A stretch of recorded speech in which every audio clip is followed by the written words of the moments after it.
serve me.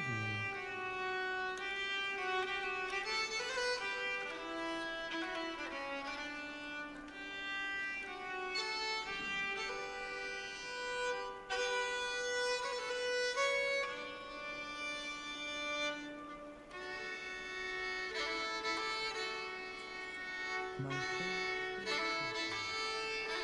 No, God! I have really lucky those to you, right? Many farewells.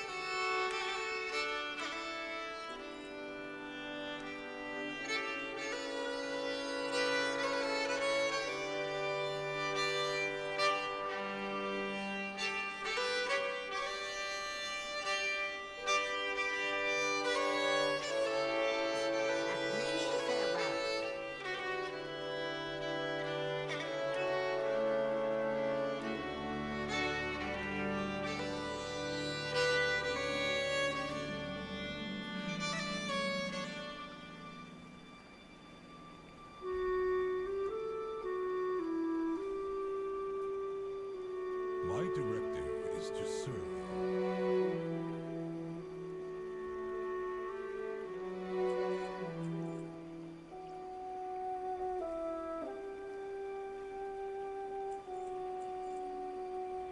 My directive has been fulfilled.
All right.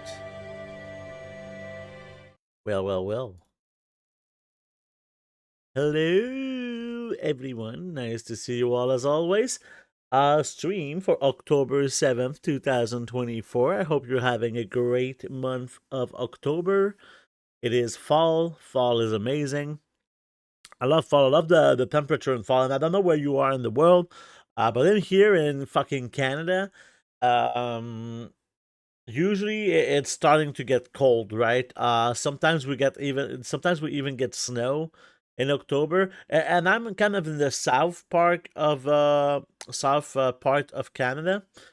So some people that are higher in the north, they already probably have some snow. Well, technically, at the highest point of Canada, there always is snow, right? It's always snowy there.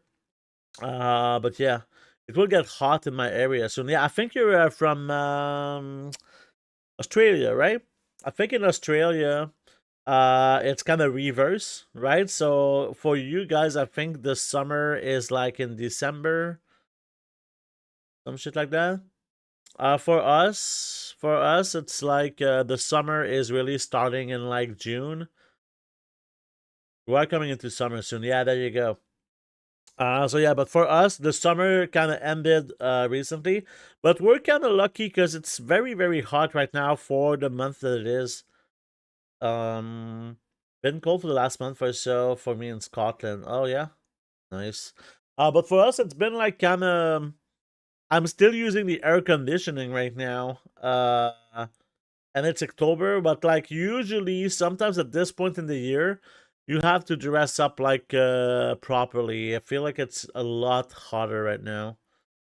We get like 35 degrees here. 35 degrees is Celsius or Fahrenheit. I'm assuming it's Celsius.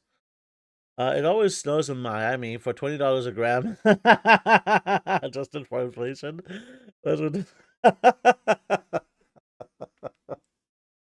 Okay, Celsius. Yeah, 35 degrees Celsius is pretty hot. Right now in here, I think it's something like 20, 25 degrees Celsius. On some days, it goes over 30.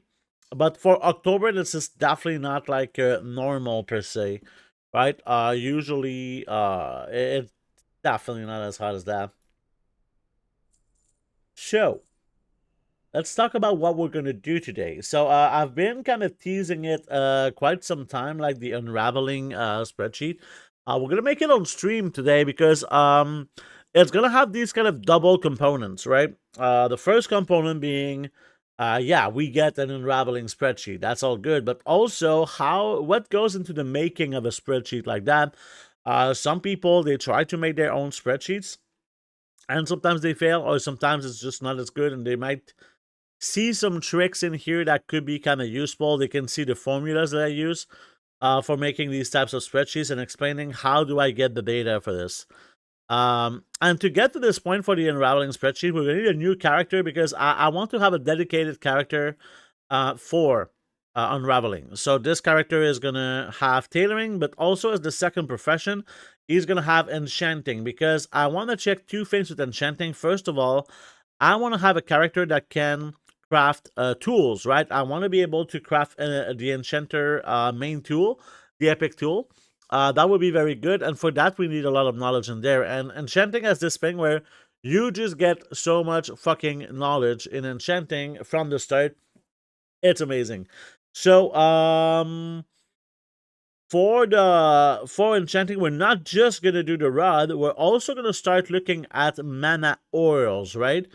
Um, mana oils has been really cool. It seems to me like mana oils could be a very good way to make gold with kind of reagent crafting style.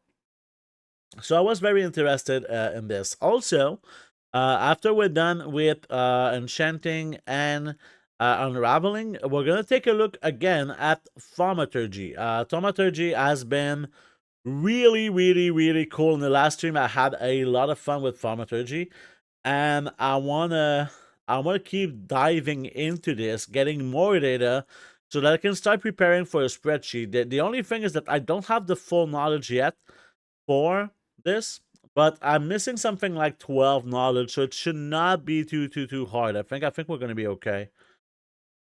That's the minimum in summer. Max can be 43. Yeah, I mean, sometimes it's more than that in Montreal for us, but it rarely goes above 43. I would say. I've very rarely seen it, even though it was a pretty hot summer. Um, I've started on urban mining, made like 100K from it so far in 2 3 days. Is there something else I can do with an alt? I'm not looking to make millions, just enough to afford gearing. I'm really new in professions. I mean, the kind of two things that I can answer for that, Danny, is first of all, yeah, professions are super profitable. I think that if you're a beginner, you're gonna want to look at using concentration builds, okay? And I'll try to focus this today. Otherwise, you can always check. I can link it in here. Here I'll link my YouTube. So right now I'm streaming live on YouTube at the same time. But that's not why I'm mentioning this. Is that if you want after the stream, you can check my previous VOD where we used a lot of concentration. Something that so like we made like some characters with concentration builds, and you can get like some pretty good ideas on like what what you need to get started and how kind of easy it is. I would highly recommend Enchanting like Raw Dog just did. Tailoring and Enchanting are really beginner friendly builds. Obviously you might fuck up, right? People can fuck up their builds, but it's kind of you'll start with a lot. Is it cheap to start though? I got 200K to my name at the moment. Yeah, I think something like 50K is enough to set up both if you're careful on how you spend. Something like that. Hello, Jordan Farms. How you doing? Nice to see you. I think it's pretty cheap, and you don't have to go all the way. I think that one of the easy ways to make you'll get a lot of enchanting knowledge, but you don't need that much enchanting knowledge to get started, right? You really don't need that much knowledge. But I think one of the things that you can do is check out the build. I can kind of show you the build if you're at this point, or maybe later in the stream. But just if you get stuck or you have any issues, don't hesitate to ask some questions either here while I'm streaming. But if it's not while I'm streaming and you have some issues, I can kind of show you. On the Discord, there is like a goal making question section right here, where you can always ask like your questions if you have any issues with something, right? Danny, yeah, it's on the VOD from the last stream. Even like the last two streams, we've been doing a lot of stuff with concentration because it's super easy mode. So yeah, the old urban mines still sell okay, I think. Yeah, the old herbs and mine still sell, but I think he wanted to do something else than gathering because he's doing gathering in the current expansion. Yeah, there you go. Thank you, chicken. So there you can ask your questions there. So yeah, also, as I said, this is stuff that we talked about: mana oils, enchanter. I want to do a few other things. So first of all, the Darkmoon Fair is up, and here's something that I noticed about the Darkmoon Fair. Okay, while I'm crafting some ink, you go into the currencies and you look at your Darkmoon tickets. These Darkmoon tickets can be turned into gold or just cosmetics that you want for your account. And they are now transferable, okay? So, right now, there's a quest that you can do to get 3 knowledge points for all professions, which means if you have 2 professions, you'll get 6 knowledge points in total. You get there, you can also get the XP buff if you want. But this is very solid because these tickets are giving you this sort of extra little gold.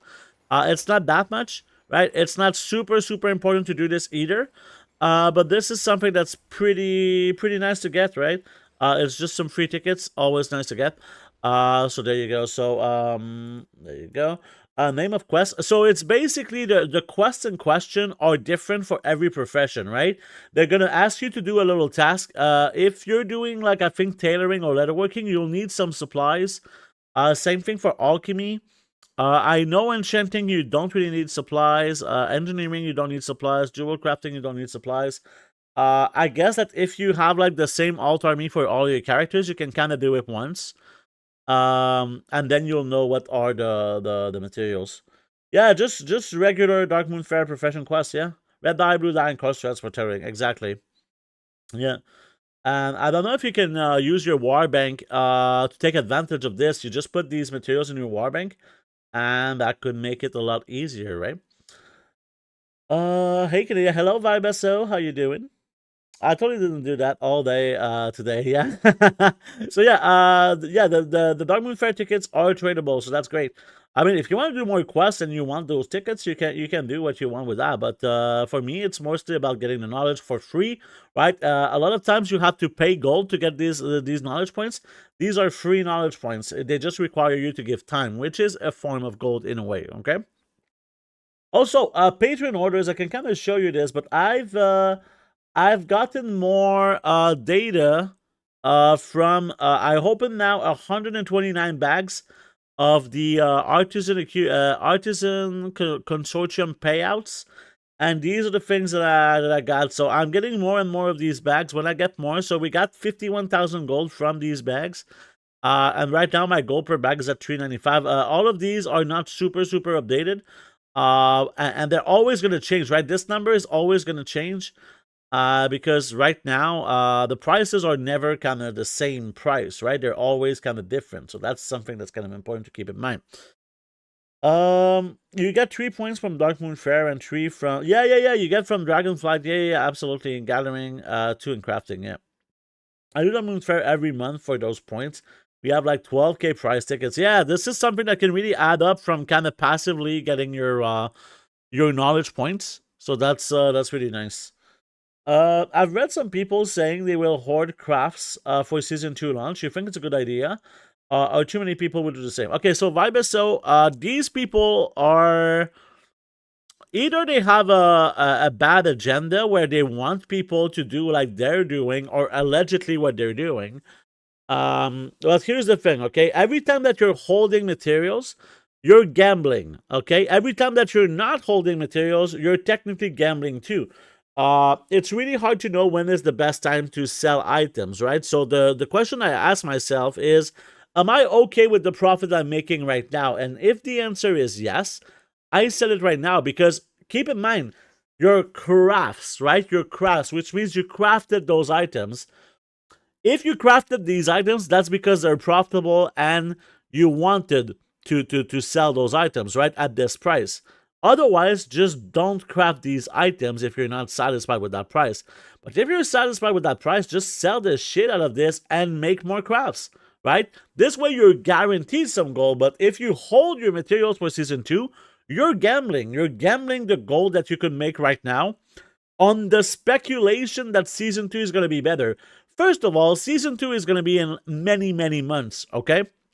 If you're starting to hold now, that's extremely dangerous, because there's so many things that Blizzard could change between now and season 2 that it's very dangerous. I don't know if you remember in the Emerald Dream patch, they had everybody was getting a shit ton of materials, because every time you did the Dream Seeds, you would get a shit ton of materials from just doing kind of your weekly. So everybody got a shit ton of materials.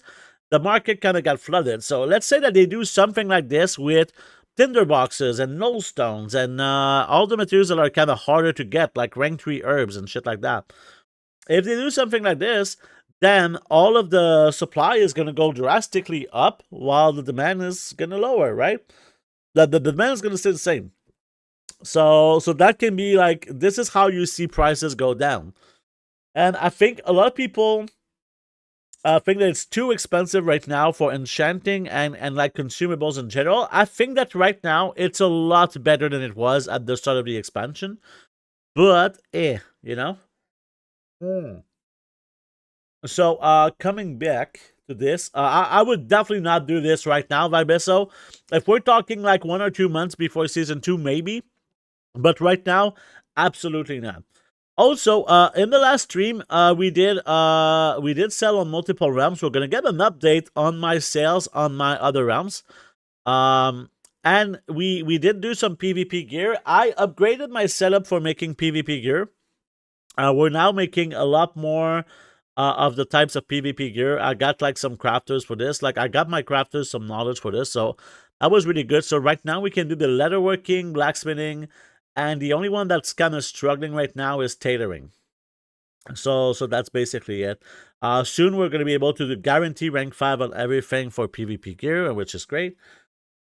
I'm selling all my stuff right now. I was just curious about the hold strat. The hold strat can be solid, and I've done the hold strat before, and it was pretty solid for me.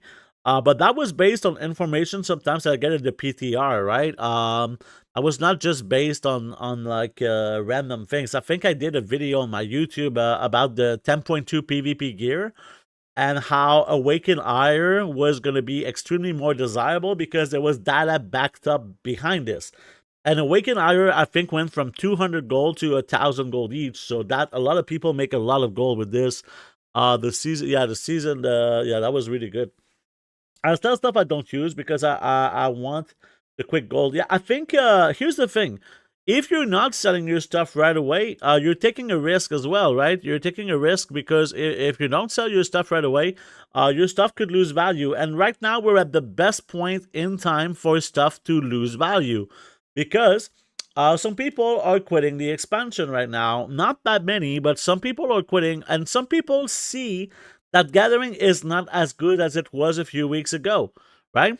Which means if there's less people gathering, the price of things could go up.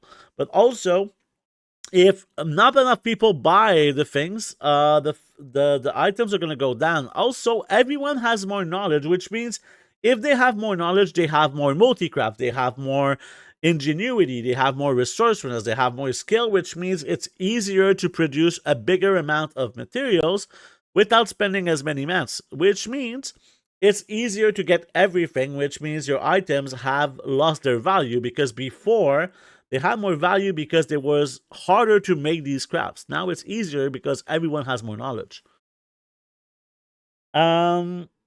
If PvP gears sells right now for decent profit and sell rate, that's kind of nuts. I did the PvP gear first 3 weeks or so, then it has seemed to die down a lot by now. I think it's for me it's a lot about selling on multiple realms, Steel Hops. And here's the thing: the PvP gear I did not know. I would have done the PvP gear big fucking time if I knew that the heraldry was not bind on pickup. I thought that the little tokens, the little trophies, were bind on pickup, and they were not. They're bind on equip, which means you can buy them on the auction house, which I didn't know. If I knew, I would have done this so much, right? I keep the herbs and stuff because I use it for inscription. Yeah, that works too. I have tunes on 30 for the service, whatever too. And it seems to die everywhere. I mean, we'll check later because I did post some items there. I don't know if what you mean by dying is like you're not getting a lot of sales or the profit is not even there. But we'll take a look later for this. And also, I kind of want to take this because right now, reset preparations, right? Tomorrow there's a reset. I've seen a few things being kind of interesting here. So let me just post these and we'll take a look. So right now, there's a lot of volatility in some markets. For example, those gems here were about 20 gold. Like, I think it was like 2 or 3 days ago. Those were 20 gold. Now they're this price. The pebbles at some point really dropped to like 90 gold, and now they're back up here. And the other thing was not just the pebbles, but the glittering glass was at like 150 yesterday. And right now, look at the glittering glass. This used to be like so much cheaper before. And now those are selling like fucking crazy, and they have a crazy price, which means prospecting right now, you definitely see some of these ores going up in price. Like, I'm gonna buy these. Like, if we do, if we use actually our prospecting spreadsheet right now, right? We can update these prices. So I just bought these for about this price. Those were about 35 gold each, I want to say, on average. The crushed gemstone I haven't seen. Crushed gemstone is at like 50, so let's put it at 50 here. The pebbles, those were about like, I want to say these are correct prices. So right now I'm making 120 1,000 gold per hour here. But if you can buy the ore at like 17, now you're making like some real moolah right here, right?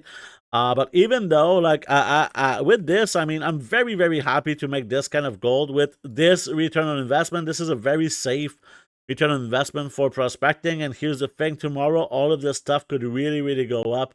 As it could go down as well, as we've seen last week. So there's always a risk when you craft. We can check maybe those. No, those are too expensive. But yeah, if you buy them at 20 gold now, your profit is definitely gonna go like pretty down a lot. So yeah, you can see like this is a lot less safe for this, but at the same time, I'm really confident that maybe the pebbles could go up, and the pebbles are like the core for all this, right? Profit is definitely there, but competition has caught up because the pattern prices have dropped a lot. But yeah, it was good for the first few weeks. Maybe season 2 to come back hard. Yeah, I think that season 2 could definitely have a new set of patterns like this. Seems like this is how they do the things. But yeah, when I'm talking about reset preparations and scanning for markets right now, it's a really, really good time to see if something is profitable, right? Um, because tomorrow there's a really good chance that a lot of things are either going to stay the same price or they're going to go up in price. But more importantly, there's a really, really good chance that there's going to be a lot of shit that's going to sell. For me, I know that I've made some pretty solid gold with inscription right now. Both of the Shadow Ink and African Ink just got reset. I don't know what's going on with the ciphers, but this is definitely something that I'm not even sure it's worth doing. These lure drop pigments are super expensive. I don't know about those. Yeah, the lure drop is a little bit more expensive right now. So a lot of things are going up, a lot of things are going down. Lots of things are just moving all the time. Also, something like marble stone. Marble stone is just something that has an insane sell rate, but it's very easy to produce. This is something that sometimes on reset goes fucking crazy. The engraved gem cutter are also fucking nuts on the reset sometimes. And you can see there's not a big amount on the auction house. Right now I could reset this for like 2.6 million, which is not that much for such a big market. Tomorrow, this is for sure getting resetted if you ask me. Because too many people are getting a new piece of gear, and for that new piece of gear, they need a gem, and to make a gem, you need engraved gem cutters. So I think this is going to be a pretty solid bet. But this is what I mean by just scanning for a bunch of markets. Right now, this missive is super profitable, I think. Other ones are okay. This one's pretty profitable too. But yeah, there's if you look around on the auction house, for some of these things, I'm sure that you'll find some interesting stuff, right? I know that Knoll stones right now could be definitely a good investment because they are very useful. On the day of the reset, I'm actually going to buy 100 because they're really, really cheap. And I did see a craft that could use them very, very well. But that's going to keep that. I'm going to keep it to myself. But you saw it on the stream today. So if you're a little clever boy, you should be able to see maybe what I saw, but maybe not. I can also check like some of these reagents because something like bismuth, right? If you look at the ores, bismuth rank 3 is definitely a much lower price than it used to be. I'll recrash the markets, yeah. All right. So the first thing that I want to do, as I was kind of crafting some ink on this guy, we're gonna relog, okay? We're gonna relog, and I'm gonna just mail my ink to my banker. So we're gonna start a character from scratch, and this character is gonna be for Unravelling. So this did not work, right? Untardo, there you go. Do it. Thank you very much. So, obviously this is a level 70 character, right? This is not just some random character. And let's get started. There's all of my alt army stuff on the last day before reset. Yeah, I mean, yeah, it's you don't. This is the thing is you can decide when you do these types of things, right?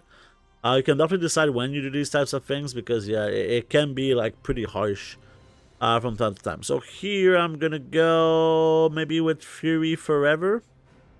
Sounds fine to me. Let's go with Fury Forever. What a name.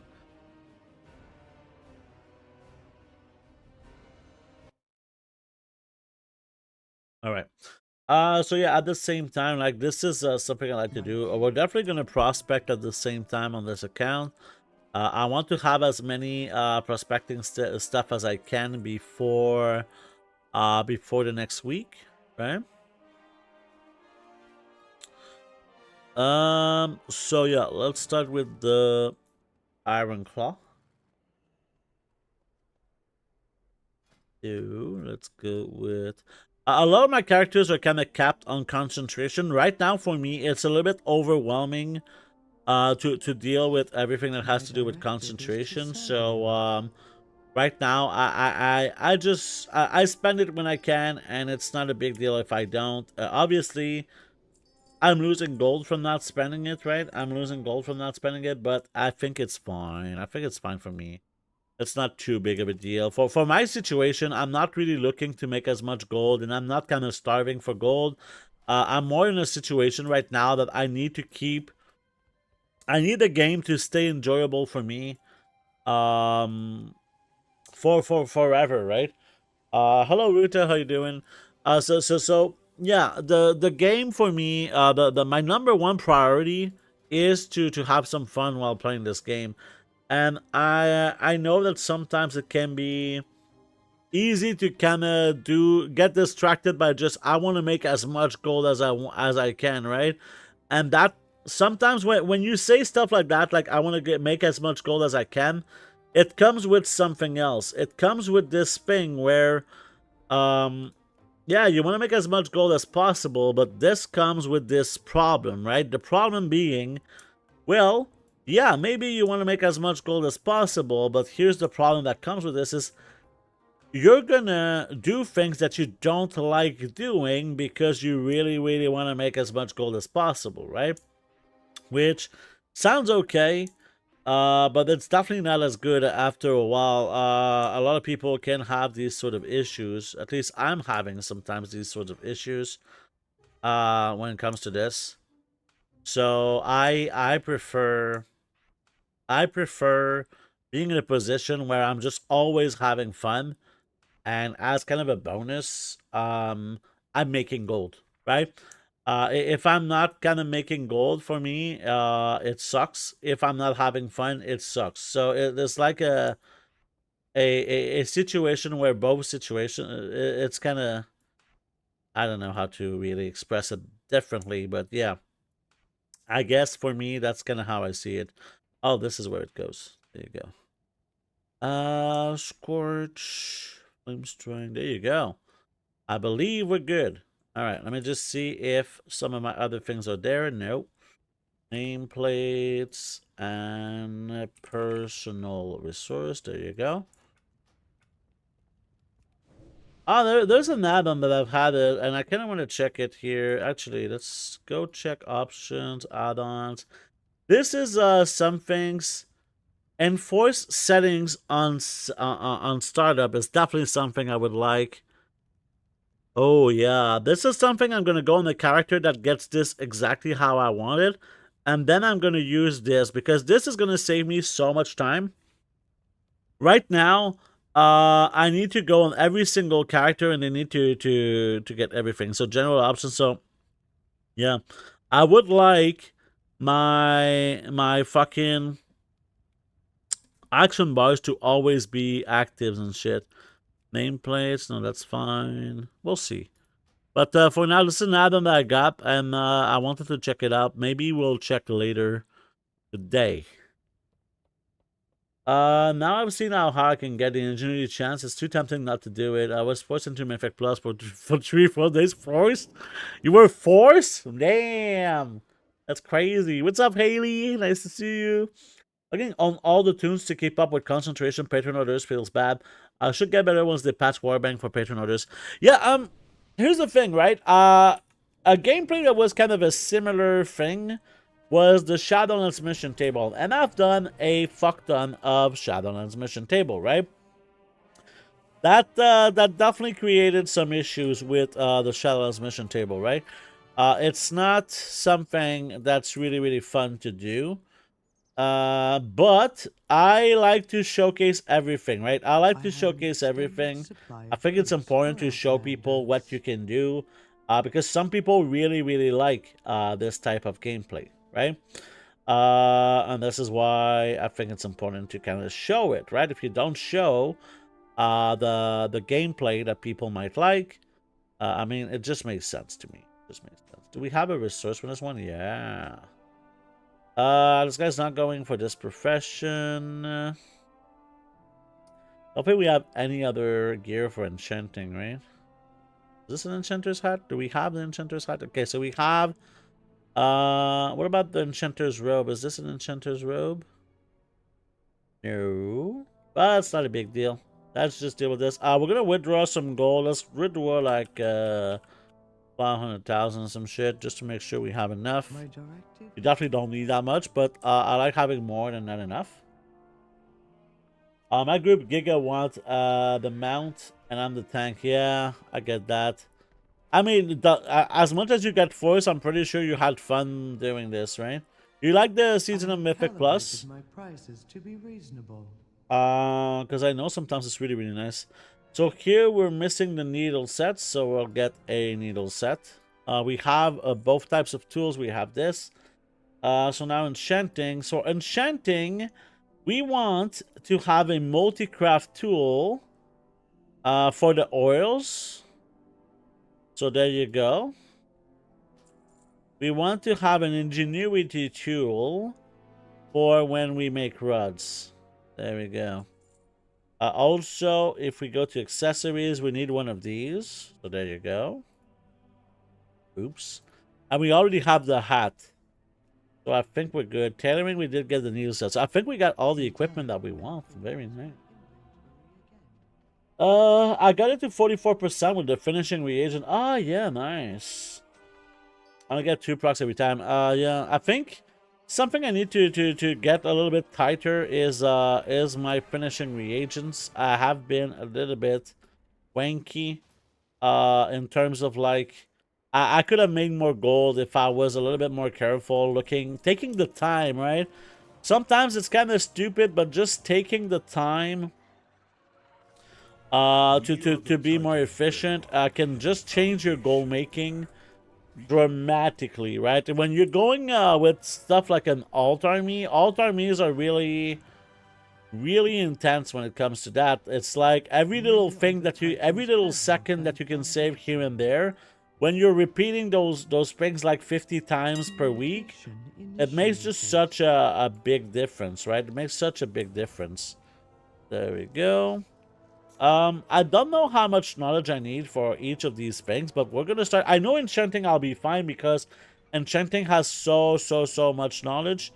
I'm not too stressed about that. So let's get this treasure here. And okay. Something we need to do is this. Boom. And let's go. So we're going to touch this table to complete the quest. Then we'll get the work order quest. Also, I don't know if this is going to work for this quest here. Is it even available? No. We'll see later. But for now, we're going to start with the treasures. If we want to get a lot of enchanting knowledge, we need to get all of the weekly treasures. That's really, really important. Something we can abandon. Get the fuck out of here. And yeah, we have the work order quest. Now we need to kind of get the weekly quest. I like getting the weekly quest. It's not exactly a weekly quest, but this is kind of the first time quest, I would say. Some people prefer the dungeon. I like getting the world quest because of the hash kahet stuff. As I'll show a little bit later. So now we're gonna get the tailoring treasures. That's right here. And from here, we have like all of the 8 treasures per profession right now that we need to get. So this is pretty easy, obviously, right? And it's not very long. This is something I really like about this process is that it's really not long with skywriting. From Donegal Quartermaster. Yeah, oh yeah, that's a good point too. We can also get the Donegal because we have reputation, right? This is not the right reputation, apparently. It's not showing. We'll check later. Probably that I'll get some. It's gonna show up at some point. I'm hoping. But yeah, let's go in here. So if you have enough reputation with this dude here, for the Council of Donegal, you can get tailoring knowledge and you can get enchanting knowledge, 10 each, right? Which is pretty, and they're free, right? They cost 50 acuity, but they give you 50 acuity when you use them, so they're basically free. Very, very useful to get. I guess I can show you on my other character. But yeah, Council of Darnagal at rank 12. You get this profession knowledge. For not for all professions. This is for alchemy, blacksmithing, enchanting, and tailoring. If you get rank 12 with Assembly of the Deeps, you get mining, engineering, and inscription. And if you get to 14 to Olafal, which I don't have yet, you'll get jewel crafting, herbalism, skinning, and leatherworking. So if you're looking for an alt army, like if you look at Council of Darnagal at rank 12, there's a lot of good alt army professions like alchemy, like enchanting, and like tailoring, right? So if you have one that you really, really want to focus on, it's definitely Council of Darnagal. Definitely Council of Darnagal. And one thing that you can do every week for Council of Darnagal is the Theater Troop here. If you do the Theater Troop, it's going to give you 1,000 reputation. There's also a lot of one-time quests that gives you 500 rep. That's also very, very nice. You do the dungeon, you can kind of choose the reputation that you choose to send them to. So there's a lot there that can be really, really solid. So here, let's go. Yeah, let's actually use those. Go, we're gonna keep prospecting here while we're on the other account doing our things. All right.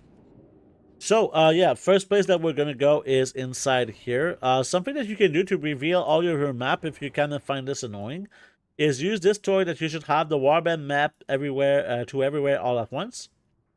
There you go. And now, if I look at the map, you'll see that everything is revealed now. That's because this toy is going to reveal, you see, Explore Ardenweald, right? So everything that you've revealed on your warband is going to be revealed on your character once you use this toy, which is very, very nice. I don't know what happens if you use this on a Earthfriend. Do you lose like all of these opportunities to get XP? I wonder if that's the case. All right, so here, pretty easy. You get this treasure here. You can get this one too. It's like a normal treasure. There you go. It's not like a profession treasure. Yes, you do. Oh, there you go. Like you don't get XP or you do get XP. Sorry if that's gonna... I just want to make sure 100% before kind of... Before saying stuff that could affect what people do, right? So we're gonna use the lever here. You do not. Okay, there you go. You don't get XP. So there you go. So don't... If you're on an Earthfriend and your goal is to level up with your Earthfriend, make sure to not fucking use this toy. Alright, so at the same time, we're going to take a look for dirt piles and other treasures.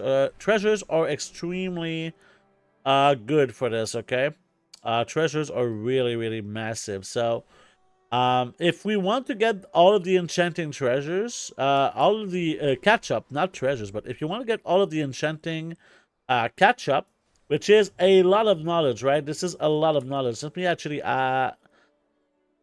change some of the stuff with my add-ons here because I don't see the weak aura. Let me show you kind of the weak aura, what it says. Okay. So, yeah, if I look at enchanting here, you'll see that I can get 73 knowledge points from this catch-up system, okay? And I mean, I don't really need to tell you how 73 knowledge is absolutely massive, right? So there you go. Really, really, really good stuff. The good thing about this character is that he's gonna be able to disenchant my items that I craft.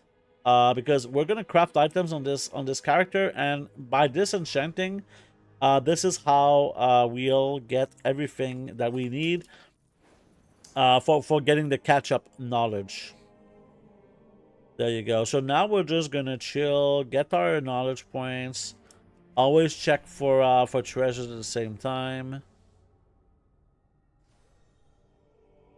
And yeah, this is something that I do a lot. Lots of people are doing these builds differently. I kind of decided that my strategy was fine. It's nothing like that good, but I'm happy with my strategy right now. My strategy is really to go with quality over quantity, which I don't know. It's not like this sort of perfect thing, right? But I'm happy with my results so far. I mean, I've made a lot of profit during this expansion already. Not exactly from my alt army, even though there is a lot of profit that was made from my alt army. And eventually, I really think that most of my gold might be made from an alt army if reagent crafting starts being less profitable. But all in all, it's just very, very exciting right now that there's so many places that you can can make profit right now. It's all very I don't know. I'm very excited about this expansion. I don't know what you guys are thinking about how the gold making is for this expansion, but for me, I mean, it's just been really fun. It's not really just a thing of are you making a lot of gold? Yes, I'm making a lot of gold, but that's the case for basically most expansions for me. But is it fun the way that you make gold? And for me, it's really, really fun. Can you make decent gold just from gathering like urban mining? Absolutely. Right now, it's one of these very casual, friendly ways of making gold. It really depends on what you mean by decent gold, right? Can you make 20,000 gold an hour? Yes, absolutely. Is this decent gold for you? That's kind of the question you need to ask yourself. And I've seen some people having completely different results with gathering. So for me, there's always this sort of I think that some people are gathering kind of differently than other people, and that may sound kind of stupid or whatever, but it seems that it's the truth. Lots of people are making tons of gold while other people are not making as much gold. I think that you really want to research how to be good at gathering. Like some people might have issues with what talents to use, and not just that, but it's just this sort of I think that some people are maybe not using consumables or maybe using too many consumables. I feel like some consumables might not be worth it if you don't make a certain amount of gold per hour. But it really, really depends. Okay, let's do this. Oh boy. There's so many things. Die, bitch.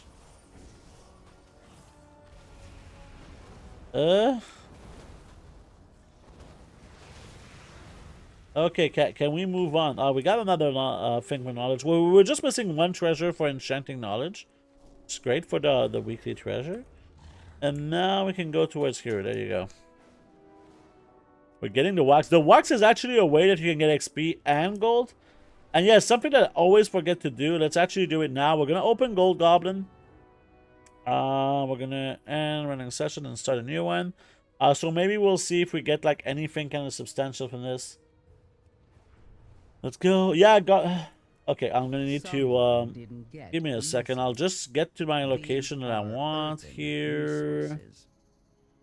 And then I will read chat. Because, there has to be a balance for me when I answer questions versus when I actually, do the things that I'm supposed to do to kind of, you know, progress. And that's not always something that I have a good balance towards. Okay? So here we buy this. And after that, I'll be okay to... Oh, there you go. Alright, let me read chat. Double gathering is anywhere between 20 and 60k an hour if you're unlucky with null stones. Yeah, there's definitely a point to consider. Make sure...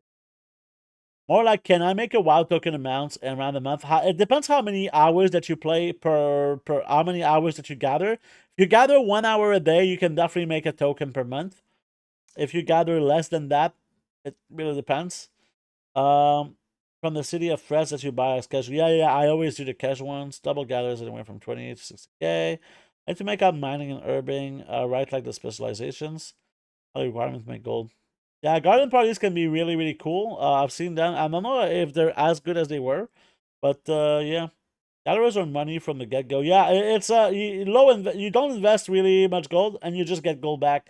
Then you can kind of decide if you like the gameplay, right? If you like the gameplay, and if you're making enough gold to your liking, make sure to do your research on what makes gathering kind of successful.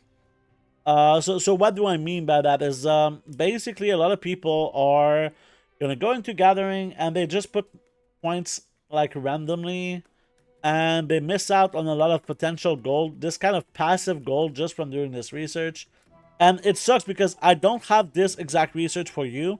We haven't gotten into gathering. It's a stream that's coming pretty soon, the gathering stream, to take a look at a few things.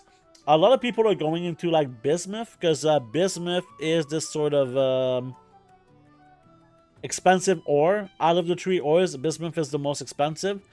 So having skill points is definitely where you want to go, because the rank 3 bismuth is so good, right? I saw someone posting about garden parties on Sundays. Raid groups tagging herbs. Yeah, I mean, this is I did see that, and it looks fucking insane. I don't know how easy it is to get a group like that going. But I think that what you do is you just gather your seeds every week, and when there's a garden party, you go with a group when you spend your seeds. I should go for the quality of light gathering, like mounted everywhere. Yeah, I think the mounted things are pretty good. Bismuth for full stones. And here's the thing with gathering. Gathering, a little bit like Enchanting, right?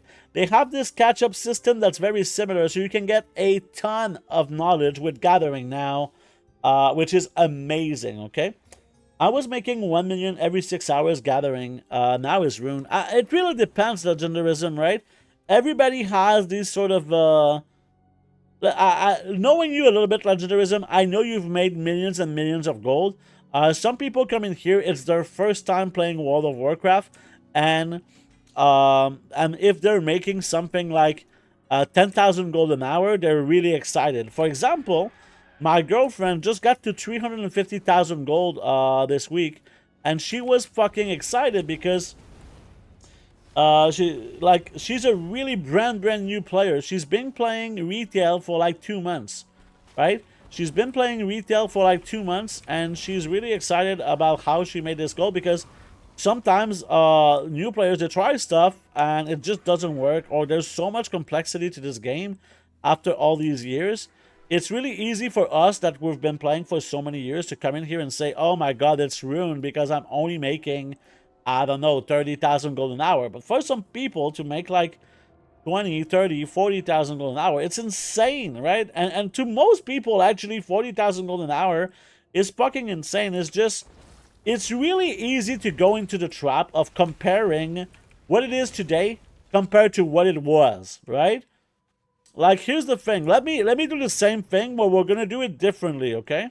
We're going to compare how it is today compared to how it will be in a few months, or at the end of the expansion, or when it was Dragonflight, right? Because Dragonflight was not a good expansion for gathering at all. So if you compare it this way, if you compare it like a bit of a doomer, obviously it's gonna be super bad. Gathering's so bad, right? But if you do the different take, right? Oh, actually, something we could do right now, since it's the exact time. Let's check if there's Belladar groups. Spawn up. See. Let's do it. See if there's somewhere. Did they kill it? Because Belladar is like a place where you can get a mount. Pin. That's where a pin. I think people. Okay, there's a pin here, but that's my pin, right? Okay, everybody's over there. Let's go over there. Maybe we'll get there in time. Maybe we'll get there in time.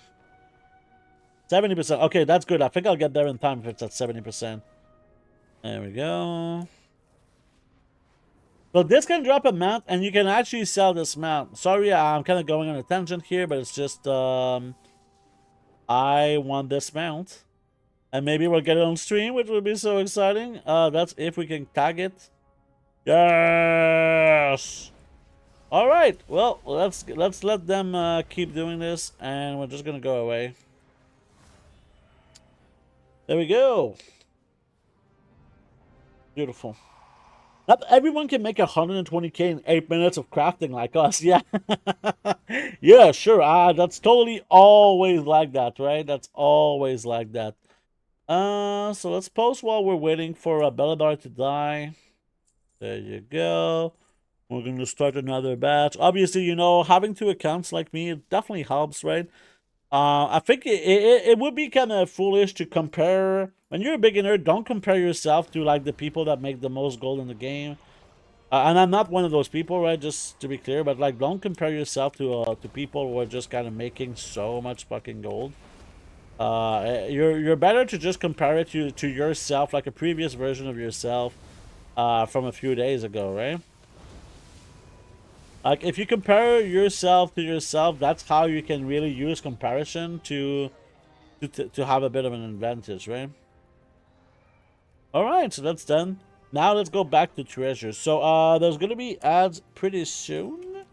We might stretch during the ads, but don't worry. Like, during the ads, I don't really talk too much. I just wait. I don't say anything substantial. So there you go. Go here. Like who? Like me. Oh boy. Alright, let's get another treasure right here. It's nice because they're next to each other, these two. There you go. Boom. We're still missing one of the dirt piles. Oh, we need to, party.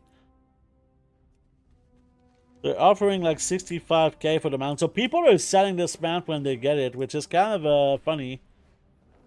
Right now, I could have gotten this mount for very, very cheap. But I'd rather farm it. It's fun to farm. I like this kind of event. I want to get it to drop for myself kind of naturally, you know? And I want my girlfriend to get it too. So maybe when I get it, God! I'm going to do it with my girlfriend as well so that she gets it too. So if I get it, I can trade it to her or something like that. Dropped it for 2 million profit in just over an hour at current prices. Gonna crash the market into the ground real quick. Yeah. Okay.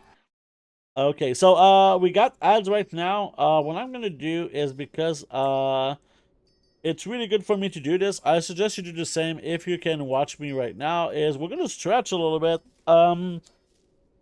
I like stretching. It just feels great for my body. When I don't stretch, I just feel like shit. So let's not feel like shit. Ooh, baby. Ooh, oh, yeah. Whew. All right. Let's get. Ooh.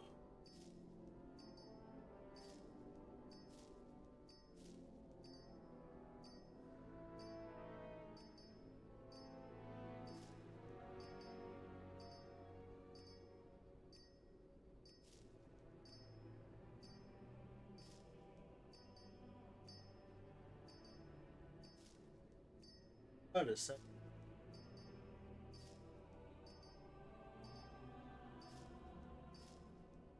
All right. It's pretty good. So this is what you get for subbing to this channel. You get Canadian stretching. Oh, this is the real content right here. This is the OnlyFans content.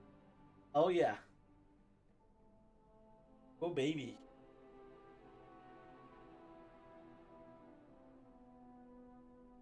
That feels so good.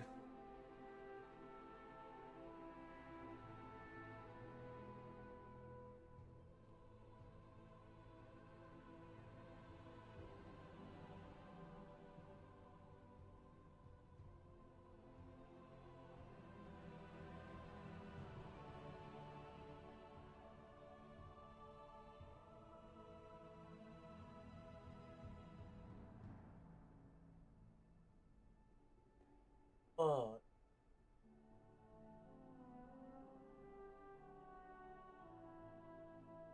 Okay. That was great. Let's go. Let's get some more of these ores prospected. Go. Next week is time walking too, and I might try to level some more characters with time walking, to be honest. I've been kind of slacking when it comes to time walking. Well, not to time walking, but just to leveling. Well, technically most things I've been slacking when it comes to leveling and stuff like time walking. Welcome back from the ads, everyone. Thank you for your patience. That's very appreciated. We're still same zone doing the same thing. And soon we'll be done collecting all of the knowledge that we need to get started. Once that is done, we're going to start on our unraveling spreadsheet, which I am very excited.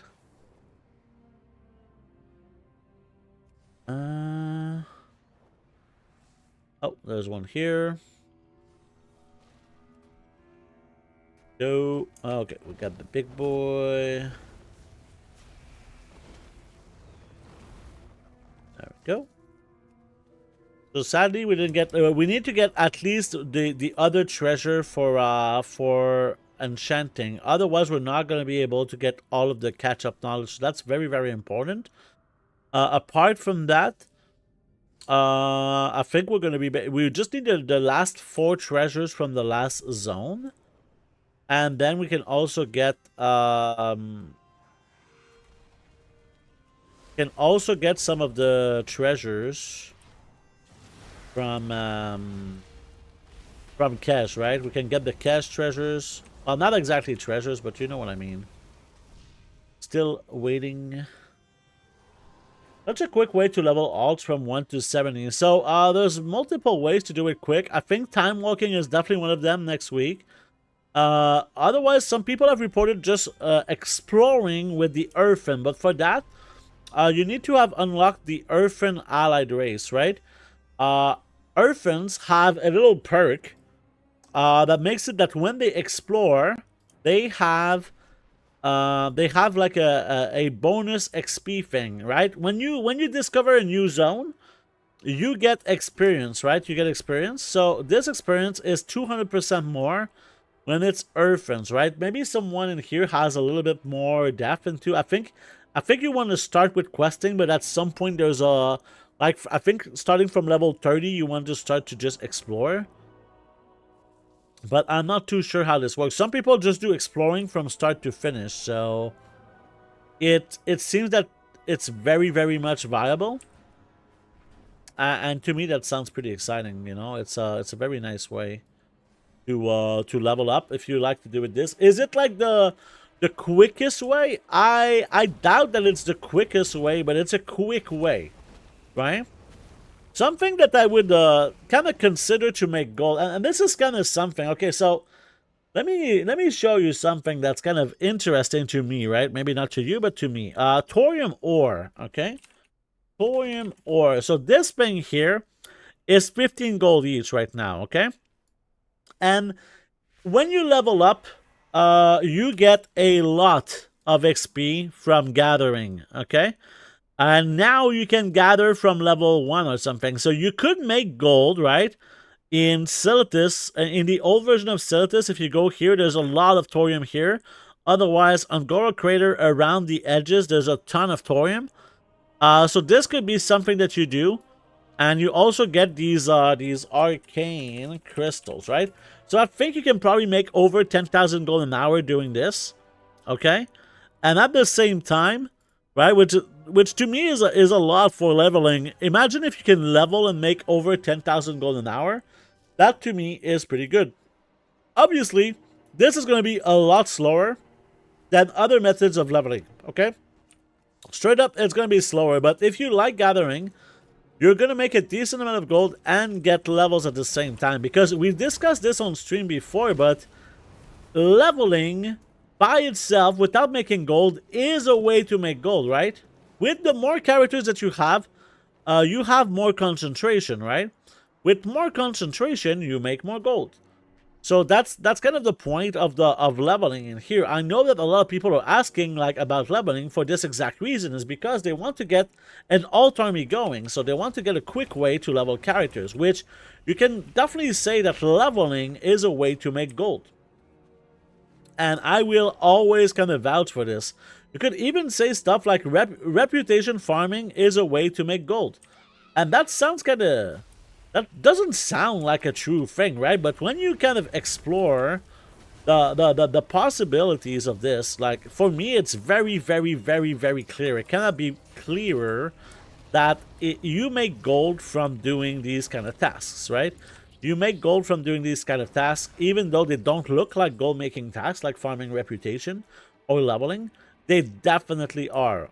Okay, they definitely are. This is just something that it's kind of hitting two birds with one stone. If you want an alt, like if you want to make gold with an alt army, you have to consider that leveling is a way to make gold. You're not getting the gold right now. You're just gonna get it in the future, right? So it doesn't look like you're making the gold right now, but it's impossible to do this kind of gold making without an alt army. This is why some people have really, really good ways to make gold, while other people have not bad ways to make gold, but less good, right? Just lesser ways of making gold. They make less gold because they don't have this alt army, because they don't have this things set in place that take time. You know, like leveling professions is a way to make gold. Even though when you're leveling the profession, you're losing gold, right? So it doesn't sound like you're making gold from leveling a profession. But leveling this profession, you're unlocking a gold farm, right? You're unlocking a gold farm. That's what you're doing. You're not leveling a profession. You're unlocking a way to make gold.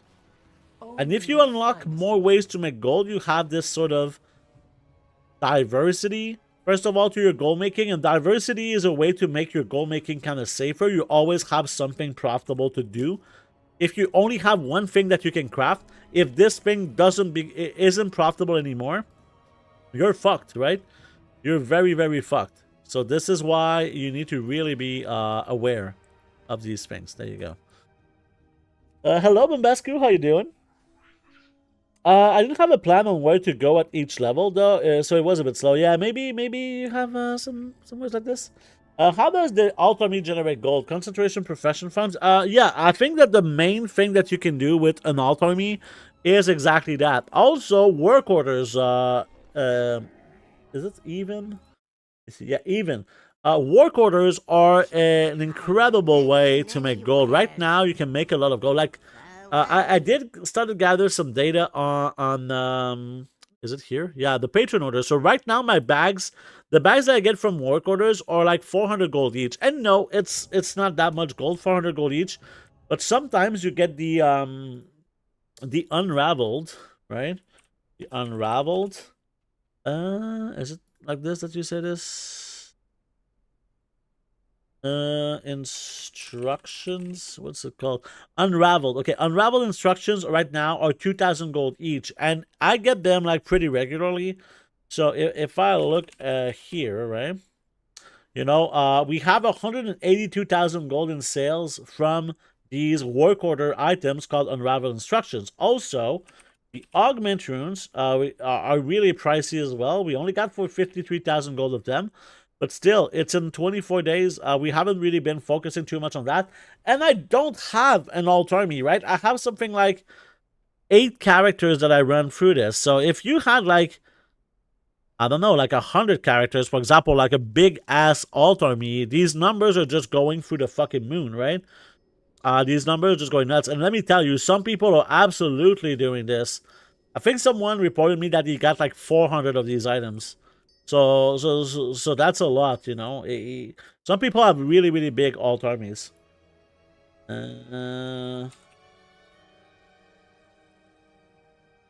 Someone is wanting to sell me Beladar. I think he didn't find a buyer. Here's the thing, okay? So he's offering me for 50k. I mean, I'm gonna say too much. I think he hasn't found a buyer, so I'm gonna maybe offer him 10k, and maybe he's gonna sell it to me for like 10k. He's already doing like a lower offer.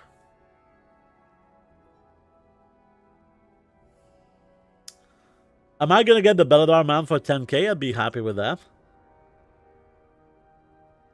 You want the mount for yourself? Yes, I want the mount for myself.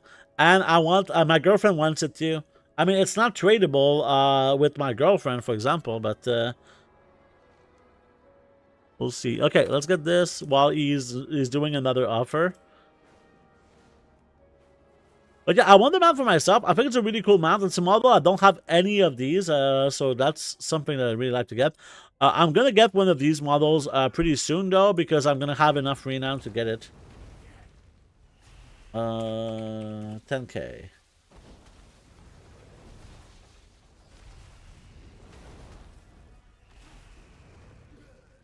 So I offered him 10k. We'll see what he does.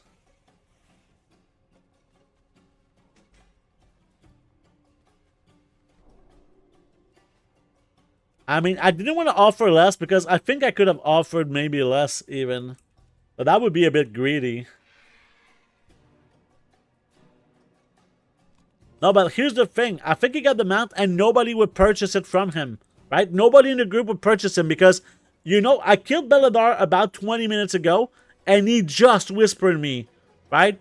He just whispered me because I think he didn't find a buyer. Which means I'm gonna get it probably for super cheap. We'll see. We'll see if he, I mean, 10k. I mean, what is he gonna do with the mount if he doesn't sell it to me, right? That's kind of the question here, right? We'll see. He hasn't really talked to me anymore. He's not talking to me, so we'll see. So here we want to get about this amount. Yeah, I think that's plenty. Yeah, there you go. We'll get our cash. So now there should be a vendor here that sells me this 10 knowledge points right here. Let's go. Yeah, maybe he's ignoring me. I mean, we'll see. I don't really mind farming it myself, to be honest. You know, I don't really mind farming it for myself. I like that for once I have a mount that I can farm. I used to be a mount farmer, but not anymore. Oh, wait, where is the? Oh, it's here. I used to be a mount farmer, but not really anymore. I feel like killing like the same since they started doing like all of these recolors for mounts, I totally lost interest. Absolutely started losing interest. So if it wasn't for that, I would probably still be farming mounts. Let me see. So this is the Enchanting trainer. So I'm gonna go here. Boom. Here I am. There we go. So we got our 20 knowledge. Beautiful. Same, to be honest. Yeah.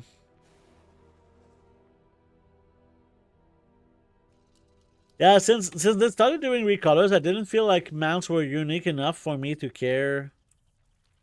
So here I'm gonna do something that might not seem really relevant, but I like doing this, and it's something that's really good for me because I'm getting a lot of cash from this. So we're gonna do 5 world quests in this zone, okay?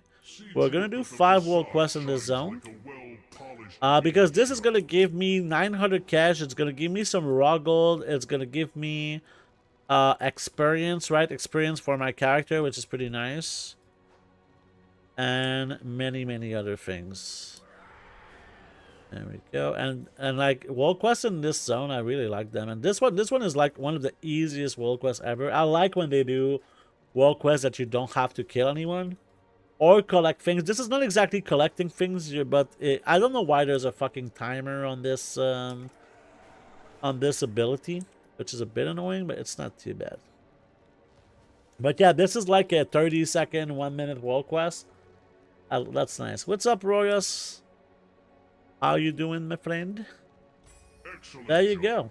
Completed. And we get some reputation too, which is always nice.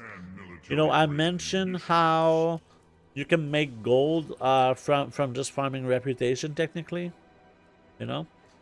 And especially right now, I'm getting to the point where I will be able to get my free cash, and I don't need... What I'm doing right now, I definitely won't need to be doing it anymore. Not that I need to do it right now. I like to do it right now, and it feels logical to me to not spend all of my cash without gaining some cash, right? So if I do it like that right now, like if I don't do it this way, I'm gonna run out of cash, and I'll need to do this either way.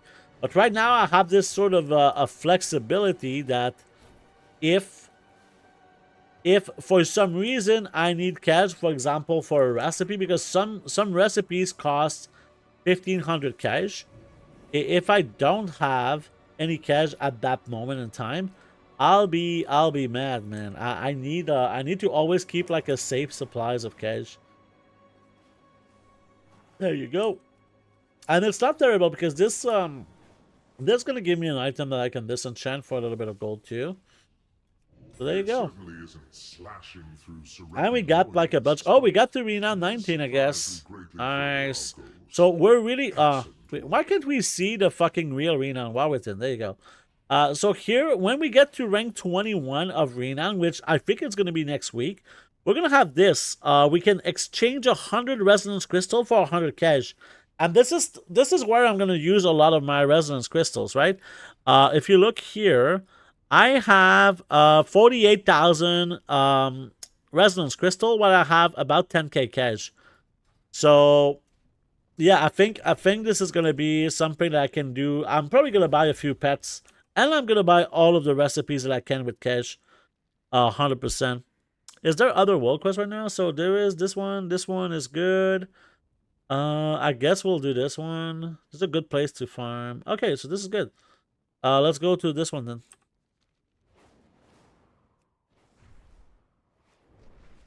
Will you level your characters to 80, or is that not a priority? It is a priority, but there's so many things that are higher priority than that right now that I'm kind of doing it the most efficient way possible, which means I want to get XP at the same time as getting reputation, for example, right?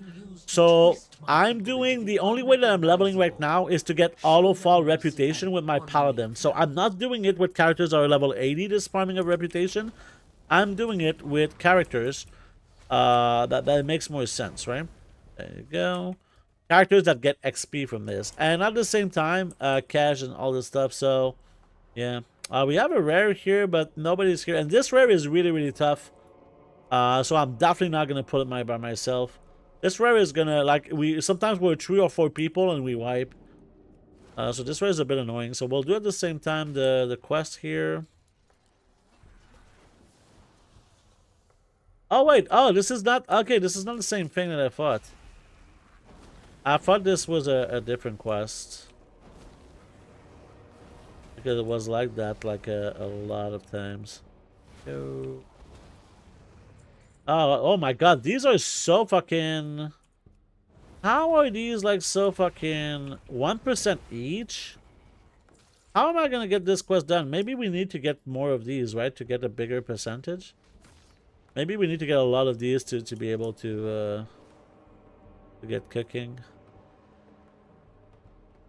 Anyone knows why this quest is so ridiculously low in then kill the rares, give more percentage. Okay, okay, okay.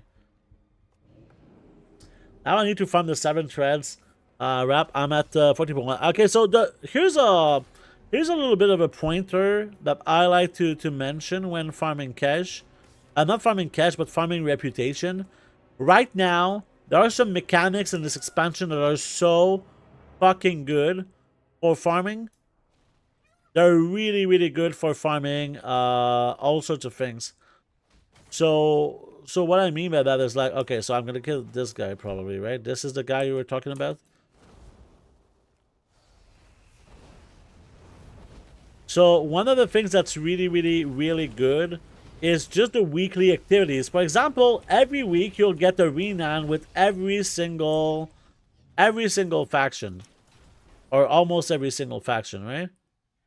So that's how you do it. You just do it on a weekly basis, and that's how you can make all of your reputation kind of passively without spending time, right? What you're doing is you're getting as much reputation with spending the least amount of time. And this is the way that I farm my reputation. I don't want to spend time farming reputation. It's a little bit like gold, right?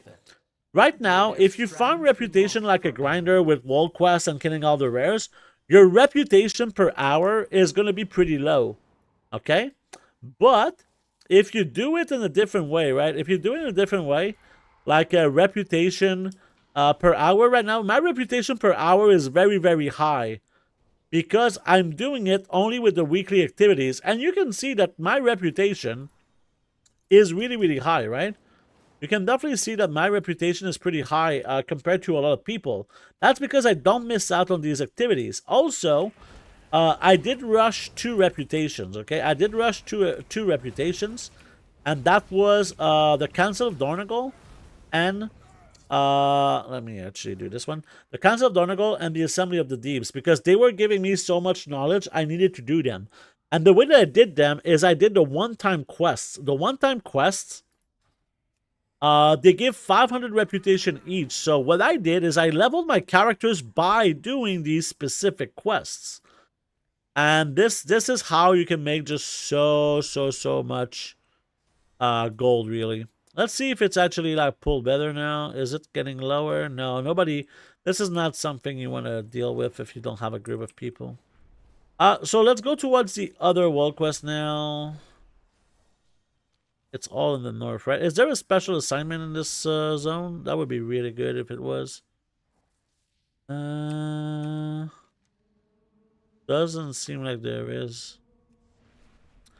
I know there's the dragon riding world quest up here. Yeah, we need 2 more quests and then we'll be done. Then we'll be done, but we still need 1 treasure from Enchanting. Otherwise, we're not going to be able to do the shuffle. So hopefully we can find this really soon. Let me see. So we need to get this one and this one. So we need to do 2 quests. And these are 2 very fast quests. So that's great. And then it's treasure hunting time. I mean, I could definitely verify because I'm not 100% sure that this is accurate, that I need both treasures. But let's go take a look. Okay. Let me check. Oh my god, there's so many things right now. Enchanting. Yeah, we're missing one of the treasures. That's what I thought. Thanks for the tip, by the way, on killing the rares. I didn't know about this, and that just... I think that Blizzard is really, really stupid to do it this way. You ask me? I think that lots of people are going to do this quest the wrong way, and it's almost impossible to know what the good way is. You know, a mob gives 1% and a rare gives 50%. How is that fucking logical? Right? How is that fucking logical that you kill a guy that's really easy to kill compared to a guy that's even easier to kill, and the difference is like 49% progression? I think that this is just nonsensical. I think that the reason why they're doing this is they want to push this system. They want people to understand that they need to take the blood, right, to see the rares. That's fine. Okay, that's fine. But I mean, you have to be a little bit logical. So many people are going to do this quest by killing 100 of the bad stupid mobs, and this world quest is going to take them a very, very long time, and that's going to cause frustration, right? Maybe you should make your game a little bit more linear and make it very obvious that killing the rares give so much more progression. Or you just kind of remove this completely, and what you do is you just give the small mobs, instead of 1%, give them like 2%, right? Or 3% even, right? I don't think I think it's gonna take them longer, and yeah, you still get an advantage from using your system. That's kind of the thing. Obviously, it's always gonna be faster to kill 2 rares, but it's not going to be impossible to do it in the different way. And I'm sure that some beginner players might struggle to kill those big guys, right? I'm sure that some players are going to struggle to kill those big guys. Not that they're hard to kill, but it's just... some people are really, really beginner at this game, right? They're not very good with using their abilities. Don't have people to kind of teach them how to play and blah, blah, blah. So it's... yeah. I think it could be pretty tough for them. All right. So after this world quest, we'll need to do one more world quest, but in the open world, which I should have done before, but I didn't do because I'm bad. Oh, there's some guys. There you go. I don't think I've done this one before, or barely. There you go. Let's get this one. Oh, this is good. Ah, yeah. These are good too. Boom. This one. Bro, I'm missing all of my pictures, it seems. Oh, yeah, that's a lot of guys. Bro, they give, like, no progression or whatever. They really don't give a lot of progression.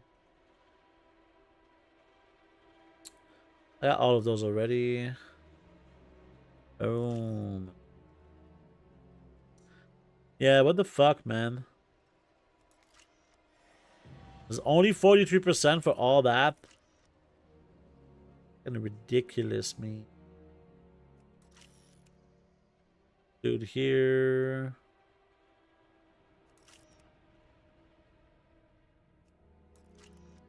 Epic. Get all of these dudes in here. Yeah, it's a bit too long. They should have made it a lot smaller. Ah, okay, that was the legendary or something. There you go. Alright, so let's turn in the first quest here. Oh, that gave us some, what does it give us? I don't know. Alright, let's turn this in, and you'll see what this quest gives from doing this, right? So, I like this quest because it gives, this quest alone gives 450 cash. It also gives raw gold and future equipment for your character. So when the guy is going to get max level, he's going to get a lot of, some gear, like he's going to start with some gear, which is really, really nice. I think these boxes also contain gold. And maybe he's even going to get keys, right? There's a possibility that he gets keys from these. So that's something that can be good. If you're actually progressing characters and shit, right? If you're doing this sort of progression, I think this could work. So here, let's turn this in. So, I just got 250 cash, and now if I open this, it's gonna give me another 200 cash. We also got a formula here for the crest, and we got a cloak that we cannot use right now. So this is what I meant by gear for the future. So let's try and get our treasure, our last treasure, before we leave this zone, because here's a bonus from getting treasures from this particular zone. You also get cash, okay? So if you get the dirt piles in other zones, you're not gonna get cash. If you get them here, you're gonna get cash. It would be really nice if we can get it quickly, because right now I don't want to spend, like, we've already spent like a lot of time getting treasures. So there's one here. Come on, give me my enchanting thing, and we'll be done. Okay, let me move on with my life. Come on.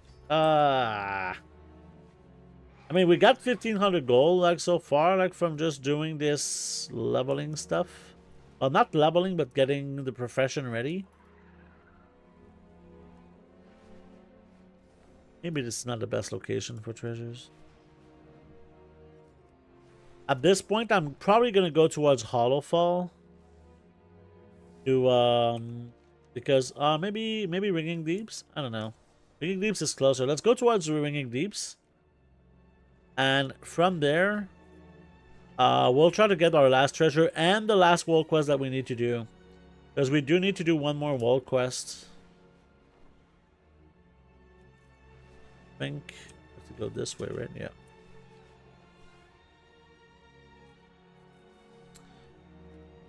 Go.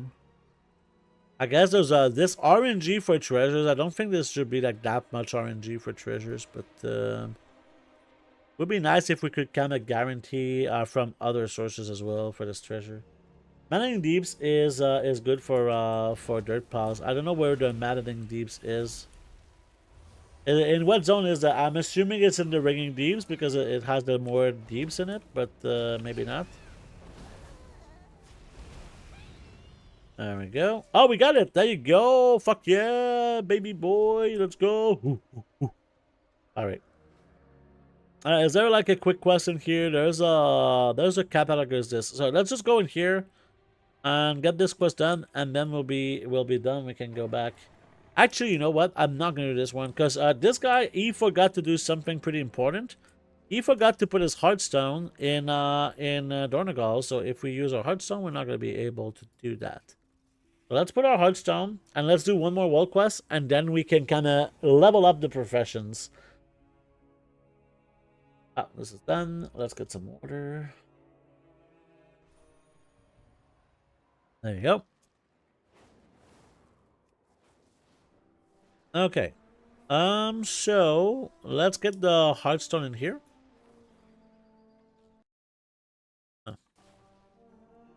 Let's set it up. There you go. Make this in your home. And now we need to check for one world quest to do. Probably there's something in this zone that will be pretty quick. So we got what do we got? We got pet battle, dragon racing. This one is not great. Okay, let's go with the dragon racing one. Pretty fast and gives a little bit of gold. There you go. Like ideally, you know what I would like? I would like that ideally the way that I level my characters is just through treasures. You know? Just through treasures, it would be really, really nice. I like doing like the dirt piles, to be honest. Maybe I'm gonna get sick of dirt piles at some point, right? Maybe I'm gonna get sick of dirt piles at some point, but maybe not. I mean, for me, it's just very nice. It feels like I have an alternative way of leveling my characters and making gold. I like when they introduce new ways of making gold. You know, that's just something I really, really like. It's really, really fun for me. But yeah, it took a very long time to do this whole setup. You can see at least it took more than 43 minutes because we started this a little bit late. So maybe it takes about an hour to do kind of the initial setup for getting the professors the way that I do it. But I feel like for me, it's worth it to put a little bit more effort. But I know that some people will not do it the same way, which is fine, you know. I'm not saying that my way is the best way. It's just the best way for me. Okay? People have different preferences. And for me, it's really important that I make the most profit per character. So this way... It's never not going to be profitable to do it this way. And at the same time, until I get faster with my alt army, having more alts is not really going to be that much more valuable to me. Right? Not that much more valuable to me. What's up, Cephalin? How you doing? There you go. So here, we complete this quest. Okay, with the 6 wall quest, so this was pretty easy. And in here, usually there's a lot of gold, right? Sometimes there's 3,200, sometimes there's like 15,000, but you saw we got 450 cash and 900 crystals and some green gear. So a bunch of things in here, which is very, very nice. So now, let's go into professions, and we're gonna have this in here. We're gonna have this, and we're gonna have this. There you go. We're gonna level up the professions now. It shouldn't be too hard, but I think we already have a bunch of things in the warbank already, right? Except maybe not for unraveling and stuff. Okay, so let's just go in here and let's get some.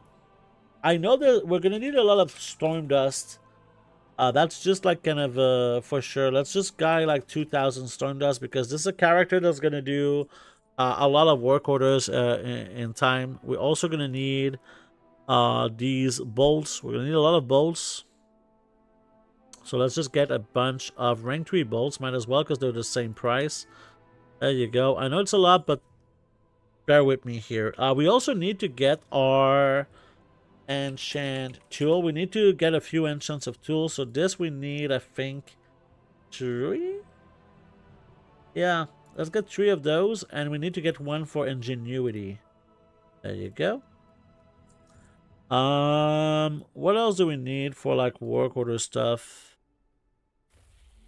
These this is all stuff I'm gonna buy by myself. Maybe those rifling samples could be decent. Let's buy like 100 or something. Oh yeah, some ley line residue is always good. So let's buy. These are really going up in price, which is kind of interesting to say the least. There you go. Let's start with this. I think it's going to be fine. We'll start with tailoring because we want to start the unraveling spreadsheet, right? Which means we're probably going to need some cloth. So let's get started right away. We'll just try and get. Actually, we didn't get some weaver cloth. Let's get some weaver cloth. Oh boy, Extended supply of goods weaver for cloth. members. So weaver cloth. So how much do we want to buy and what type do we want to buy? They're all like pretty similar prices. I think that for me, for now, let's just get some rank 2. Okay, let's get like 1,000 of rank 2. And let's get 1,000 of rank 3. Which, don't do what I'm doing right now. Very important to kind of mention this, okay? Don't do what I'm doing right now. It's not useful for you right now to do what I'm doing. So, keep that in mind. What I'm doing right now is we're going to start by doing some testing. And once the testing is done, we're going to do something completely different. We're going to try and see like the best way to make gold. And we're going to make a spreadsheet to kind of surround all of this, okay? So here we're going to use a resourcefulness tool, okay? And we're going to enchant that tool. There you go. So when you unravel, it's very, very important to go for... Oh, fuck, I use ingenuity. What a fucking waste. There you go. That's how you waste 4,000 gold, by the way. So you want to use resources as much as you can. So in this case, I don't think it's really worth it to use rank 3 because it doesn't give us rank 2. Not that it really matters. So let's unravel a little bit while we can level. That's not really important for now, but we'll get there, okay? So let's unravel a little bit. As you'll see, we're getting like between 10 and I think about 19, or maybe you can even get 20. But right now we're not getting skill anymore. So what I'm going to do is I'm going to train in tailoring. There we go. And now it seems that, we need some of these items from the vendor. So let's buy, we're going to need a lot of these items. So let's buy 1,000 of this one. And let's buy like 3,000 of these because this is just something that's really, really cheap and it works. So go back here. And yeah, we're going to do one of those. One of those for like first crafts. First crafts will give you a knowledge point, which is great. So there you go. One here. One here. Gonna get this one. And we leveled up. So when you get first crafts, it gives you a lot of XP. Which is very, very nice. All of these items are going to be able to get disenchanted later, which is great. So let's go. 1, 2. And now we're at level 25. We're going to get a bunch of first crafts. There you go. Is this a first craft? Yeah. Some people could use like a multi-craft tool for it, but it doesn't really matter. Let's just get a few skill points before we really go into anything else. There you go. Actually, before we really continue here, here's what I will do. I will go into specialization, and I kind of want to talk about what's the best thing to do for unraveling. And I'll show you one of the first things that you want for unraveling, and that would be extra threads, okay? So extra threads is very, very important because it will give you a lot of resourcefulness, which is the main stat for unraveling, okay? So let's go in here and get all of this to 30, okay? Then you want to take a look at stuff like unraveling. If I do something like this and I press on specialization info, you'll see everything that affects this. And for some reason, it doesn't show like. Oh wait, is it only when doing some stuff? Does it only apply? No, I don't know why it doesn't apply here. That's really strange. Let me actually see, because when I unravel here, it says 17%. Huh. From 453. Is it 453 here? No, that's 100 and... Huh. So we can get 75 more resourcefulness here. And that's all in the weaving and unraveling, which is from quality fabric. So the next thing is going to be in quality fabric. But to get there, we need to get to 50 skill points, okay? Yeah, the professional bag is super important. Exactly, panoramic druids. Don't worry, we'll get there. So here, I guess what we can do now, instead of doing more of the first craft, we can go straight into patron orders, okay? So here, with patron orders, you can sometimes get some knowledge for free. Like this was really, really cheap. Or sometimes, like this is something, this is the first craft, right? Which is great that we have it here. Because these first crafts would not be here right now if it wasn't for the other thing. So here, I guess we don't have exquisite bolts. So let's actually go and get some exquisite bolts. You do the bag? I will do a public order for the bag. Because, yeah, I don't have the recipe. I don't think I have the recipe. Also, we'll get our enchant tool for ingenuity that we wasted. So there you go. And what do we want? We wanted some exquisite bolts. Actually, I can just go in here and kind of look. There you go. So let's get a few exquisite bolts. Let's get like 100, might as well. Go. Return. We can close this up because we don't need this anymore. Definitely close this. All right. Okay, let's continue and everything. Yeah, I'm gonna send an order. If anyone on MA can do this bag and want to make this order for me, that could work. That could work. Okay, so let's go back to crafting orders and we'll do this hat here. That for me it's gonna be basically, we're basically almost making gold here. Because these little bags are pretty useful. There you go. The first craft again. So these are like giving me knowledge points times 2, which is really, really nice. This one here, is it really worth it? Yes, because you see how the weaver cloth are furnished here. So this is actually making me 179 gold profit, which is very, very solid. There you go. And this one here, these are not there. So now we're losing 800 gold. Is it worth to spend 800 gold for this extra 10 acuity? I don't think so personally, okay? I really don't think so. So now,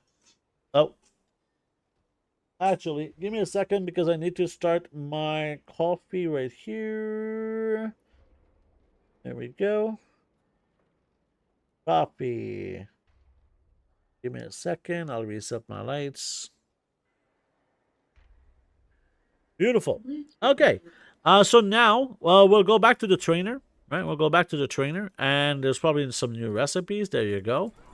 And we're gonna search in sort of first crafts here. So let's do one of these. Oh, actually, these would be first crafts with the work orders. Might as well do the version with the work order then, if it's a first craft. There you go. So this way we get like a little extra from this. So this is some of the ways that you can kind of. Oh wait, didn't I just do? Oh, it was not the same bag. Oh, I fucked up. I thought it was a first craft, but it was not a first craft. There you go. Let's do these.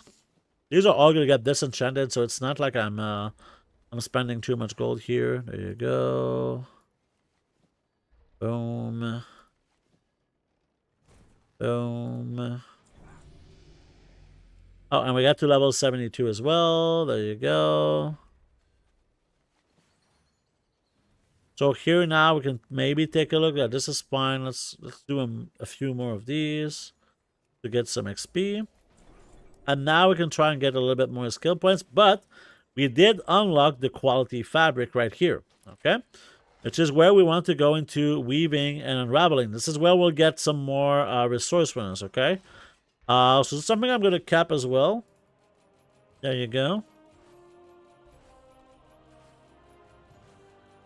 And there you go. So now if we go into like unraveling, right, and I go like pressing here, we can see that this is, if we go in specialization info, it says that we can get more from quality fabric. But here's the thing. Quality fabric is only going to give me skill. Skill is kind of not useful at all. So yeah. The severed satchel.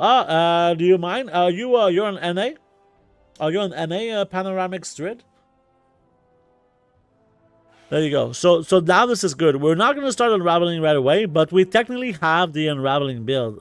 Something that you can do to improve the build, and right now it's not good to unravel because we don't have the bag. The bag is super, super important, okay? Does this character have a guild? Or we can do like can we do like a friend order or whatever?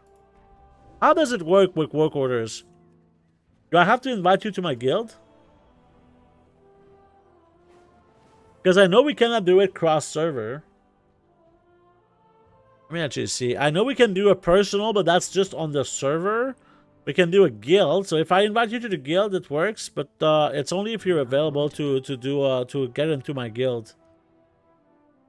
Hold your head. But yeah, let me kind of show you the thing here. So this is container bags. So this is the severed satchel. So this satchel here increases the maximum amount of yield of Kazakh Unravelling by 1, which is really, really, really important. I don't think he has a guild. Okay, so let me try to invite you to a guild here. So invite members. So that's Kevzap Earthen Ring. Are you logged into him?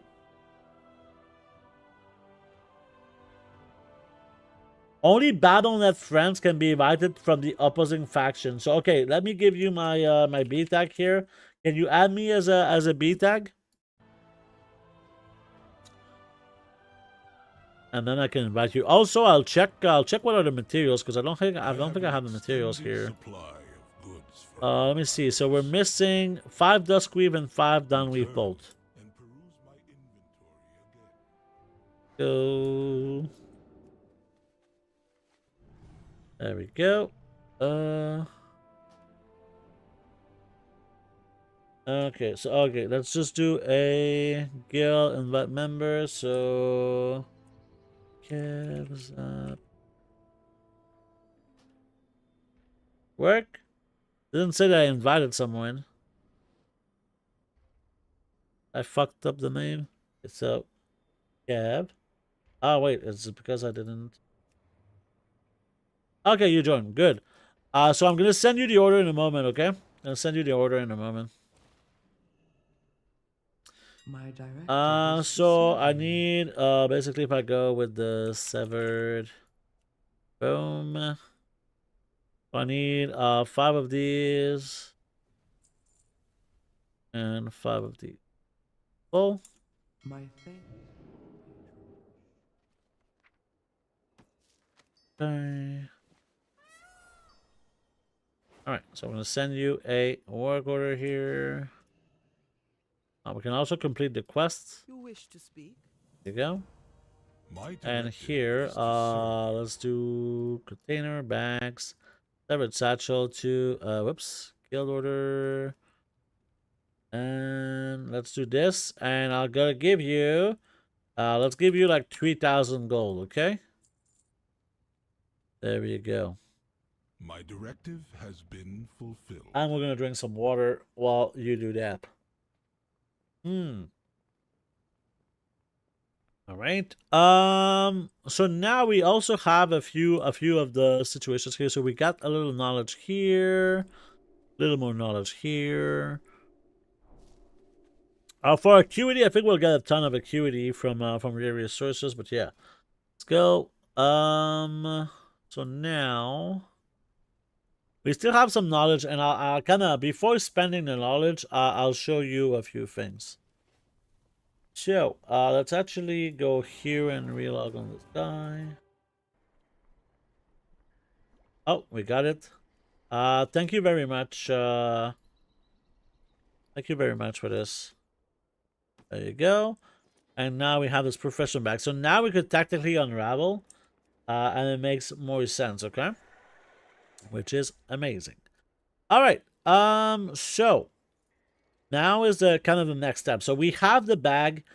How can we improve this? Well, basically the way that you improve this is from getting blue equipment. Like a blue resourcefulness tool would be very, very nice here, right? Would be a little bonus. I do have the recipe for the blue equipment thing, but before we really use this, I think I want to get like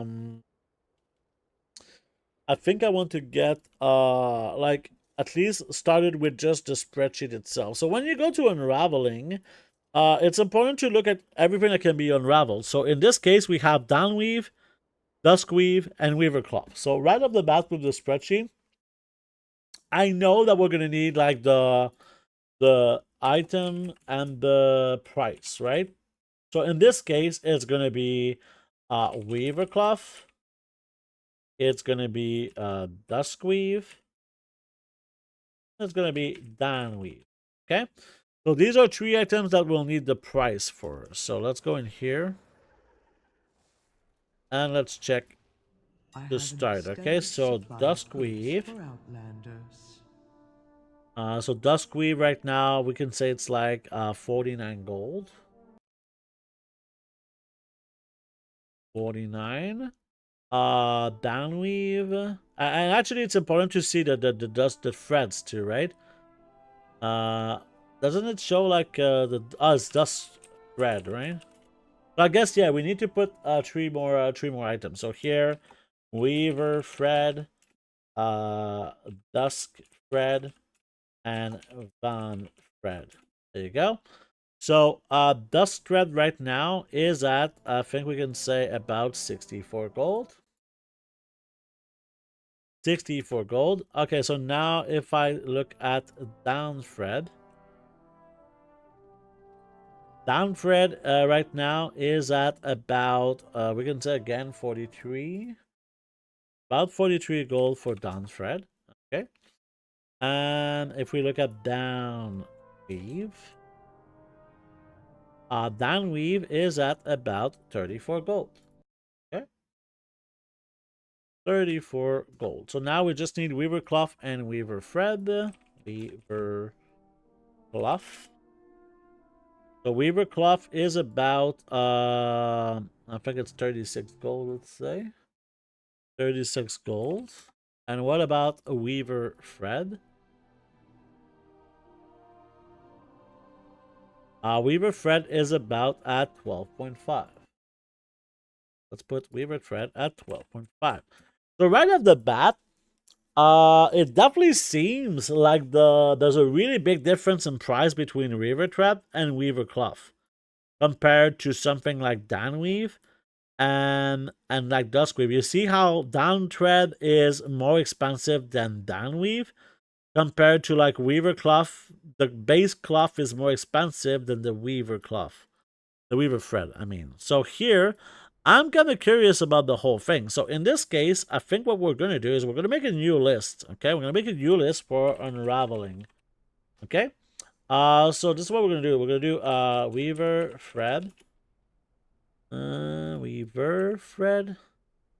There you go. Add to list. We're gonna do weaver cloth. Something we're gonna need to put like as an exact match. There you go. Now is this gonna work? Yeah. Okay. Then we need dusk weave. And again, this is something we're gonna add, but we need to put as in exact. There you go. Down weave. Again, add to list. And we're going to do exact. In this case, we're also going to do van thread. And again, this is something we need to... Actually, no, we're going to need to remove this and put a spool of down thread. There you go. And spool of dusk thread. There we go. So now if we have like all of this just like this, it's just going to be easier for us to kind of scan for things. And in this situation, I want to do something in this sort of like this. Okay, so I want to get 1,000 of these. Okay, 1,000 downweave, and I want to get 1,000 dusk weave. Okay, let's start with this, and you'll see where I go with this, because right now we're gonna do some testing. I wanna kind of learn what happens here. Okay, I want to learn what happens here. I think this is kind of relevant. Okay, so first of all, we need, before we even start unraveling, if we want to collect data, it's very, very important to make sure that our bags are kind of empty of some items, okay? So, in a situation like this, what I like to do is use my personal reagent bank, okay? So, when you do testing like this, it's very, very important to be to be aware of your stats, because eventually I you'll spend calibrated like more my knowledge, prices to be right? reasonable. You'll spend more knowledge and maybe you're not going to have the same stats. And that makes a pretty big difference, okay? That makes a pretty big difference. For Return example, and peruse my I go in here inventory again. and I unravel right now. You can see that I have, actually, let's go into unraveling. I unravel this dust trade. It's very, very important to remember that I have 528 resourcefulness, okay? Or 19.6%. So in this case, we're going to type it up in the spreadsheet before doing our testing, okay? So 528 resourcefulness, and I think it was 19.6%, okay? That's very, very important. But before we continue, this is kind of the 2-hour mark of the stream, and we're going to do the whole spreadsheet from start to finish right after the break. So we're going to take a little break, but when we come back, we're going to do some of this. So I'll leave you with some nice music, and I'll be right back.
No, God!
My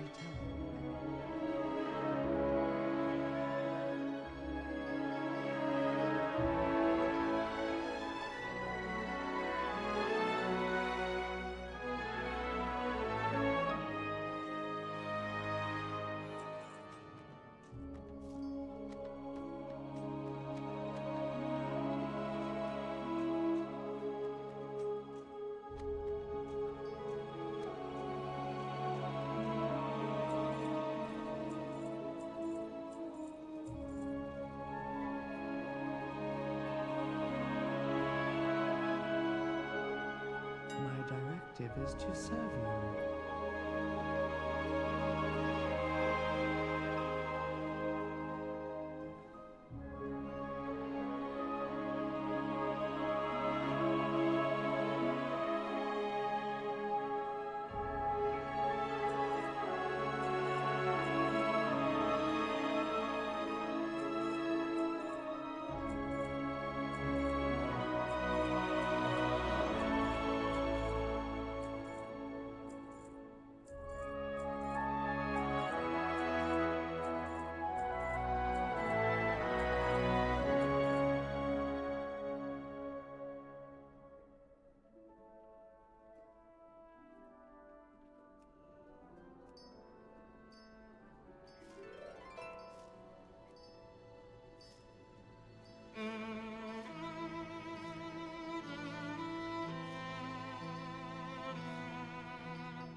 All right, we're back. Thank you so much for your patience during my little break. So, as mentioned before, we are doing this unraveling spreadsheet, but I think I went a little bit too fast here, okay? We're putting some stuff into a spreadsheet for unraveling, and some people might be confused about why I'm doing this. And for this, I want to kind of show you something right here with prospecting, okay? So prospecting is something that I currently do quite a bit. But right now, what is the process of prospecting? It's pretty simple, right? You get ore and you prospect it. A little bit like unraveling, but unlike unraveling, you get like a bunch of different items. You know, when you unravel, you get only one item. So how do I know that this is profitable right now, what I'm doing? Because CraftSim is not saying that this is profitable, because CraftSim doesn't have this process implemented, just like unraveling is not implemented in CraftSim. So how do I know that what I'm doing right now is profitable? Well, I know that because I made a prospecting spreadsheet right here. So right now, all I have to do with this spreadsheet is enter numbers, and I know if this is profitable or not. Basically, I enter the price of everything that I get in here, and it tells me this. Obviously, a spreadsheet is not magic, right? These are like complicated calculations that are in here. As you can see, this one is kind of complicated as hell. These are the calculations that you put inside the spreadsheet to know if this is profitable or not. And the way that I do these equations is from many different experience and from testing, right? How do I know how many rubies that I get every time that I prospect 1,000? Well, to do that, I prospected 12,000 ores. And we're going to do something similar today with Unravelling so that I can have a similar product like this, right? Where all I need to do is enter some prices in a spreadsheet, and then I'll know if I'm making gold or if I'm not making gold, okay? So that's the first thing. Also, something that I would like to buy before even starting is I have an extended supply of a fruits quick for hands Outlanders. file. Whoops. Quick hands file. So basically, this is going to make me do this whole process a lot faster, okay? So this is why we're going to use this. You make that gold, Canada. You make that gold good. Oh, yeah, baby. There you go. So, let's start with the first batch of testing here, okay? And to do that, I'm going to start by using this. So you see how my crafting speed right now is at 41% on the Duskweave? Well, now it's going to go to 71% with this file here. So now, if we go into specialization info, technically with quality fabric, maybe we can get some speed. I don't know. Doesn't really matter too much. But like if we go into specialization right now, because right now it gives us rank 1 instead of rank 2, right? Which we're missing right now 8 skill for this. And where I wanted to go next was right here, okay, into the less is more. It's not going to give me some skills, so I don't really know how we're going to get these other skills right now. We could just level some tailoring right now, so I think this is one of the recipes that makes a lot of sense for me. We basically need 8 skill points, which should not be too hard to get, okay? So let's get some skill points in here. There you go. We already got 6. Don't think there's anything else that really gives us skill points here. We still get them, yeah? 1. Need 1 more skill point, I think. 63, come on. How much gold are we losing here? I think we're losing a lot of gold. It's just not budging, man. At 63, and it just doesn't want to go. It's not profitable at all. Come on, man. Give me my fucking skill point. I think we're still... Okay, we're at 65 now. I think we should be good here. So, there you go. Now we can get rank 2. I just feel safer this way, okay? So again, we're going to take a look. 528 resourcefulness, 19.6. So let's start with 1,000 Duskweave. And I will check the time that it takes here, okay? So in this situation, at 71% crafting speed, it takes 1 minute and 57 seconds. So this is something we want to put in the data, okay? So, time is going to be amount and speed, okay? So speed is at 71%. The time that it takes was 117 seconds, okay?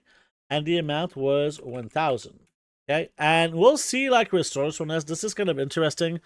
I want to bring your attention to when we save reagents. We saved 2 here. We saved 1. Let's see if we save more. I guess it was right about something. Here we saved 2. So it's 5 at a time. 2. 2. Okay. So it's either 1 or 2. It's either 1 or 2. So this is kind of interesting here.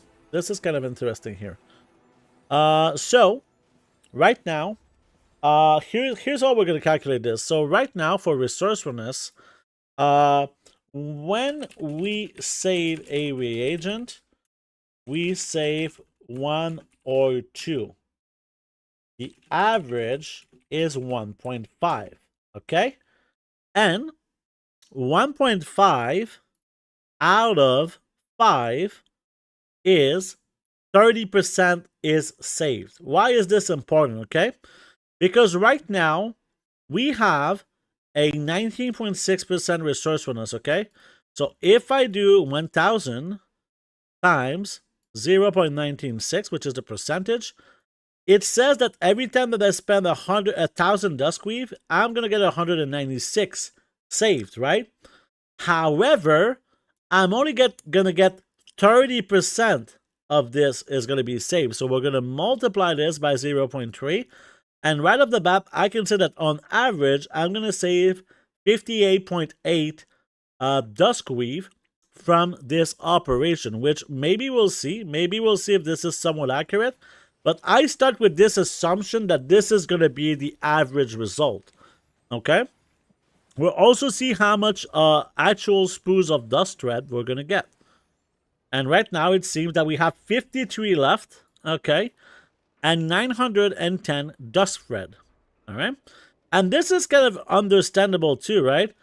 If you look at the variance here, sometimes we get 3, sometimes we get 5, sometimes we get 6. And if we keep going up, it's between 3 and 6, okay? So if we do 3 plus 4 plus 5 plus 6, this gives us a total of 18. If we divide by 4, this is roughly the average that we're going to get.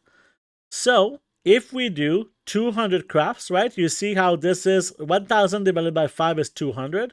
If you do this times 200, you'll see that on average, I'm probably going to get 900 dusk thread. And it turns out we got 910 because of RNG. So this is pretty interesting. And also, let's put this into a bit of a data thing, right? Yeah, we could do the two extremes if you want, right? But yeah, there you go. So in this case, okay, so now we're going to go with item, quantity, price, total, okay? So in this case, we did a item is going to be the dusk thread, okay? The quantity is 1,000. The price of dusk thread was, no, that I think we want to start with dusk weave here, okay? Dusk weave. The price of dusk weave was 49 gold, okay? Now, if we do the total, it's going to be equals this times this. Yeah, exactly. Let's do a second item. Now we're going to get dusk thread. Okay. We got 910 on this. Okay. And this was at 64 gold each. All right. So now, if we do something like this, we'll see that it cost us 49,000. It gave us 58,000 back. All right. So now, we could do something along the lines of crafting cost was equals this. All right, so this is basically the dusk weave is our crafting cost. Crafting cost, right? Fucking hell, I can't type. There we go. Now, if we check our sales, and this is something that a lot of people get wrong. This is a part that's very, very important that you listen here, okay? So the sales is always affected by the auction house cut, which is 5%, okay? So your sales, it's this, okay? It's this number here. But you have to multiply this number by 0.95 because the auction house is going to get this amount, all right? And now, the resourcefulness, okay, the resourcefulness, in this case, we could say saved dusk weave, okay, the quantity that we saved, I think, was 53? 53, yeah. We saved 53 dusk weave, which is still at 49 gold, okay. And the resourcefulness saved us 2,597 gold. So now, if we look at how much profit that we made from all this, okay, it's going to be equals this, the resourcefulness gold, plus the sales, minus the crafting cost, okay? So we made from this process right now 8,925 gold, considering that it sells. Okay? Considering that it sells. So, to see if this is somewhat accurate or this is just maybe luck, let's do it again. Okay, so what I'm going to do is I'm going to sell this on the auction house. Okay. We're going to sell these items on the auction house. Don't know if we should put all of them at the same time. There's still 64 gold. We're going to go into our Unravel thing and we're going to buy some Duskweave. Again, it seems like it's the same price. I think it was at 48 gold or 49 gold. Maybe it's even cheaper. Right? Let's go check. It was at 49 gold. Now we're paying 48 gold. Okay? And here's the interesting thing. And this is where you can see the calculator working its magic. Okay? You see how my profit is 8,925 gold right now? If I change this price here, this profit is going to change. If I change this here to 48, boom. Now we're making 9,925 gold profit from this because our crafting cost went down because the price of Duskweave is cheaper. Okay? So now we got some new Duskweave. Okay? And we're going to do the exact same thing because something that's cool about Unraveling is we don't need to be at the tailoring station to do it. Okay? So let's do another batch here. Oh, not okay. I think it's using the ones. Let's use give me a second here. I think it's bugging out because there's too many. I think maybe if we actually let's deposit all of the reagents. And now we have all the Duskweave here. I think it's gonna work now. Let's go. Working now. Yeah, this is the thing with these shuffles. Sometimes there is some issues like this. So again, as we said, I'm expecting resourcefulness. So here let's put the expectations. Okay, the expectation is like about 58.8 reagent saved. Okay, that's with this resourcefulness, okay, at 19.5. Okay, so actually we could just put it in a math thing. All right, so in this case I'll just put 19.6. Okay, and we're going to change this to just a plain text. No, a number. Actually, let's put it in a number, and we're going to change it again. 19.6. There you go. All right, so this is my resourcefulness. Okay, so if I want to get my expectations here, okay, I'm gonna do expectations. It's gonna be equals this 1,000, right? We're doing 1,000 times the amount of resourcefulness and times 0.3 here because this is the amount that we expect to save. But this is from 10,000. I don't know why it did that. Actually, is it just like one? Yeah, this is 10. Why is it 10? This is weird to me. So 1,000. Maybe we need to divide here instead of something. Regardless, I know it's 58.8. So here, if instead of having 19.5, I had a better tool and it was 24%, now I would save 72, right? So in here, if I were to put something like 72 instead, my profit again. Wait, is this? Okay. Wait. This should be just equals this, right? There you go. So here my profit goes up again. If I put it back to the 58.8, let's say that it would be like my expected things. There we go. This seems a bit high. I put 58.8. There you go. So now it's this profit, right? 19% and not 0.19. So don't forget to divide by 100. There you go. So you divide by 100. So there you go. That's why that was didn't. Thank you. If I put back to 28.6 here, there you go. So I think we're almost probably much done here. There you go. And as I was, we got 68 saved here, and 895. So you see how we're very, very, very close to the numbers I estimated. These are not estimations. These are just how the system works, okay? I put estimation because this is RNG, okay? There is a luck factor in here. You see, last time I had 53 left. Now I have 68 left, which means I got lucky. However, last time I got 910 of these instead of 895, right? So again, we're going to put the same situation here, okay? We're going to do a little bit of a copy paste right here, okay? And here we're going to get 895. And this is what as at 68, right? 68 that we got? Yeah, 68. So in this situation, now, if we do the same thing with the profit, okay? Now, we made 9,748 profit.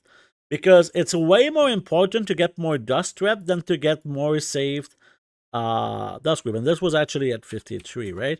So we went from 9,925 profit to 9,748 profit. Okay? So let's say that I wanted to make a calculator for these items that I don't have to really look at all this, right? I don't want to have to look to do all of this process to do this. I want something like this where I only have to put numbers and it just does it for me, okay? So how we're going to do that? This is where sometimes it can get complicated, right? Also, we need to check the... Oh, thank you, Haley. We need to check the other types of cloth, right? Is it the same for downweave? Is it the same for weaver cloth? So this is something we need to test. So I know I have some downweave here. So let's just start with downweave. Right now, I'm expecting the exact same thing from downweave here. But because we want to be thorough, we're going to do the testing here. Again, it's saving 2, it's saving 2, it's saving 1. And it's going through 2 to 6. So I'm expecting the same exact thing.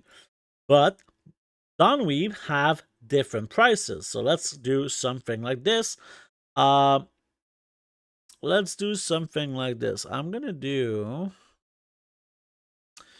this here, but we're going to remove this. So in this situation, this is now going to be downweave and down thread and save down thread.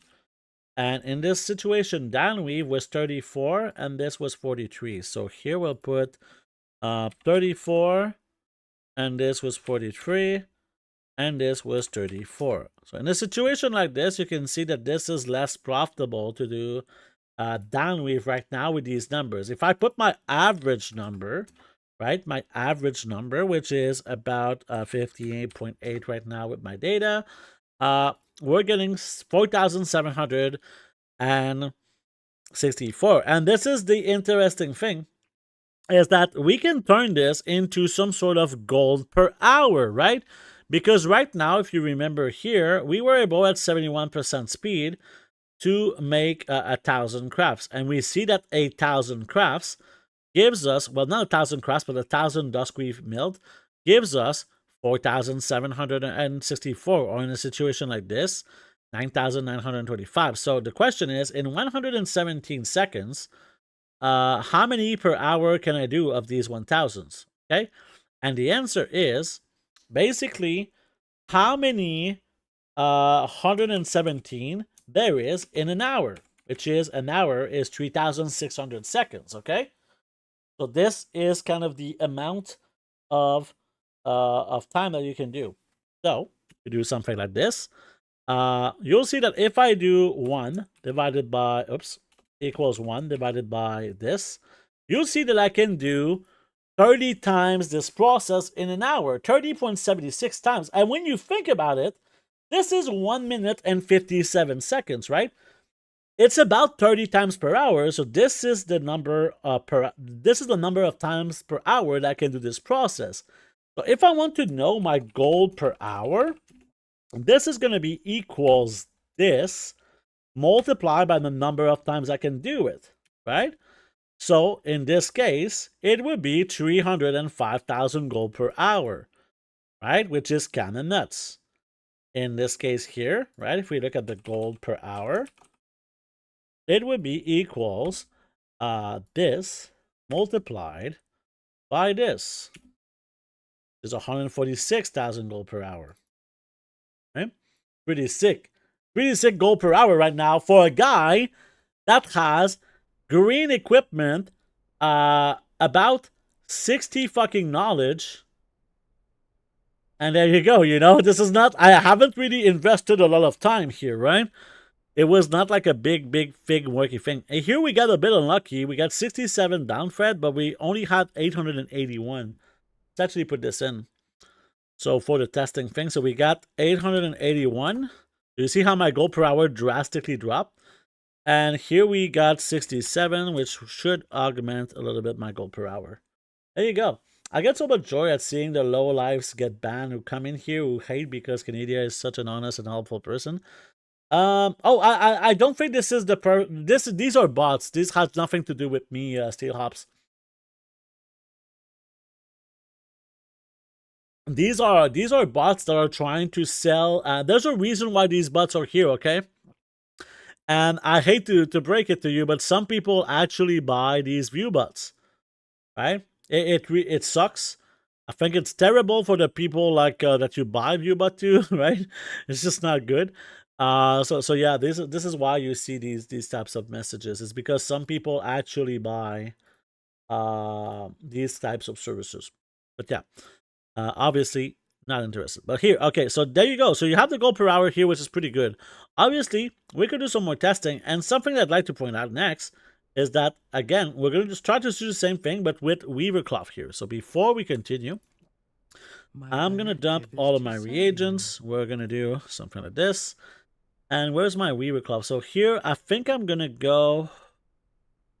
let's just use the rank 3 weaver cloth here and see what happens. So, let's do the rank 3 weaver cloth because we have 1,000. And in this situation, you see how this is completely different now. We're getting a lot more spools in this situation, okay? So, let's try and see the range. So we get someone 21. I see 10. The range is 10. I saw 21. Resourcefulness saves 2 again and 1. So that's good. So the lowest I see is 21 and 10. Okay? So let's do a little bit of math again. So here we're going to have 10 plus 11 plus 12. Actually, we're going to do this in a spreadsheet, okay? So here, possibilities, okay? We're going to do 10, 11, 12, and we're going to drop it until 21. There you go. So here we have 1, 2, 3, 4, 5, 6, 7, 8, 9, 10, 11, 12 different possibilities, okay? So here, I'm going to do the average, okay? You can see here, this is an average command. There's a command for an average of a group of cells, okay? So here, this is the average that I get from this group of cells. So in a situation, we're going to get 15.5 per prospecting. So here, we should have a total, should be something along the lines of this, multiplied by 200, because there is 200 crafts. So in this situation, I'm expecting to get about 3,100, okay? And here's the interesting thing. If I didn't get the satchel, which gives me the 21, if I remove this, then I get 100 less thread, okay? This is why the satchel is important, okay? Without the satchel, you can only get up to 20. Now you can get to 21. It's very, very important, okay? It makes it that you get 100 more of these. And again, I'm expecting to save about 58.8 of these weaver cloths, but we'll see. And it's looking like my math is correct because you see we're getting close to like 3,000 now. And we'll see, we'll see. We still have 13 more crafts. It looks like we're going to be really close to 3,100 as predicted. We're going to get more actually. We're going to get a bit more. So we got 3,171 and we save 49. So let's put this again into, let's remove this. Okay, we don't need it anymore. So let's do something along these lines here. We're going to do the same thing. The gold per hour, we're going to remove it for now. So here, I'm going to change this to weaver cloth. Weaver thread. And saved weaver cloth. Okay, and let's enter the prices of everything. So weaver cloth was at 36, while weaver thread at 12.5. So here we'll put this at 36 and this at 12.5. Okay, and this is again 36. So in this situation right now, I'm losing a lot of gold because these numbers are not correct. This we got 49, so this is going to lower our profit even more. But here we got 3,171, which means we make 3,419 gold. Okay, so if I want to check my gold per hour, it's going to be multiplied this by, again, where is it? Like this. So 105,000 gold an hour if we keep doing this, which is pretty nuts. But now comes the time where we have to do a bit of a reality check on these methods, okay? The reality is that if you do this for an hour of this type of unraveling with normal weaver cloth, okay, you're going to get 30 times this amount. So if we talk about 3,100 on average, right? 3,100. If you do this like 30.75 times as we saw, you're going to get 95,000 spools of weaver thread. So logically, how long does it going to take to fucking do this, right? This is a fucking lot of thread to sell. Are people really going to buy this thread? On the other hand, the other one gives about 900 per 1,000 that you do. So if you change these 900s times the 30.75, this is a little bit more manageable with 27,000. The point is, you're probably not going to do this for a full hour, right? Which means you can kind of check for the gold per minute here, okay? So you can do equals this, and this is pretty simple. You divide it by 60. So we're going to make about 1,700 gold per minute of doing this, all right? So here, we're going to do the same thing. Okay. This doesn't work, but that's okay. 8, yeah, this is working. This is M20. Yeah. Oh, no, we don't have the gold per hour. That's why. Okay. I understand why this is. Well, doesn't matter. Okay, that's fine. But here we get like 5,000 gold per minute on this one, 2,000 gold per minute here, and 1,700 gold per minute here. That's pretty interesting, right? And this is why Mordred Anime is saying basically the next thing is that this is not the only thing that can technically be profitable from doing this, because technically with this cloth, you can make bolts, right? You can make bolts, and with these bolts, you can make also exquisite bolts if you want, right? So what do we need to make bolts? What we need is multi-craft, okay? What we really need is multi-craft. But here is where it can be a little bit tricky, is that this might not be profitable, okay? This might not be profitable. Let's go like this. But let's at least try it, okay? So to unlock the multi-craft tree, you need to put points into here up to 15. Okay, this is where you can start unlocking this. I would say that if you want to make bolts, you need to have this capped. If you don't have this capped, don't even think about it, okay? Don't even think about it if you don't have this capped for making bolts. This is extremely important. As you can see, we can get a lot of different sources right now for getting more knowledge, right? Obviously, patron orders is something we're never going to get this amount, right? But we can definitely get the books, right, with artisan acuity. And this is why Enchanting is going to be pretty nice, because Enchanting gives us a ton of artisan acuity, okay? So, let's get into this. All right, let's get into this. Maybe not into Enchanting right away, but let's start by just trying to get the books. I don't know if I need to get the acuity in my bags, but whatever. So, let's try and see. We can buy the 200 book. Apparently we cannot buy the 300, but maybe now we'll be able. What do you seek? Yeah, we can buy the 300 book. There you Keep go. your wits about you. And later, if we want, we can buy the next one. But yeah, let's go into here, put our 20 points here.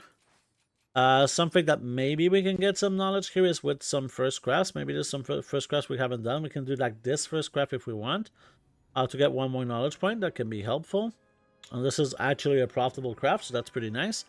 Also, when you're crafting bolts, you don't want to have a resourcefulness tool. You want to have a multi-craft tool. Extremely extremely important to have a multi-craft tool when crafting bolts, okay? You see how right now this is saying 300 gold profit, 323 gold. If I switch to resourcefulness, it's now 260 gold. So this is a 70 gold difference in price just because I switched my tool around. Really, really massive, okay? So, we can get this knowledge point, I guess. There's a lot of different various sources of knowledge point that we can get. But I think that the next one is going to be something that is time sensitive. Okay? It's not something you'll be able to do all the time. So let's get this one here. We can also check if there is some more patron orders, but they're all like kind of not available.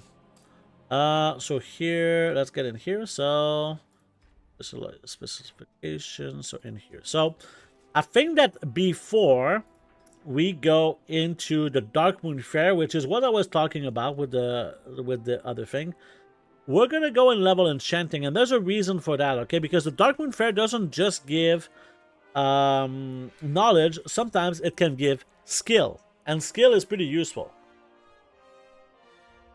Right now for my tailor, these are the only, like, if you look at has skill up, there's only these two recipes that require acuity that gives me skill. So I'm kind of fucked in terms of skills, right? I'm kind of fucked in terms of skills. So let's do the same thing for Enchanting now. So Enchanting is a really, really interesting profession, okay? I really, really like Enchanting, this expansion. It's really, really fun. I think I'm missing a thing here. Yeah, there you go.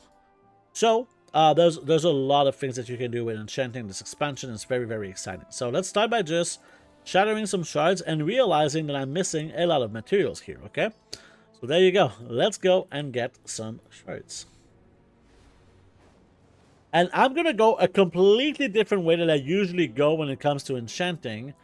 Because there's something else I wanted to test today, and this is oils when Enchanting. So if you go to Enchanting, you'll see that there is these Algari mana oils, okay? And these mana oils are usually like, they seem to be like pretty profitable, to be honest, right?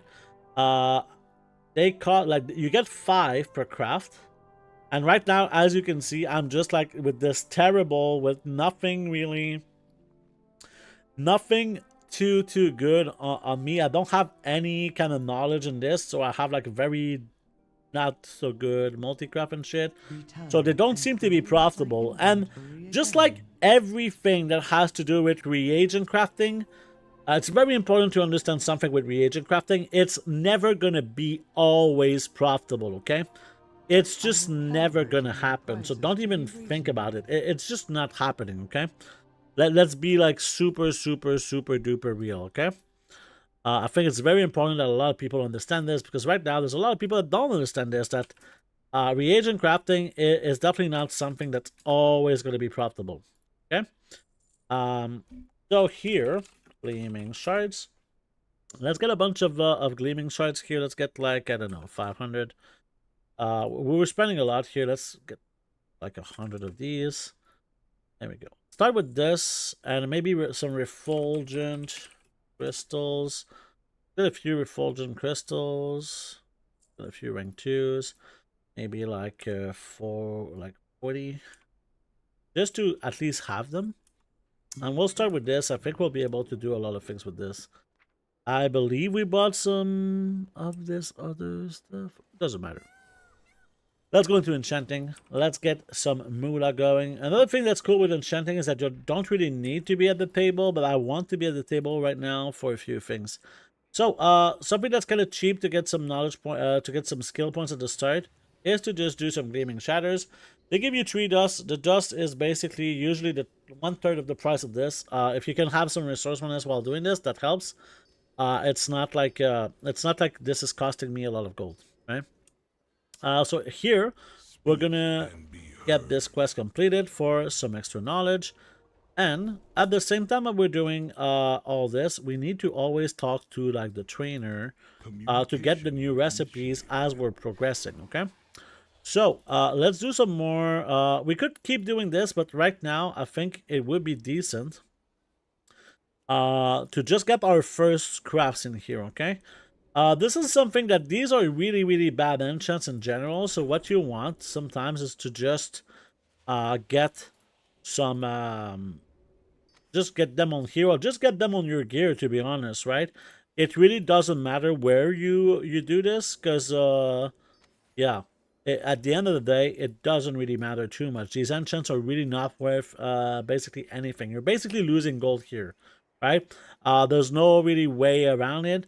You're going to lose gold. On this one, this is something I'm going to craft later, because this is another craft that is kind of important for here. You look at the specialization info for this. This is the same thing as oils, basically, right? All of these points in here is basically the same tree that we're going to go when we open up these specializations, okay? And that's going to really, really clap. So here, let's try to see which one is the cheapest. I think we're going to do a little bit more shatters here, because they're giving me skill points, and they don't have too much to do. So if we can get to skill 20 here, that would be great. Also, if you're a blood elf for enchanting, that's always nice, because blood elves are the best race for this, right? So here we're not gonna do this. I think we're gonna keep doing some gleaming shatters, just because these skill points are gonna be too expensive otherwise. Technically we could do like these business rods to level up. We don't need to, but yeah, these are like not costing us too much gold, and they would give us 3 skill points. You know what? I think it would be simpler to do this. So let's go at the vendor. He's gonna sell us a business thread. Right, we can actually buy a few, because later I think this is where we're gonna go as well. So in a situation like this, you don't want to use a multi-craft tool, but this is the best tool that we have for this. So let's just use it. It'll give us the 3 skill points that we need, and then we're going to learn a little bit more recipes, and we're going to go into the where I want to go with this profession right now, which is ephemerals, enrichments, and equipment. So, right now, I always usually get the 5 here, and this is where you get this choice, where I like to get the deceptive decorations. They have nothing to do with what we're doing, but this is going to give us a lot of acuity and some knowledge, okay? So what you do here, and this is costing you money, by the way, so be aware that this is costing money, all right? But you're going to unlock something like 22 recipes from these 20 points here. Also a great way to level up, and also you can sometimes get these work orders for these as well. So later, maybe we'll get some of them. Right now, it doesn't seem like they're there. All right. So here we can switch to first craft, and in this situation like this, we're going to need a lot of resistant spore, which I totally prepared for, right? So let's do this. We're going to need some spores. And yeah, there's going to be a lot of gold that can be made for this. There we go. Search. So let's buy a bunch of resistant spore. Let's buy like 200, because this is something I'm just going to do like pretty regularly. Probably going to need to go get some gold in our in our war bank at some point. For now, let's just keep going. So I think you need to be at the station to craft those. It's not something. Oh, you don't even need to be at the station. That's kind of nice. So here it doesn't really matter what you use, because in this situation we're really just looking to make some first scraps. So each one of these recipes, they cost about 400 gold, which is not great. Okay, but you're getting 5 acuity and 1 knowledge point every time that you do this, and this unlocks these work orders, which are really, really easy work orders to make some gold, right? Also, let everyone know that when crafting bolts, about 3,000 of the time, the memory leak lags your computer hard. Yeah, I mean, every time you do reagent crafting, sorry for the late answer, but yeah, every time you do reagent crafting, there is this sort of aspect of, yeah, it does this memory leak thing that sometimes you need to restart your computer. Not restart your computer, but restart your game. And that's sometimes a bit annoying, for sure. Keep going here.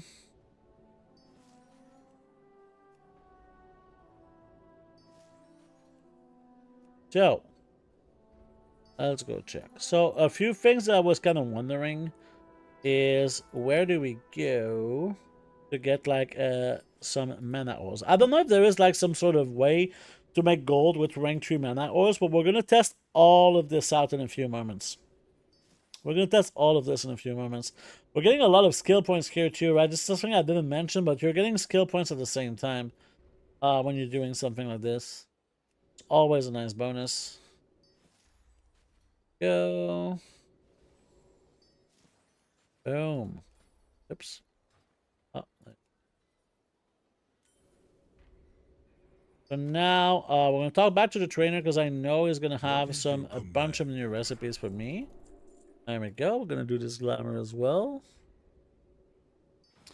Yeah, you can do like the cheaper ones like this, like the cheaper enchants. Every enchant, like, don't do the weapon enchants. They're way too expensive, right? They give skill points, but they're way, way, way too expensive to really do as a first craft unless you're using concentration, you know? So yeah, there you go. And this one we can do as well. It's first craft. Oh, that's not what I wanted. Do it.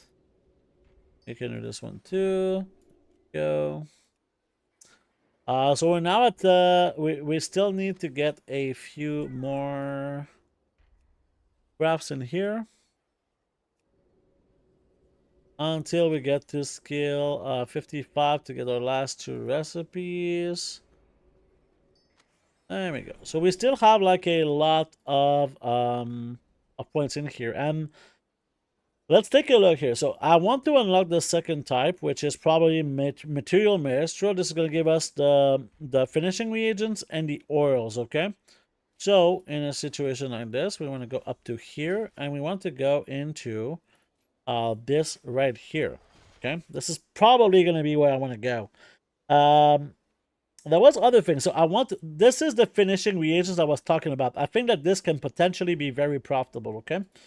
But let's keep going. Okay, so we need to choose a situation here, and I think what we want to choose is supplementary shattering, and not for the reason that we usually do it, okay? We want to get multi-craft is basically what we want here, okay? We need to cap this multi-craft tree right here. Okay, we'll get to it. For now, let's keep going into this. We'll start with, whoops, I guess we have the knowledge to get, we want to unlock both, so let's just unlock both here. There we go. So now, what do we get if we keep going in here? So 5 skill, 10 skill, 20 skill and less concentration. This one here is skill, skill, and skill. I don't think this matters too much because right now, oh, we're still missing some skill. So yeah, it does matter, I guess. It does matter for the mana oil. Okay. So let's check here if we want to check the mana oil. In here, I mean. I guess the mirror powder. Are we good on the mirror powder? No, we're still, if we get like rank 2, we're still missing like 6 skill here. And, oh, maybe, I think this one could actually count here. So maybe we just go in here. If we check, does it count? Yes, it counts. So I think what we want to do here is to increase.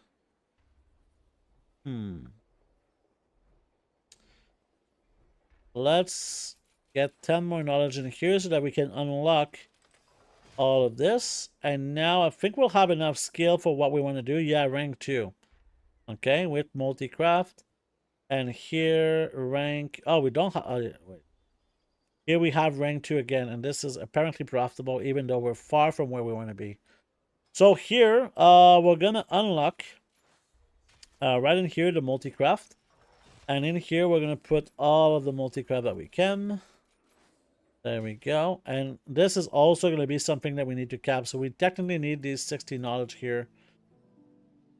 To be ready for AFK crafting while I'm on vacation. Yeah. Yeah, that's totally totally possible. Let me drink some coffee real quick. So right now we're missing a lot of knowledge, and this is where we're gonna take a look at this enchanting. Okay, so right now, I'm missing a lot of knowledge with this 73 knowledge here, right? And to do that, we need to disenchant some items, okay? And the way that I like to disenchant is to use TSM Destroy. TSM Destroy is pretty nice for this. You can just kind of press a button to disenchant your stuff. So the first few knowledge that you're going to get is through like kind of the basic things here, the basic arcane manipulation, right? Before we continue, I kind of want to equip my other rod. Otherwise, I'm going to disenchant the rod that I bought for myself, and I don't want to do that. So here, I want to get the ingenuity one. There you go. So now I think it's going to be removed. All right, let's keep going. Let's start by this, and eventually, when I get the last item, we can stop. Okay, so here, as you can see, when you get this thing with 4 knowledge points, you need to use all of these to be able to get the catch-up knowledge, okay? Let's grab all of these. There you go. And now we're going to start destroying even more to get 73 points of knowledge. And one thing that's kind of convenient for us right now is that this character is actually a tailor, and the tailor makes one of the best crafts for disenchanting with the pioneer gear. Okay, so we're gonna go and get some pioneer gear crafted at the tailoring station. I don't know how much I have materials for this, but let's check. So yeah, we can make a lot, and I think the gloves are basically one of the best things to do. Since the quality doesn't really matter, I mean, these are all the bolts that we have. So here we want to use a resourcefulness tool to reduce our crafting cost. So as you can see, my crafting cost is 150 gold. With resourcefulness, it's probably a bit less than that, because sometimes we're going to save some of the bolts. The bolts are the only thing that really costs money here. These are vendor materials that are super cheap. So in a situation like this, it's going to be very, very easy for us to get to the point where we want to be and get as much fucking multi-craft as we can. So we're going to disenchant all of these things. And once all of this is going to be done, we're probably going to go to the Darkmoon Faire, right? We're also going to take a look at crafting some equipment too, right? We're going to need a lot of acuity on this character, so it's a very, very nice thing that we have these professions. Make sure to mention that you have to get both the enchanting things and world treasures. Yeah, I did get the treasures earlier so I did show it, right? Something that if you don't see that you're getting these little knowledge things, right? These little shimmering dusts. If you've been disenchanting like 10 or 15 items and you still don't get shimmering dust, there's a problem, okay? You either need to do the quests, the weekly quests, you either need to get the weekly treasures, or you're still missing, you need to use some of the knowledge items that you might have in your bags. That can be like one of the things you need to do. So if you're not seeing anything, look around, okay? Look around.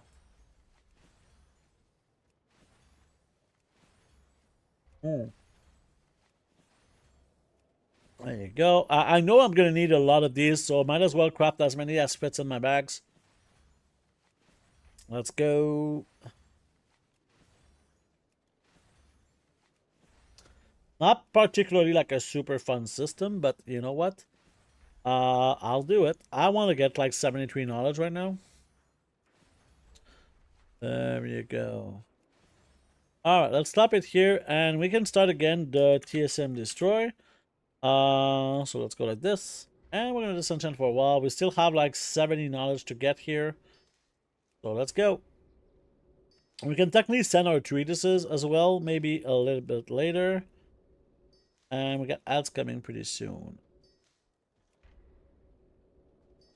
So yeah, we'll have to do this for a while. We're a bit unlucky right now on the knowledge, but it's not too bad. I mean, sometimes you get like 5 in a row, sometimes you get none in 5, you know. So like here we got 3 in a row, 4 in a row. I think we got like 5 in 6, so that was really solid. There we go. So you see like this little number going down here, this is what we want. We want this number to not to be 0. Go.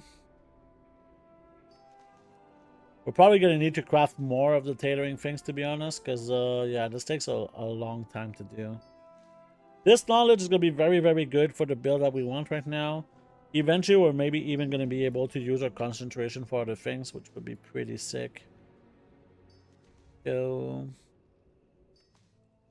And I want to be able to craft like the new rod.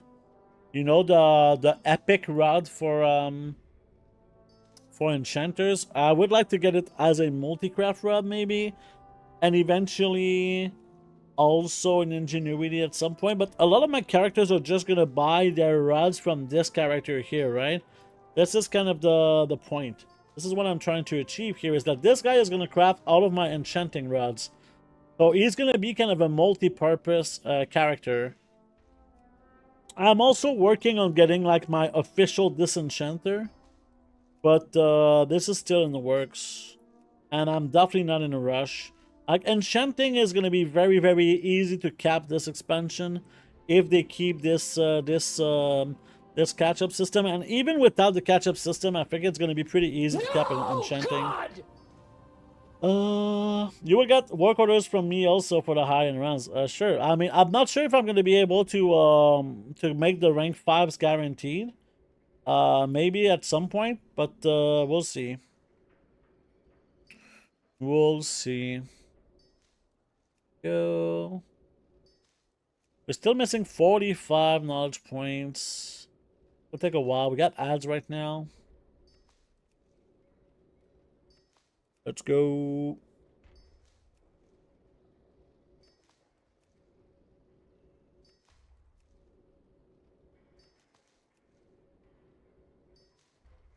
Still 38. We got a bunch in a row, so that was nice. 37, 36, 35, 34. Ah, that was a good batch right here. We got like 4 in a row. Love to see it. Yeah, we're gonna need to craft more tailoring stuff in a moment. I'm living in alt using mining and herb from 70 to 70, tracking how much I make and how long it takes for a non-druid character. Yeah, I mean, with the catch-up system with gathering, I might actually level some characters this way, to be honest. I might actually level some characters this way. If I care for leveling characters, to be honest. I don't particularly care too much about leveling characters right now. I'd like to get the 25% XP buff account-wide. That is for sure going to be something I'd like to get into. But there's nothing urgent here, right? It's 65 for herb and 55 for mining this week. What do you mean? For the catch-up?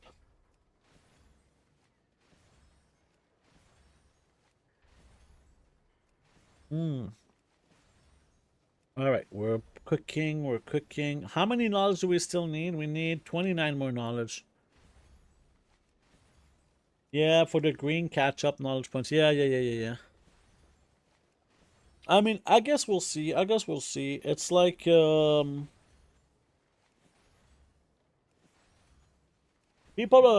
I think that this is the fun thing is, I don't know if Blizzard's gonna put a cap on the way to catch up system, right? Because technically in a month you'll be able to get something like 120 enchanting knowledge. That's kind of nuts, right? 120 enchanting knowledge from a brand new enchanter as bonus knowledge. So you'll be able to start an enchanter with like 250 knowledge, something like this, right? It's kind of nuts. All right, let's do the same thing here. Hey, thank you for your patience, everyone, during the ads. That's very, very appreciated. Let's keep going. We are cooking right now. We're still missing 26 knowledge. Like, I was doing this for the full duration while there was an ad break, and we're still missing a lot of knowledge. So this is a process that takes some time, takes some gold. But I think like I've shown in the last few streams how easy it is to make gold with enchanting. This is completely different, right? Completely different. But like for enchanting, this is like definitely worth doing if you're gonna make like some gold with the concentration stuff. Definitely worth it. Canadian, what are your thoughts about the reset tomorrow? I've seen a pattern of individuals talking about another crash tomorrow as the number of things being reported on Saddlebag is diminishing, but prices are staying low, indicating large hoard stocks for tomorrow's drop. I think that tomorrow is a... I think that some markets are definitely flagged by some people, right? Some markets are definitely flagged by some people. I've seen... Okay, so there was a big irregularity with Bismuth rank 1 and 2 yesterday, I think, or the day before. Bismuth went from 22 gold to something like 35 gold. Okay? So I think someone, maybe they bought like 100,000 bismuth or something, or a bunch of people, right? Reset is on Wednesday for EU. It's on NA, it's on Tuesday. So Tuesday gets the reset one day before EU does. But I kind of want to take a look at the whole thing, you know? And right now, I can tell you for sure, Trap Therapy, next week's reset is a fucking risky reset to get into, okay? Zero doubt about that. There are some resets that are kind of somewhat stable. But right now, last week, the reason why it crashed is because people were holding too much. And I think that a lot of people got discouraged from not making gold from the last reset. A lot of people lost a lot of gold from the last reset, which probably is going to make them very scared to do another hold like this, okay? That's kind of my take so far. The items have been stable in terms of price until at some point, like someone for bismuth, for example, as mentioned. But I'm like, I don't know. It's not something that you can just say, oh, this is gonna be easy gold, and it's not something that you can say, like I think that it really depends on you. Personally, I do my same kind of strategy for the reset right now. So here's something that's very interesting that I feel like people should do a little bit more. Okay? So right now, let's open this up actually to kind of show you. Right? And let's make a new that's like, yeah, this is good. So right now, people figure people are doing price resets for materials to make a profit. But is there a better way? I think that there is a better way, okay? I think that there is a better way to do these sorts of flipping, okay? But right now, instead, okay, instead of buying materials, you can craft what's profitable today, right? So right now, I'm prospecting, okay? I'm prospecting right now, and this is all fine, right? I'm selling my stuff from prospecting, and this is all good and well. Okay? There you go. These are massively profitable, okay? Like my inks are super, super profitable, and very excited for that, okay? So as you see, I'm not selling these items tomorrow. I'm selling them today. Why am I not waiting for tomorrow, okay? Because what's the point of waiting here, okay? What's the point of waiting? If I sell all of my ink right now, I'm going to be very, very happy because this is massively profitable, okay? But there's a real chance. Here's why it's a good timing to craft ink way better than other moments, okay? Because if there's a point where ink is going to be resetted, it's on the weekly reset, right? There's a very, very good chance that someone sees my ink and buys everything on the market to reset the market, okay? So, going back here is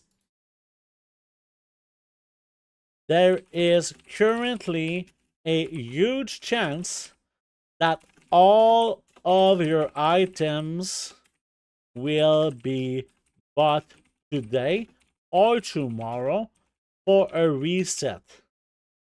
That's why if something is profitable, you can make a bigger quantity and post it all, right? So instead of buying stuff like bismuth, for example, or any of the herbs thinking that the price will go up, yes, that can work. But why don't you do something that is already profitable, right? If you're doing something that is already profitable, this is great. And if there is a price reset, this is the time where this is the biggest chance of getting a price reset on anything. So if someone buys all of your shit, you'll be super happy because you'll make a lot of profit from this, right? That's kind of how I would see it.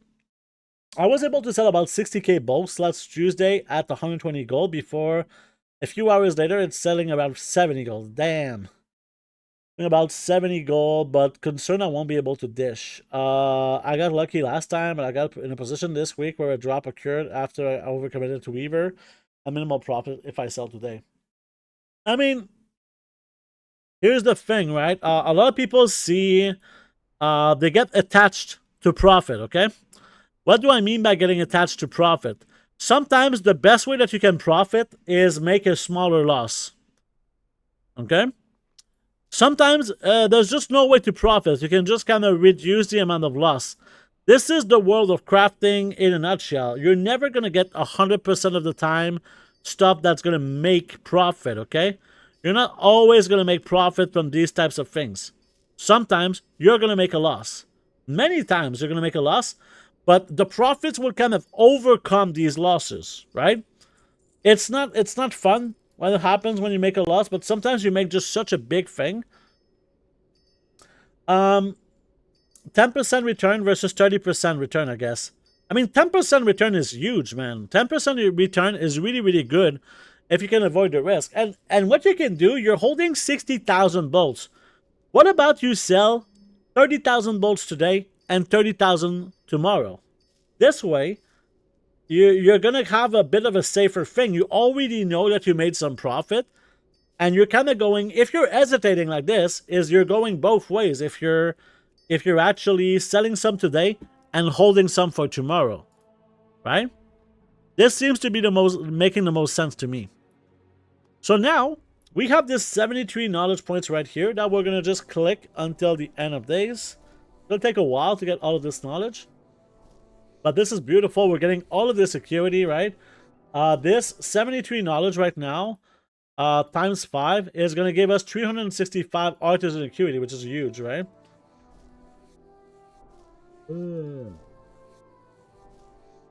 If I craft Weaver Cloth bolts, I lose gold. But if I craft exquisite Weaver Cloth bolts, I make more profit. Yeah. Obviously, sometimes. Here's something that can be kind of interesting, okay? Maybe it's profitable to make Weaver Cloth bolts even for you, Bumbescu, because Unravelling might be super, super duper profitable, right? So your crafting cost is lower than what the auction house price suggests. That's kind of the thing behind it, right? Let's go. Give me all of this knowledge. Actually, I'm going to put this here because I'm tired of... Let's just press here. There you go. So that's the kind of the next step of the spreadsheet that we're making for the weaving. Unraveling, I mean, not weaving. For the unraveling, that's kind of the next step that I wanna talk about. Eventually. For now, we're just going to finish this. Get a bunch of what we talked about. And we're going to spend this knowledge at the places that I already talked about. But for now, let's just keep going. We still have so much stuff to do on this character. So this is a new character getting set up. Takes a long ass time. I mean, we're 3 hours and 15 minutes into the stream. I don't think we started exactly with this. Did we start with this? I don't feel like we started with this. I mean, it doesn't matter, to be honest. So let's go into the specializations here. So now I definitely want to get this capped. Okay. Right here. Whoops. This to cap. and I want to get this capped as well. Okay. The reason why I want to get this capped is that this tree also gives multi-craft. Okay. So all of this is going to give us even more multi-craft. Okay. Pretty important, but we don't really care that much about resourcefulness, even though it would be nice to get resourcefulness, don't get me wrong, okay? Resourcefulness is a good thing to get. For now, let's get in here. So now, we have 47 points left, and I want to get into this thing here, right? If we want to get inside, to get the fucking hell. The profession tool, okay? If we get into the profession tool, that would be very, very useful, okay, for us. I just don't know how much do I want to get into this, though. So let's start by doing these 20 points, okay? And the question I asked myself, because right now we have some acuity. We have, apparently we have some in the bank, but I'm not sure if that's accurate. We can check. Oh yeah, we can check easily, actually. And something we can also get is a work order for my other character to get the bag for enchanting as well. Because, yeah, there is a container, a bag for enchanting, which is this one. And, yeah, we have 590 acuity only, okay? So this is something that we can send to get an extra 20 multi-craft, 20 resourcefulness, and 20... of the other thing. And I really think that this is something that I should do. So here, we're going to post it. And I'm going to relog to my other character to get it done. Okay? So let's relog to the other character. And this is the character that's going to do it right now. Okay? At the same time, we're going to start a little bit more prospecting. There we go. Gonna do a little posting. There we go. And I'm kind of amazed because, you know what? Yesterday, Apricot ink was at like 190 gold. And I was making profit when I crafted my ink when it was 190 gold. At some point, it was 600 gold yesterday for this. So that was kind of nutty, right? That was beyond, like, this was not the world of profit. It was the world of madness, you know, when this was the case. And this is, I think this is something that I need to really be more careful about. Is in here is just scanning for markets, okay? So right now, I always check Apricot ink and Shadow ink. But why am I not checking all of the markets, right? If I was checking all of the markets, I could definitely see what's good to craft at any point, right? All right, so in here... we're going to go to our tailoring table. I'm pretty sure that I have this work order here. We can check the patron orders at the same time. Maybe there's some cheap... this is the stuff. This is such... you know, we were talking about work orders. This is so fucking good. So fucking good. Because this is basically giving me gold. These bags are giving me gold, and this acuity is giving me gold. And sometimes they even give you the material. You see, this is giving me gold to do this order. And it gives me a bag, and it gives me acuity. This is insanely good. There you go. And now, we're going to do this. And when you craft something like this, you want to use a resourcefulness tool, not a multi-craft tool when it comes to crafting a stuff that doesn't have any quality. So here... we actually saved 10 exquisite bolts for 1,200 gold because we used the correct tool here. So that made a really big difference, okay? Which is really massive. You can also check the public orders. Sometimes there's some stuff. I guess not. So there you go. We crafted our thing. What is the goal of that mage enchanter? So there's 2 goals with this mage enchanter. Okay, so the first goal is... to make I mean the mage, the thing is that the mage, it doesn't really matter what class it is, to be honest. The class was kind of random, to be honest. What we want is to have this guy to do unraveling for us. That's the first task of this mage. The second task is to be able to make mana oils and mirror powder. Okay, so basically reagent crafting with an enchanter, which we didn't have on our account. And on top of that, because that's not the only thing, we want to be able to get, and I can kind of show you the recipe in here. This recipe that is, let me see if I can find it. The ruined nullstone rod. Okay. This is the best tool in the expansion for this profession. I can kind of show you. I think someone did post a screenshot somewhere. Maybe it wasn't goal making screenshots. Maybe not. Damn, look at this PvP. Goal making discussion maybe. Yeah, this. If you have like the maximum quality, you'll get 450 of the stat that you want. And I want to have multi-craft for these crafts. You also use 1% less concentration. This is really, really good, right? So this is what I want to... I want a guy on my account that can craft this thing on every single character that I need it on, right? So this is... I'm going to buy this recipe at some point. But I don't know if that's the highest priority for me right now. For now, I'll just get this little beautiful magically bag thing. And we're going to be happy. There you go. Oh, no equipment slot. There you go. Get the fuck out. Beautiful. We can also use our... I want to go Sunfury. And I don't really care where I go after this. There you go.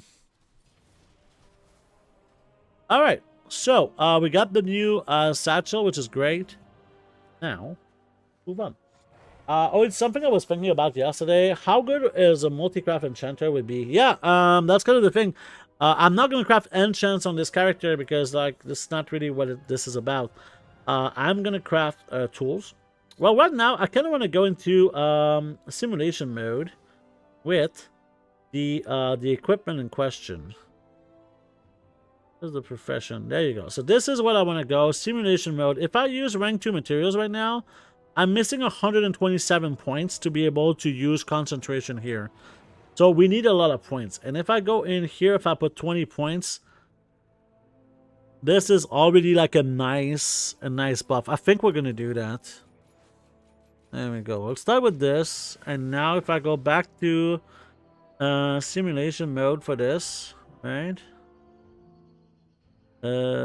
Simulation mode, and we use rank 2 materials, we're missing 67 points, which means we're gonna need to use some of the rank 3 stuff to be able to use, like if I use something like 20 here, 80, 20, we're still missing a ton of points. So if I use like rank 3 materials, right, I can almost guarantee rank 5 here, but it's still a lot of concentration. This is very expensive to use all rank 3 though. So if I go into specialization info, where can I put points? I can put 5 points here. Right, if I put 5 points here, this gives me 5 more skill, but also crafting speed, which is very nice. 15 in tunity and resourcefulness. Yeah, I think we want to get those 5 points for sure regardless. Okay.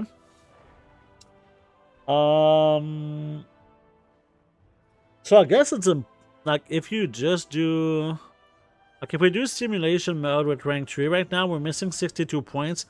Obviously, we get like 18 skill point, like 10 skill points plus 22 plus the maybe, I don't know. This seems fine to me. If I use rank 2, I'm gonna need to use some rank 3 materials, right? So if I just do these, maybe this is gonna be enough. I doubt it, but we'll see. Yeah, if I'm using only 36 points that I'm missing, so that's not too bad. We'll manage something here. I'm not too stressed about this, but this is gonna be my crafter at some point for this null rod, which I'm gonna craft for myself eventually. Like maybe later in the stream actually, but let's just take it one step at a time. Where I'll be able to see the VOD. You can check on YouTube. The VOD is automatically posted after the stream. All of my VODs are going to be there. And something that I'm going to change for my VODs is I'm going to have markers, okay? So I know there's a little bit of a problem with the VODs is that you see like, oh, there's a stream from Canada, and he said that in this stream, he's going to do the multi-craft enchanter. Okay, but this is a fucking 6 or 7 hour stream. Where is the part about the multi-craft enchanter? And this is why I'm going to put these sorts of markers to kind of indicate where is what, right?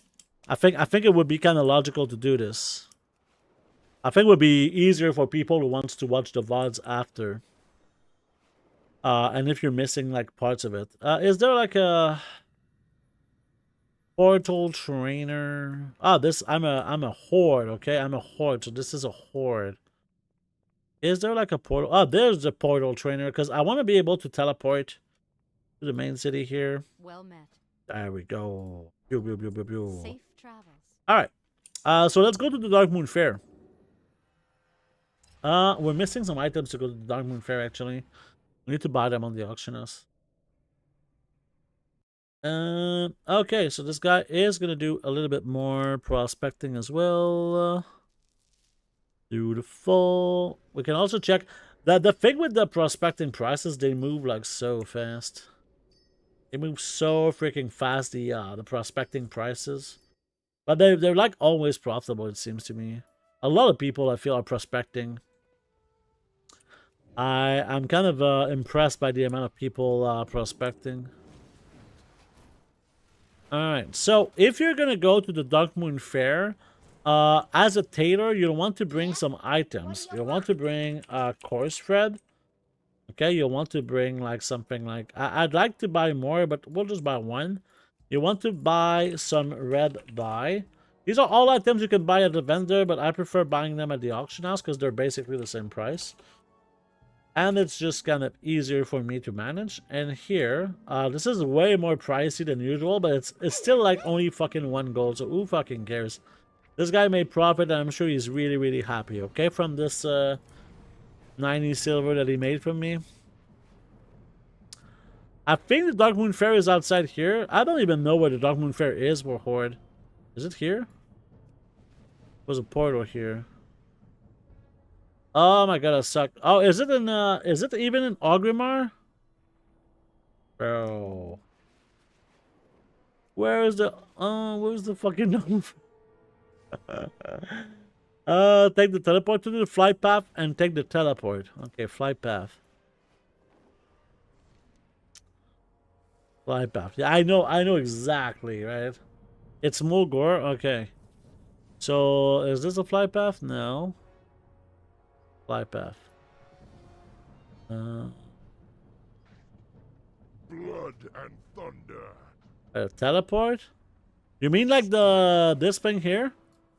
That's the thing, right? This is under city. It's outside of Thunder Totem.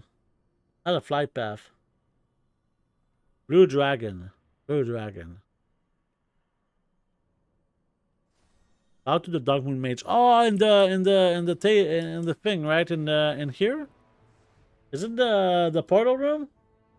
Oh, the mage right there. So there was a mage right there. Sorry. I'll go back. Mage right there. Okay. Mage. You. Trispo Glaze, the Zeppelin Master.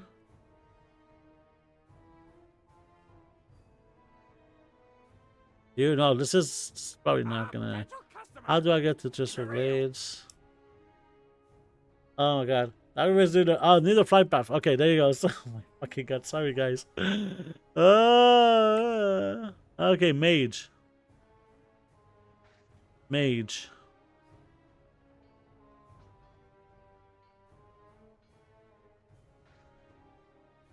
I'm gonna look everywhere but where it's not, right? At this point, I would be there if I just flew there, right? Have I Not got a you. deal for you? Not you. By the edge. It's the quest marker on the map. Oh, okay, the quest marker. There you go. I knew that. Guys, I mean, why are you all spamming in chat right now? Obviously, I know what this is. I'm gonna take the quest at the same time. There you go. Take me to the station fair area. Guys, how can you doubt me so much? I'm very disappointed here, okay? It only took me like 12 hours to get there. Okay? Only took me 12 hours. That was really pathetic, to be honest. Thank you, guys. Thank you very much. By the way, I'd like to show you my new mount. Do you know what the mount special for this mount is? It's amazing. It's just a dancing thing. Yeah, he's dancing. Woohoo! Yay! Amazing mount. Very happy I got this mount because I'm a max reputation with the Weaver now. I got a Paragon box from the Weaver actually. There are too many times when chat wishes we could take control of streamers. So yeah, sorry guys. Could have been worse. Yeah, obviously could have been worse. Looking down at the yeah, obviously. I mean, I'm okay because you guys were super respectful. Some people are getting fucking triggered when you don't see what they're saying. You guys were very, very patient with me, okay? And I appreciate that. I think I forgot to get the things in the mailbox, though. I'll plant the banner. Is it here? I'm going to be missing... Oh, no, I got it. There we go. Easy. See, this will give you skill points and knowledge points. A lot of people mention the knowledge points, but they don't mention the skill points. The skill points kind of help sometimes. On some professions that it's expensive to get some of these skill points. There you go. Yeah. Yeah, I mean, some people are super disrespectful when they're like, oh, you're so fucking stupid, streamer. It's so obvious for me who's been playing this game for 30 years. Yeah, I was in the 10-year beta before it started, okay? How can you not see this? But no, sometimes Canada is not the fastest cookie in the place. But turns out I can make a lot of gold even though I'm not always like the coolest guy in here. So this is the dust. I think we need to find the dust on the ground for this one.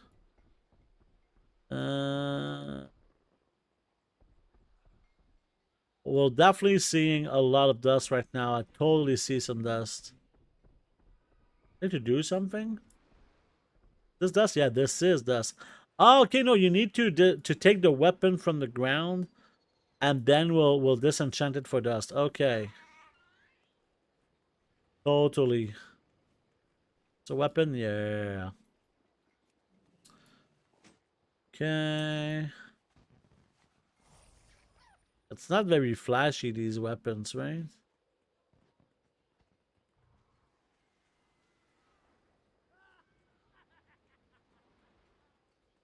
Oh, we got one. Go. To be honest, that quest marker was clutch, yeah. In fairness, it's hard to explain to someone who doesn't know Ogrimmar very well. Yeah, I mean, I kind of know Ogrimmar. I mean, it's not like I only play Alliance. I did play Horde, but obviously I played like 10 times more Alliance than I played Horde. Because obviously it's the best faction. Because I don't want to look like a fucking clown. I'm kidding. I already look like a clown. I'm an internet clown, guys. Don't listen to anything that I say. I'm just some internet clown. I need one more. I'm not finding it. That's because I was mean to you guys, maybe. Sorry, guys. I'm so sorry. Where's the fucking last thing that I need? I'm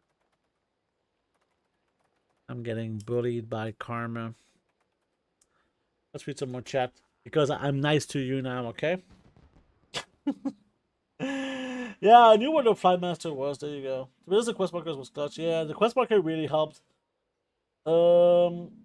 If one day you get the cohort, the chords. Oh yeah, Adam. We can just give you that. Yeah, maybe, but I don't know. I like when you guys are giving me like hints instead of just telling me exactly the chords, right? I like wasting time like this. This is always so efficient.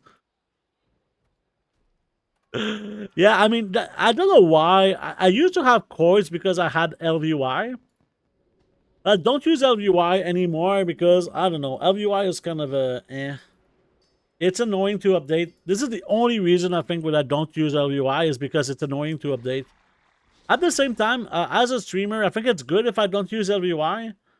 If I use LVY, people are going to be like, okay, well, I want to be like this good gold maker, but look at his UI. He's really a pro with this UI. I want to make it very, very clear that everything that I do is really, really on the casual. I'm trying to be casual friendly. It doesn't always work, but I'm trying, okay? Trying to be a little bit more casual friendly when I do these types of things. And it does matter quite a bit to me, right? My first Horde tune was a boosted DK. Ah, I missed the message. Wait a second. Don't forget the arcade games and races for trading post activities. Oh, no, I've done all of that already. I got that. I got my mount. Was a boosted DK. You landed on top of the front gate of Ogrimmar as a boosted tune in BFA. I literally had to ask in general how I got down from there.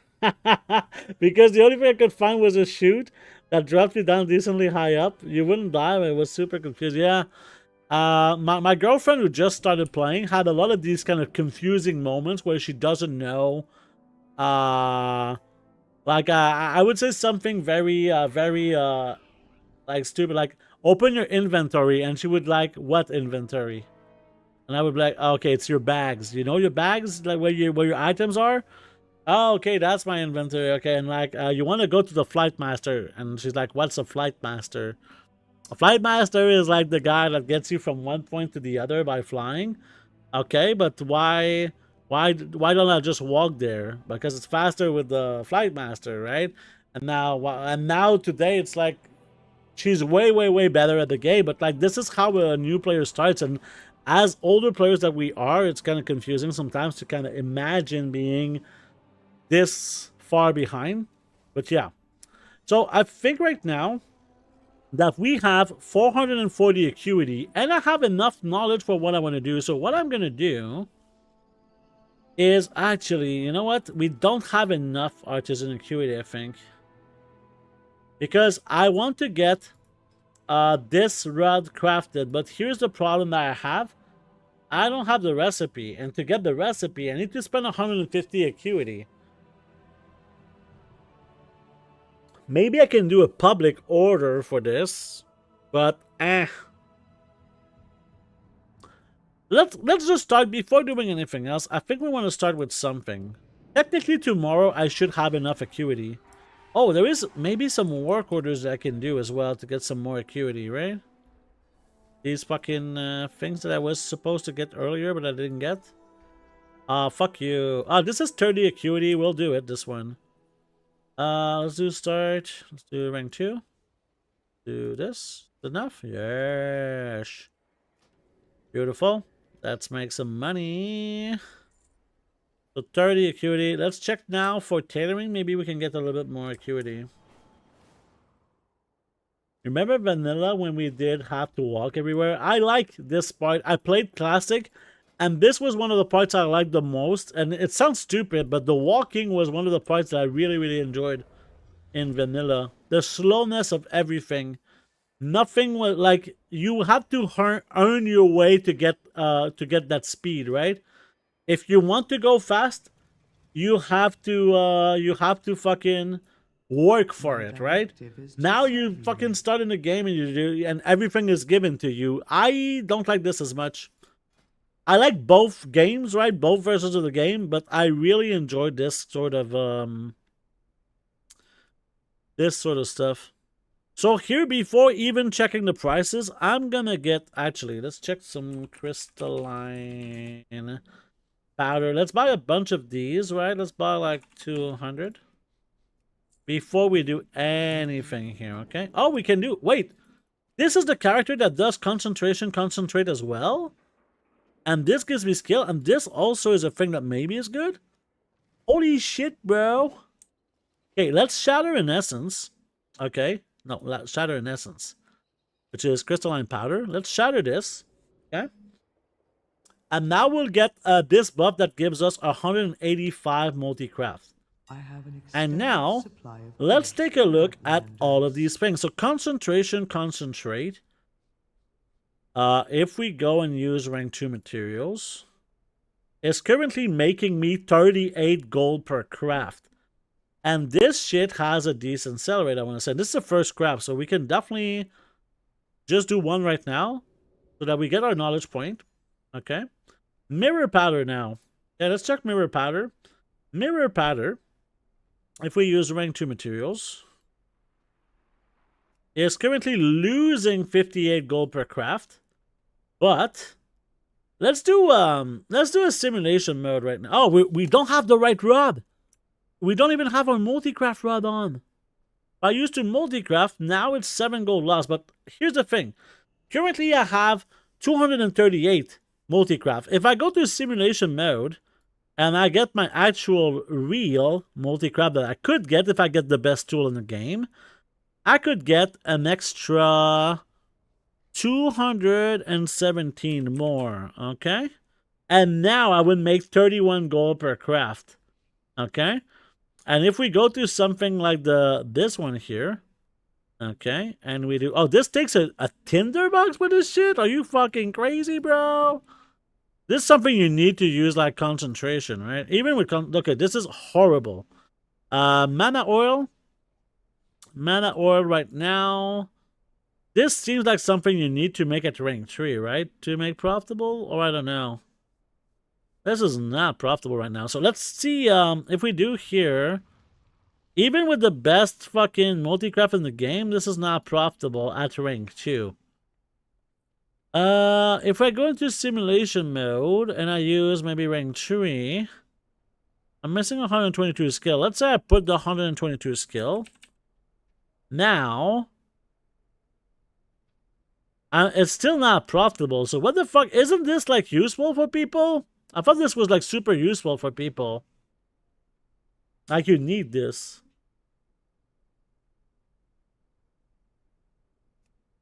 So is it because the price is lower than usual? Because it's higher than usual, it seems like, for the rank 2. Is there something I'm missing here? Maybe if you use rank 1 to make rank 2, that could be okay. But even then, it's like just so bad in terms of like everything. We could get some more. Wait a second.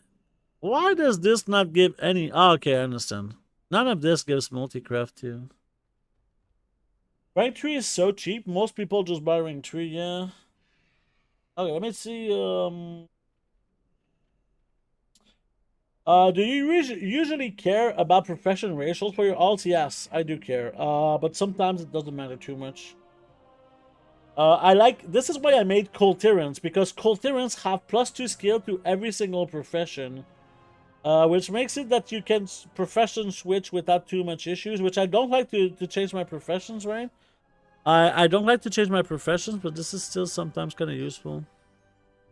Maybe it's an error with craftsman too. But I doubt it very, very much. This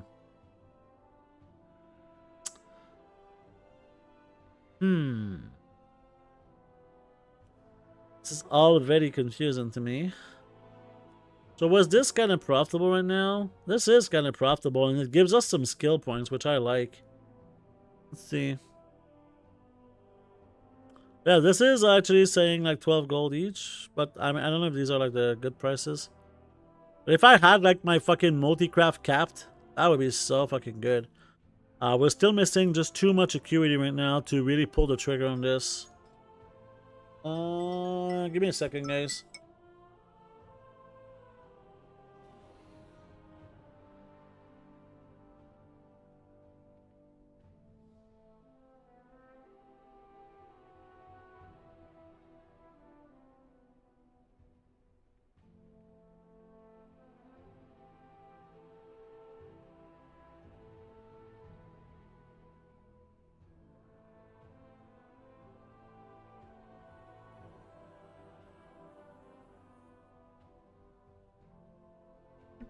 Alright, I'm back. Sorry about that.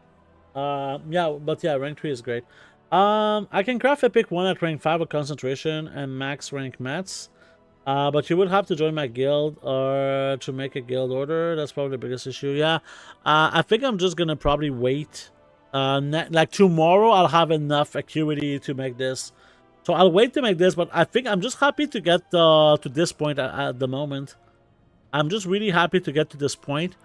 We also, we're going to go back to going into Unravelling in a moment, okay? And I cannot use, I cannot buy more here. to get more knowledge. So we'll have to wait probably next week for this character, unless we have some first craft, but I don't think we did. Nah. So we're missing kind of 4 points to really kind of have what we want for bolts, right? We were talking about bolts. If we go to specialization info, this is what I want. And the rest here is not really important for what we want to do. So if I use, I'm assuming rank 2 here, we can make rank some bolts. And this is an interesting thing right now, is that these bolts right now are not profitable. We're losing all of this gold, but that's because I have a resourcefulness tool. Let's go with a multi-craft tool right off the bat. It's not as bad. If we get like a much better, right, a much better multi-craft situation where we have like 100 more, actually, yeah, let's something like this, and we have something like 100 more multi-craft from our equipment, we would still lose all of this gold. So this is kind of pretty terrible, right?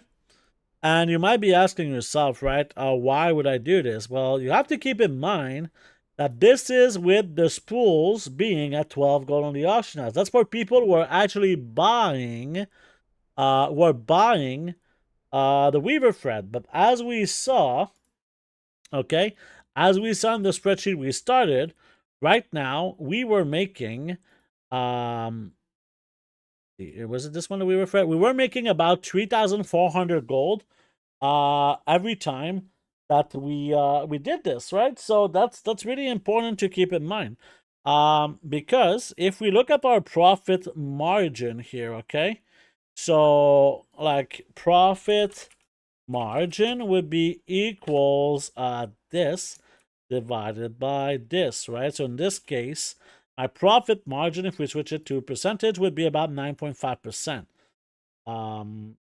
So in a situation like this, you could say that the 12 gold that you pay for, instead, you can multiply this by 0.91.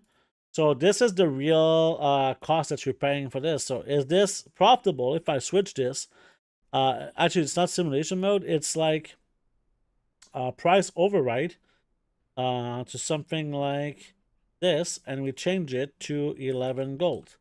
Right? Is it profitable? It's still not profitable with my current stat. If I change with this, even with this, it's not profitable, right?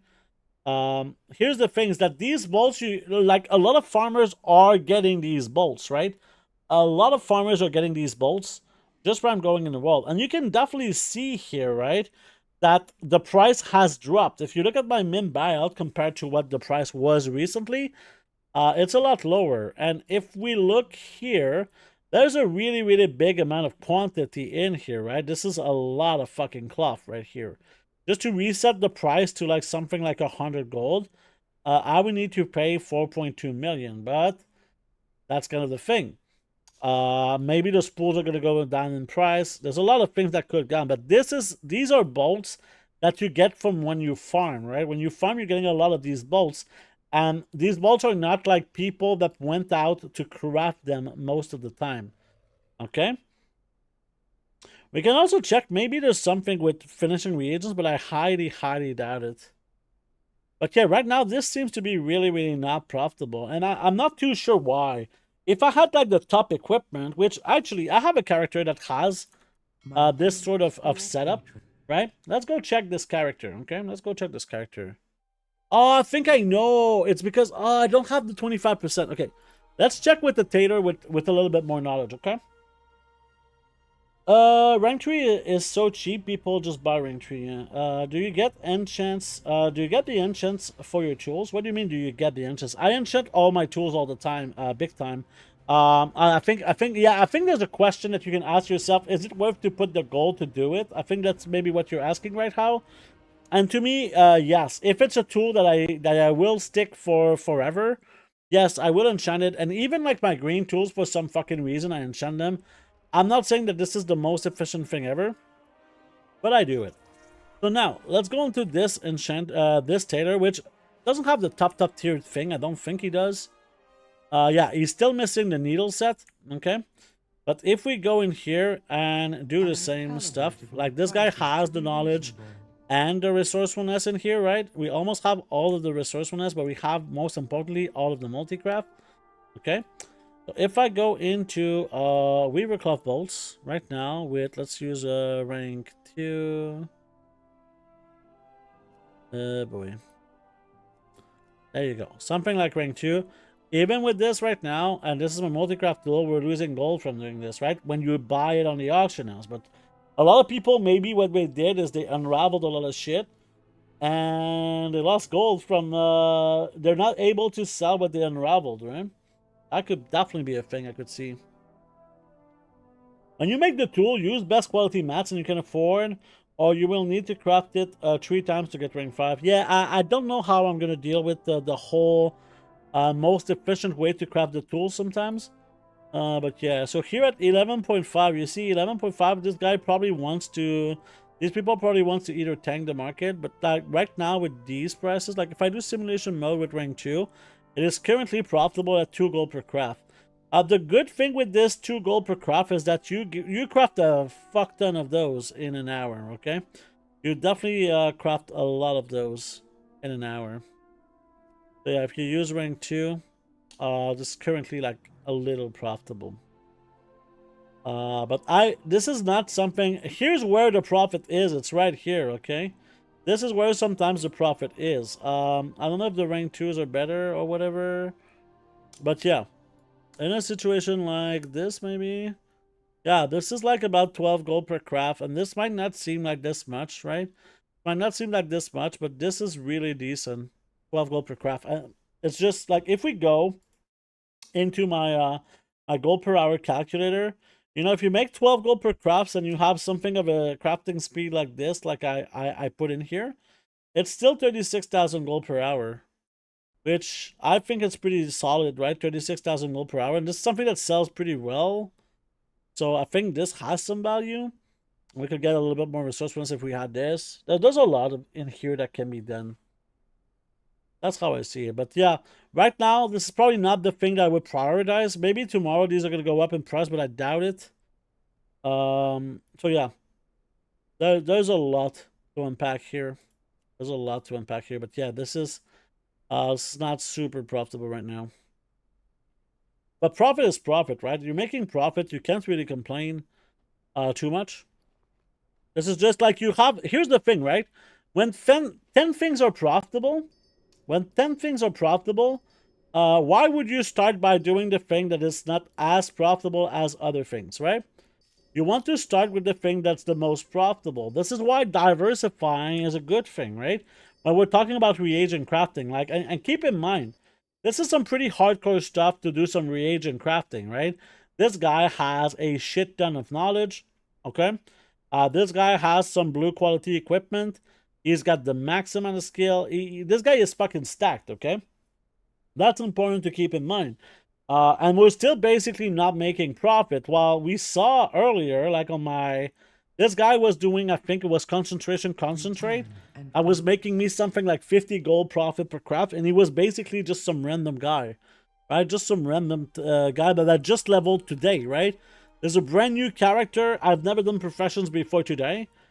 So that's a really, really big difference. Tulak, thank you for the follow. Welcome to the stream. So there you go. In the same time, yeah, we're still kind of selling a bunch of these gems. These gems are just such a better price than a few days ago. And also check the updates on some prices here. I would really like to buy more ore at these prices. Pebbles are a little bit lower. Not by that much, but pebbles are a little bit lower. The gem cutters rank 2. Is marble stone in here? Yeah, marble stone rank 2. Glittering glass. Glittering glass is a little bit cheaper. Well, there's not a big quantity available though. But it is still 154 gold. Let's go check these ores. So right now we can get like about 19 gold for this. Oh yeah. Sign me up, baby. Yeah, 17.5 gold here is really, really sick. Let's check Iron Claw. Nope. Iron Claw rank 2 again. This is everything that's below here I'm gonna buy. 18 gold is pretty good for me. Okay. I'm completely maxed to do Unravelling in both. I typically make 30 to 60k per hour per character. But I run 8 accounts simultaneously. That's fucking nuts, man. I've yet to take an L, but the unraveling part of on 8 accounts simultaneously is a pain in the ass. I mean, I'm assuming that your computer maybe starts lagging a lot if the RAM kind of gets bottlenecked. But I'm not too sure. My directive is to serve you. Oh yes, and this is something we can actually send to my other character, but we can leave it here for now. So this character, as we were checking a little bit earlier, when we were doing the concentration concentrate, and we were doing, I think it was ring 2, right? And we still have the buff. This was like 48 gold, and we're really big margin here. So this is also giving me some skill points. So we're gonna craft a bunch of these, right? This is definitely something that I wanna keep in mind, like big time. Yeah, you have to reload every 20 minutes. Yeah, that makes sense. A little sense. Oh, and we unlocked some stuff here. I think I want to go into everlasting enchantments for sure. There we go. We still have 8 points. And to be fair, I'm not too sure where I'm going to put those points. Maybe into like these finishing reagents. I mean, all of this stuff, it just gives skill. And we're not going to use concentration, so it doesn't matter. Same thing. Oh, we can do all of them. Nice. So you know, it doesn't matter too much. I mean, combat crafts, I don't think this is going to matter too much for anything, right? I'm not going to craft like the wands and shit. Doesn't really matter. This I don't think really matters for the temporary illusion. So I think that right now, now that we've capped this, we might want to go into resourcefulness to have a little bit more resourcefulness as well. I think this is what makes the most sense to me. But yeah, right now, this is like 48 gold per craft, which is massive, right? 48 gold per craft. I don't know how fast this sells, but I guess we're going to find out today. We're making an investment here. And we'll see how this goes. I need to always be careful to have this buff here because 185 multi-craft is really massive. Always very important to keep in mind. But we're getting a lot of skill points here. We're going to get to 80 skill points, which is very nice. This is going to help me actually to get the rod crafted, right? The epic rod, right? If we do a simulation mode with rank 3 now, we're just missing 37 points. Very nice. So I guess that's all we're going to do here. My directive. We're not going to craft more. And as this character is getting a little bit tired, get in here, and we're gonna place some items into the guild bank. So the concentration concentrate, actually this is something we could just put, yeah, let's just put it in here, and we're gonna try to sell it a little bit. But we have this for us that we can sell, right? Which is great. Technically we could sell this these pools. That could be very nice. I think that instead of selling them, spools are usually something that I use for alt army sometimes. So I'm gonna put this into my warband bank. All of the spools, and there you go. And we're gonna be very happy with this, I think. I think it's a very nice start, and it's looking bright for the future, because right now, if we look at what we were doing here, right, the concentration concentrate, right, right here, it was showing up at, well, if we were using rank 2, right, it was showing up at something like 48 gold profit per craft. But if we actually had all of the multi-craft that we can get from here, right? This was like 217, I think we said. This would be a 70 gold profit per craft, right? With the max multi-craft, with the tool, and that's not even talking about the other enchanting accessories. So that's all like a big deal that can kind of add up. I don't know if there's like I'm kind of curious here, because usually there's one of the professional equipment that can have some multi-craft on it. So it seems like this one is the same. And what about the hat? Are the hats all the same? Yeah, there's no multi-craft on the accessories, it seems like. That's a bit of a strange thing. But hey guys, this is the 4-hour mark of the stream. We're gonna take another small break. And when we come back, we're going to do some cross-realm selling with PvP gear and other items. So I'll be right back.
No, God!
right, we're back.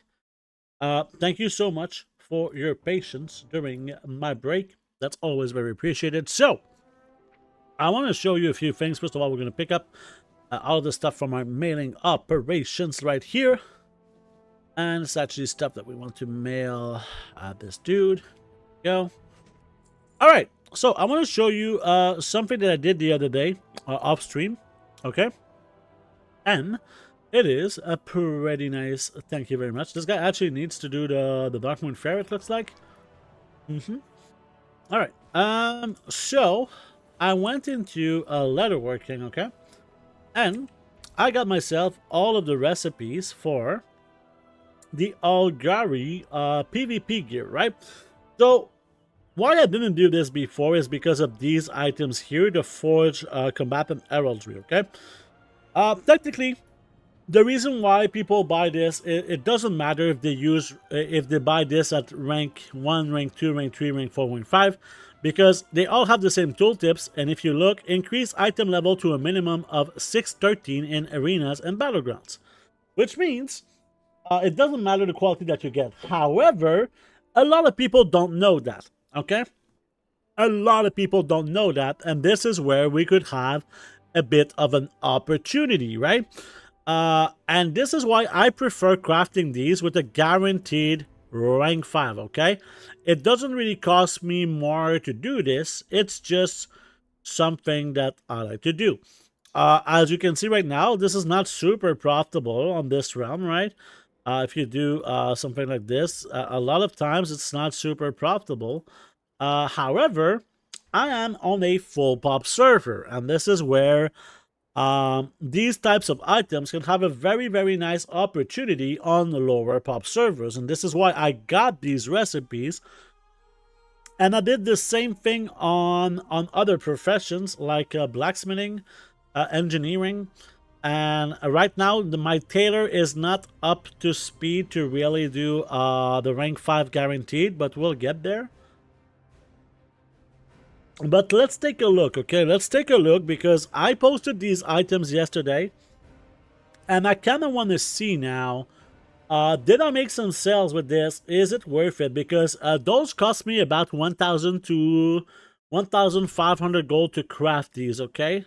So we'll see if this was actually profitable to do. Already you can see a lot of them didn't sell. I'm not expecting a lot of these items to sell, to be honest, right? I'm definitely not expecting a lot of these items to sell. And obviously, I'm selling a lot of other things. This is all part of my strategy with selling items on multiple realms. But you can definitely see here that we did sell some of them. We sold 1, 2, 3. If I were to estimate the profit, right, I would say that this was about, let's say that they cost 1,200. So this and this was about 3,500. This one is 3,500, and this one here is a lot of profit. Let's say like 6,500.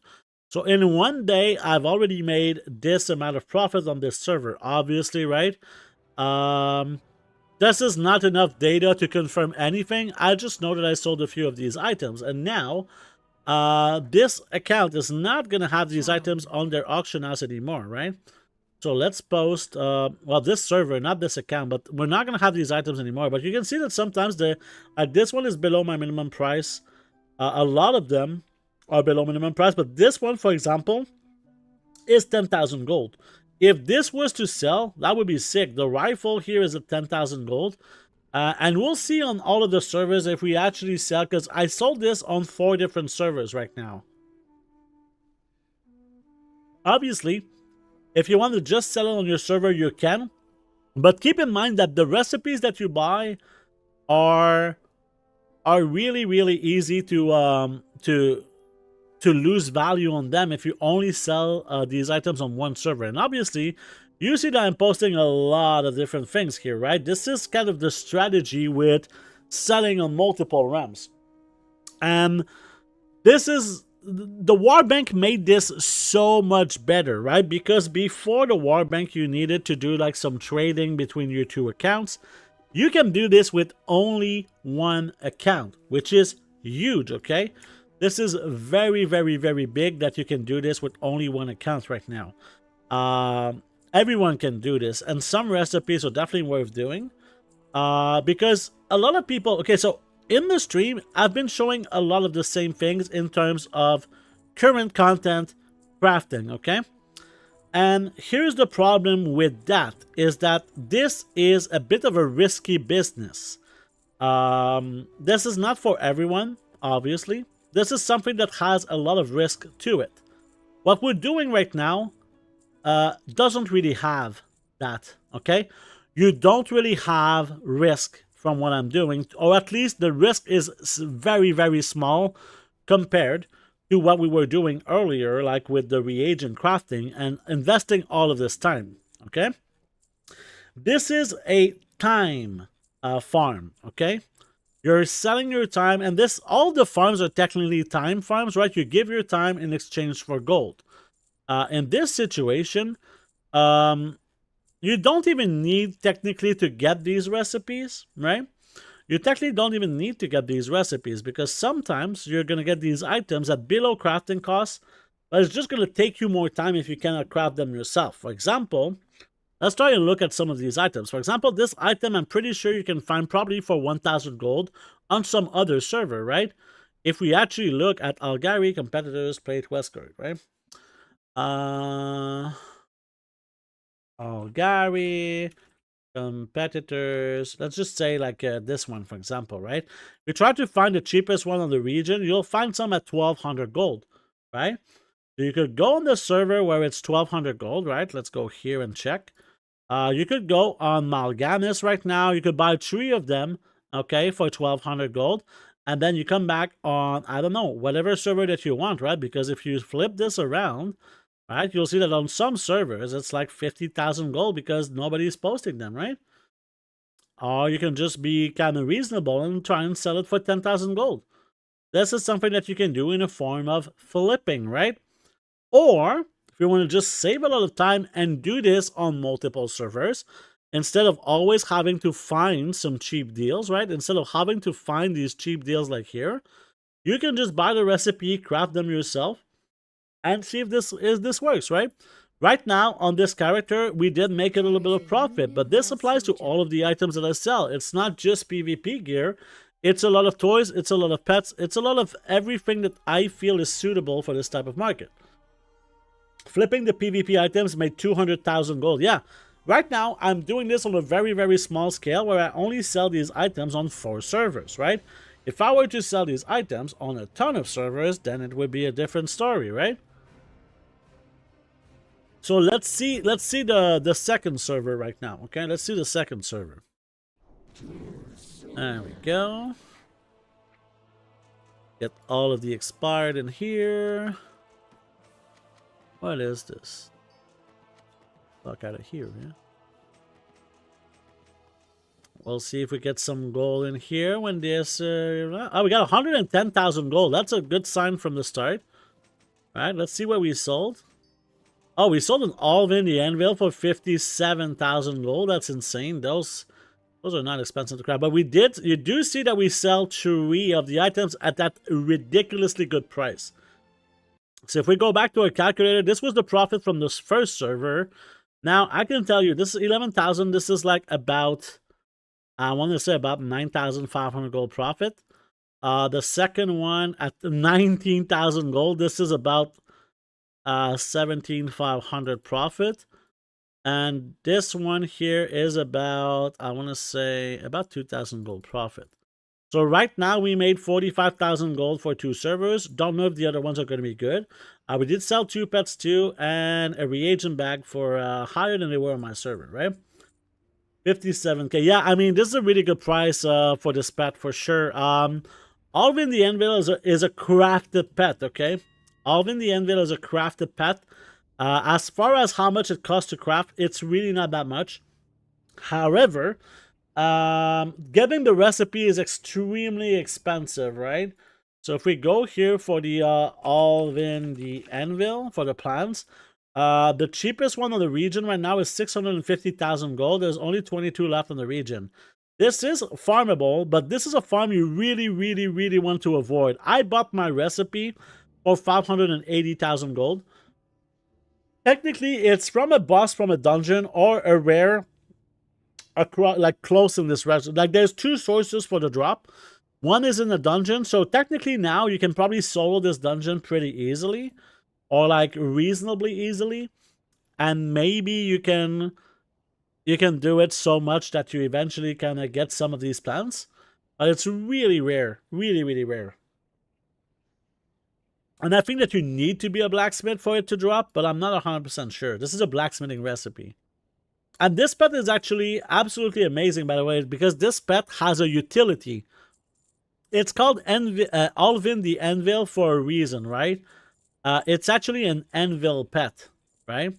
It's an anvil pet, which means if you need an anvil for like blacksmithing or jewel crafting or whatever, you can just summon that pet and he's gonna act as an anvil, which is really, really good. Like I think other like Pierre is a cooking fire, and Ragnaros is little Ragnaros is also a cooking fire.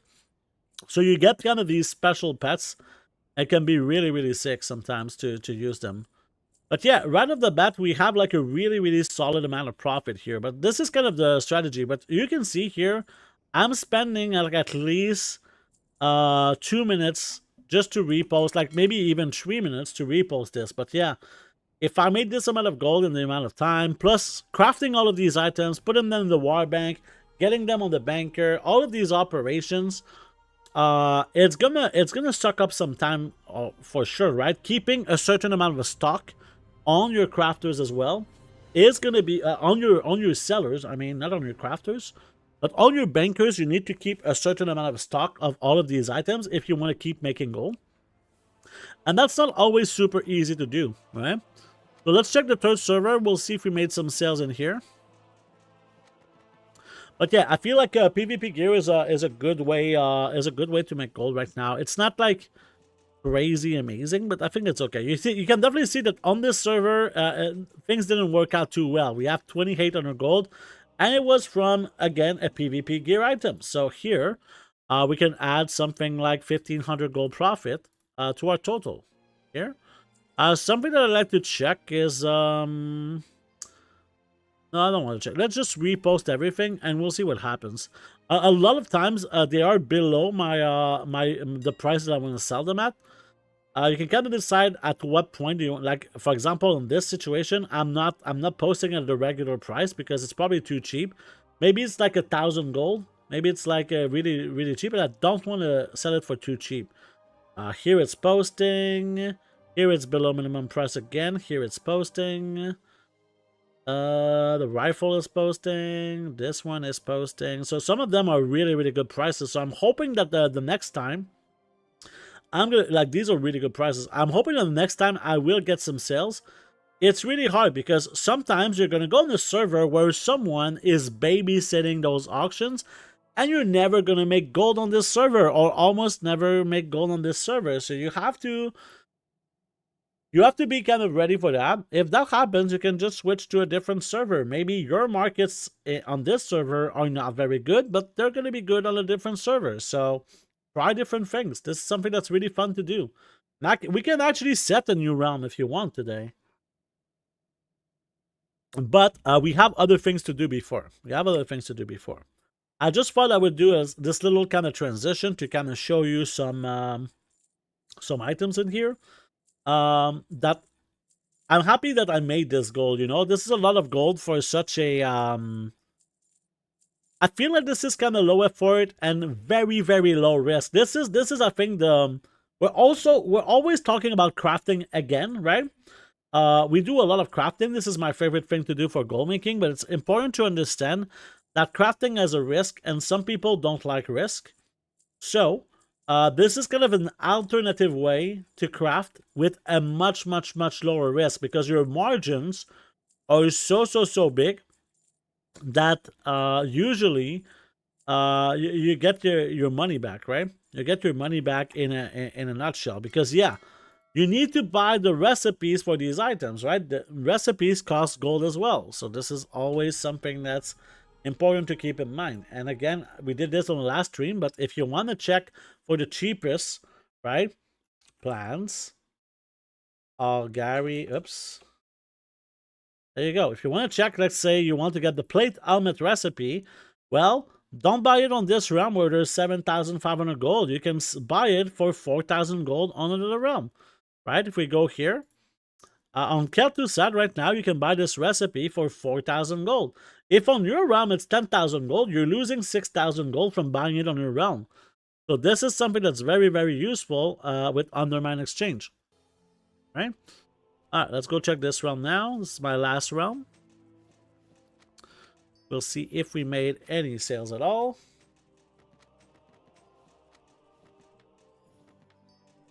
We're hoping. This is a nice feeling. I like this feeling. It's only 5,000 gold, but yeah.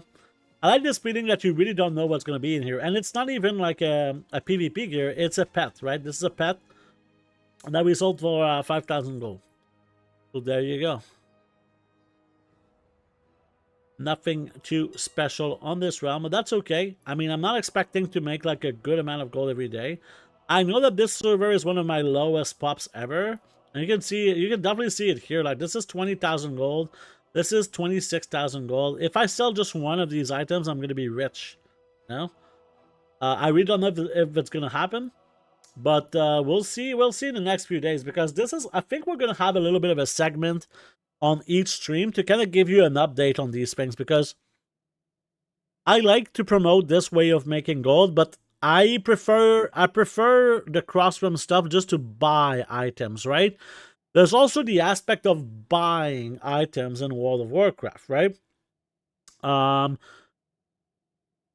We all have purchases to do, and as much as some items are region-wide items, not all items are like that. Like profession equipment, for example. If you want to save some gold on profession equipment, buy them on the servers where they are cheap, right? If you're getting your profession equipment for ridiculous prices, you're gonna pay a big price for that, right? You're gonna pay a big price for that. Like if you're paying 5,000 gold for profession equipment, that is 1,000 gold on some servers, you're losing 4,000 gold from not spending the 2 minutes it takes to create a character on that server and buying the item, right? You then put the item into your warbank, and you're good to go. And I can kind of show you how easy it is to do that, right? Because you have this this item that summons your warbank. So let me just post these, and I will show you how easy it is to kind of make sure that you have the items that you want. Okay. You can also use a guild bank if you don't have enough storage in your warbank, because now you can make cross-realm guilds, right? And both factions work. So here, if I press on this button, there you go. So let's say that I sold a rifle here, right? The rifles here, let's say that I sold that. Well, I can take one more like this, and there you go. Now we have a rifle to sell in this realm. Same thing for all of the items that you decide to put in here, right? And that's kind of the beauty of this whole process. I like this a lot. This is actually gonna go in my stuff. And yeah, I think that for now, we're happy with this. So that was the kind of the cross-realm aspect of it, and I think this is great. I mean, professional equipment is also something that can be very, very good, especially like if they have like specific stats, like on some servers. Like let's take a look at the professional equipment market for this server, right? Right now, if you want a quill, there's only 8 available for the full server, right? And this one is resourcefulness. If you need a multi-craft, you need to pay 6,000 gold for this. This is a 1,000 gold craft. So if you come in here with some multi-craft tools, you might sell them for this price, right? If you look at like this accessory is not costing 4,700 gold to craft, but here it is. Same thing like the glasses here. You can maybe resell this if you want, whatever. If you look at all of the professional equipment, right? You'll definitely find some stuff that is like highly irregular. For example, all the 564 stuff is very important. Sometimes I wouldn't be surprised too if sometimes there was none, right? None of some of them at the max quality. Let's try and find if there is any of them that are missing. Oh yeah, you see, this is a great example. The leatherworking knife right now, there's only 3 on the auction house. Okay? And none of them have ingenuity. It's only resourcefulness and multicraft. You come in here, you sell those, you have a really, really good chance to make some good gold on this. Same thing with the tool set. The tool set is currently, there's only 3 and they're 9,000 gold each. This costs like 1,000 gold to get, right? So this is like really, really easy to get into. This is probably the easiest market to get into, way easier than to get into the PvP gear, because these recipes are usually trainer recipes. So if you want to start, this is really, really solid in here, okay? Same thing, let's check jewel crafting. You want to go to the places where they're like really big prices. For example, yeah, the mixing rods in here are really, really pricey, and they have the wrong stats, okay? So this is what I'm going to do here, okay? I'm going to get one of this, which is the best stat right now. And I'm going to try to sell it, right? I try to sell it for this price. Like, this is like 1,000 gold to craft this. Must be 1,500 gold. If I can sell this, this is like a 12,000 gold profit, which is huge, right? So we're going to hope for it, but this is something that you can kind of scan manually. You can also not even transfer items if you want, right? Sometimes there's going to be situations like, for example, these aprons are really, really cheap. That's probably because the guy gave up on buying them. But this is like cheaper than crafting costs probably. So what you could do is just buy these up and resell them for this price, for example, and maybe you'll make a profit, right? Obviously, you want to go for the best quality, ideally. Blacksmith hammers, not a great idea per se, but yeah. Sometimes you find these sort of situations, especially the stuff that's popular, like alchemy. Mining is pretty popular too. So I'm assuming that this is pretty cheap to craft as well. And now they're selling these, like, everything that's mining and herbing. If you want to go into like professional equipment, these are the items that sell the most is the gathering equipment, okay? Gathering is really, really good for this situation. I like gathering quite a bit. So maybe this is super profitable. I'm not even sure the crafting cost for this. Here, herbalism right now, the sickles are 3,500 gold. You see? And it's like that. Everything is different from server to server, right? Right now, the skinning knives are super expensive. That's amazing. Even cooking equipment, the rolling pin right now are 3,000 gold. Even sometimes the Fisher Friends have 4,000 gold. So this is a real market. These items sell. They are pretty solid, and yeah, this is the best place to sell them, right? On lower pop servers. Lower pop servers are just way better, or even medium pop or high pops compared to full pops. They have like a really good flow of sales, and if you're lucky, you're gonna get some really big margins, right? Because this is what we're looking for here, is the profit margin, okay? So if we go in here, right, we had a new one. Okay, so what do we want out of multi-realm selling, right? The answer to that is we want huge margins. We want safety, right? We want safety because reagent crafting is not safe. Reagent crafting is not safe. It's something that you need to min-max like crazy. What I'm doing right now is definitely not something that, yeah, you benefit from min-maxing, but you don't need to make profit, right? So this is low risk, high reward, but it's very time consuming, right? Very time consuming. Yeah, it's very time consuming, and like your process matters so much. So yeah, min-maxing can definitely help this so much. What's up, Golden? How you doing, man? Nice to see you. Always a pleasure, as you know. How's the gold making going, Golden? All right. So this character is kind of done. What we're gonna do is this character is gonna go back inside here, and we're gonna go and switch up to Thaumaturgy right now. Okay, we're gonna check Thaumaturgy, but before we go, oh, we did sell some rhinestone sunglasses now. Before we go into Thaumaturgy, I'm just going to post these auctions real quick. Very nice. These are selling so fast. That's nice. Return and peruse All right. my Making isn't a thing for me just yet. Yeah. Yeah, I know you're in the loss. Oh my god. I've seen you doing a lot of these investments, right? These investments. It's kinda, yeah, it's gonna be hard maybe for you. Like, I know that Semicolon had this problem when he was trying to get to 10 million gold, is that he was spending too much, right? To see the gold going up all the time. He was making a lot of gold and then he spent it all, you know?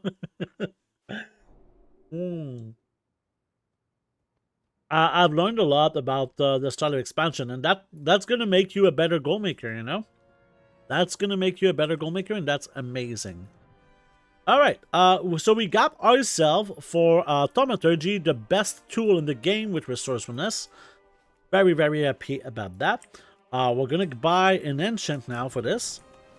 Okay, we're gonna buy an enchant, and we're gonna see. So let's go in here. for outlanders. Enchant tool, and we're gonna buy one of these to enchant our super duper tool. Go. And now, we're in alchemy. We're gonna do something like this. Boom. And is it working? Okay, yeah, it's working. There you go. And this one we can delete just to avoid kind of confusion with myself. All right, so Thaumaturgy is now. If you need a pocket blasphemite golden, is your guy? Yeah, you got like all of the blasphemites. I don't know. I said, I think I mentioned that I will not do that, but at the same time, it doesn't mean that it's not because I wouldn't do that that it's not profitable, right? There's a big difference between the two. There's something we can mail, something we can delete, something we can delete, something we can delete. Go. I just want to make sure that there's nothing in my bags right now. What else can we delete in here? Bloom can fuck you. Fuck you, Bloom. Get the fuck out of here. Alright. So, Thaumaturgy. For the people who was there in the last stream, we did a lot of Thaumaturgy, and we still have a little bit of an issue with Thaumaturgy in the form of we don't have all of the knowledge required to get the best possible outcome out of Thaumaturgy, right? So we don't want to do any of the ominous Thaumaturgy when we do something like this, right? Thaumaturgy. We don't want to use ominous. We want to use either volatile or mercurial right now for this. And we were gathering a ton of data in this process because this is something that is very, very hard to do the math. So here, if we go into our testing sheet, right? We started doing a lot of this. So like there's a, let's put this in 100 so we can see a little bit more of what's going on everywhere. But this is all of the data that we collected earlier in the stream the other time. So the big question is like, how much are these things worth? And like, we're gonna simplify a bunch of things here today, okay? So before we even get started, let's go to the auction house, okay? Let's go to the auction house, and we're gonna scan with our Thaumaturgy group right here, okay? We're gonna try and see which of these beautiful things is cheap, okay? And in our big list of materials, we're gonna see here. We're gonna update these prices, okay? So let's go check. So Storm Dust currently is 29. This is always something that takes a little bit of time, and this is something we're gonna make easier for sure. Let's put this at 29. Something we could do also is take a screenshot, but these are not like real prices. That's the issue. So here, Gloomchidden is at 16.5. I don't mind taking the time here, okay? So Gloomchidden is at 16.5. Okay. Accurate is at we could say I'm gonna say 19 because I've been buying Accurate all day. No. That's not what I wanted. Actually, this character needs to do something for me. I have an extended supply buy of good some of cowplanters. these. I think we were able to craft more ink is the thing I wanted. directive Yeah, we has can craft a been little bit more ink. fulfilled. So let's do a little bit more ink while we check this. All right, so after accurate, we got bismuth, which is much higher now at 28 gold, 28.5. 28, whoops, 28.5. Okay, we got iron claw at 18. Iron claw at 18. Okay, lure drop is at 51.5.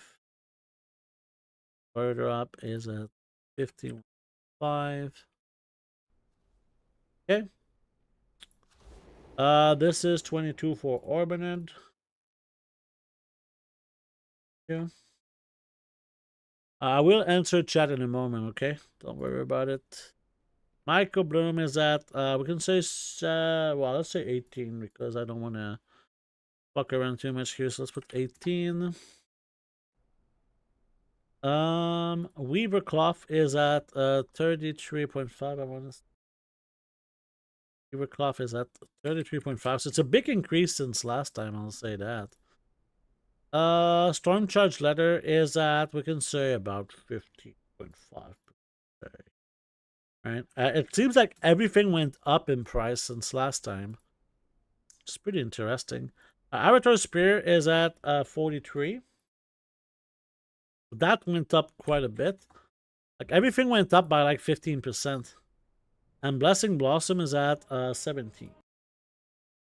There we go. Everything went up by a lot. So there you go. So these are the prices of the materials. That's pretty important to know. Okay. So the what I like to see is the discrepancy between the lowest cost of something and the highest cost of something. Because when you use some of these materials, you get the other tree, right? If I use Thaumaturgy on Akirite, I'll get Gloomchidin, Lurdrop, and Orbinid. So this is definitely something I like to see. Storm Charge Letter here is good for Outer Spear, but the rest is kind of trash. So I think right now Akirite looks good to get. Maybe Michael Bloom is pretty solid because all three of the other ones is pretty expensive. Let's try some Michael Bloom, okay? Let's try to buy about 2,000 Michael Bloom. And we'll keep this number in mind. 17.82. All right? 17.82. Or we can just look. I spent 35,513, okay? So, spent 35,513 if I could not. Let me read chat before we continue. Pop out this briefly. You're alright being the fool of the community. I don't think you're the fool of the community. Far from it. I've got way more respect for other goblins now. I'm still a guppy in the big ocean. Still a long time for the expansion. I expect them to pop out briefly. We really don't know what's gonna happen with Blasphemate. Is there some guide to tailoring Enchanting? I've tried skimming through your last VOD, but I didn't understand much. Or maybe I just haven't found the right timestamp. Well, yeah, tailoring, there is a, if you want, there's always available on Patreon some builds, okay? For tailoring, and Enchanting is not done yet, but for Enchanting, basically, you want to use concentration builds. I've done this on multiple streams, and this is something I'm going to do, Danny. If you're just, I'm going to try to do this. You know what? I'm going to put this on my list of things to do, but I'm going to put timestamps on my streams. So that's easier. Like, it's easier for people to find what they want out of the streams, because they're long streams and it's hard to find a thing. So let me put this on my list of things to do, and it should be done in the next few days. So you can either like try and find it on the VOD for now, or there is some builds on Patreon right now. Okay. So we spent this amount. So now what we're gonna do is we're gonna grab this amount again.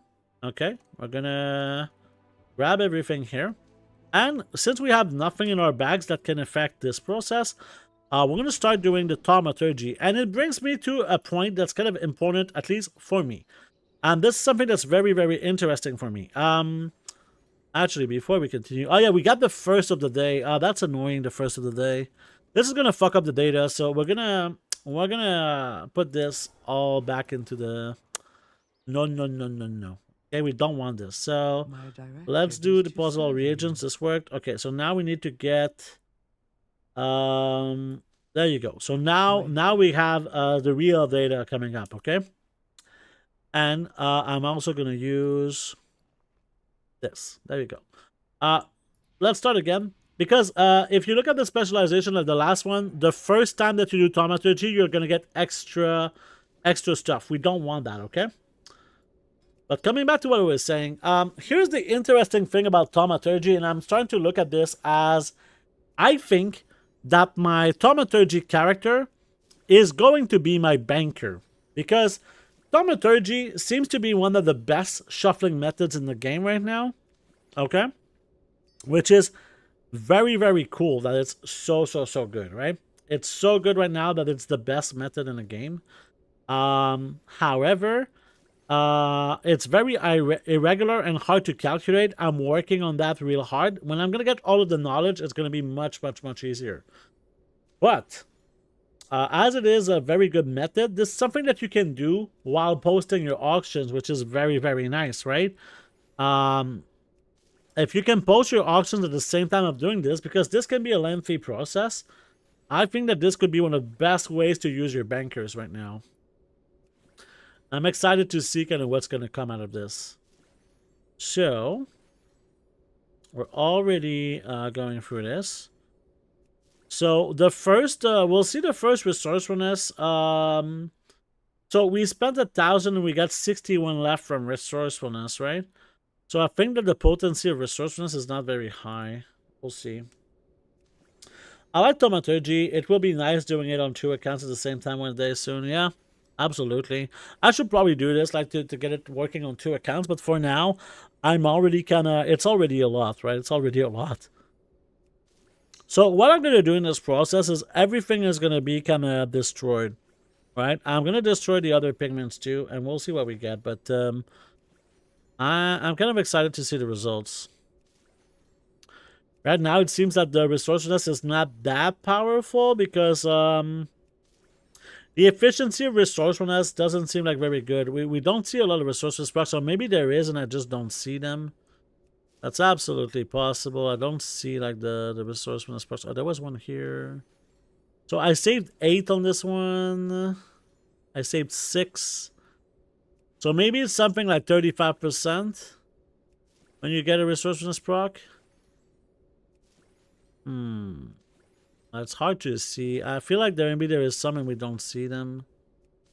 There is here a 7. So 6, 7, 8 on resourcefulness. It's hard to see, to be honest. Check. Getting a notification.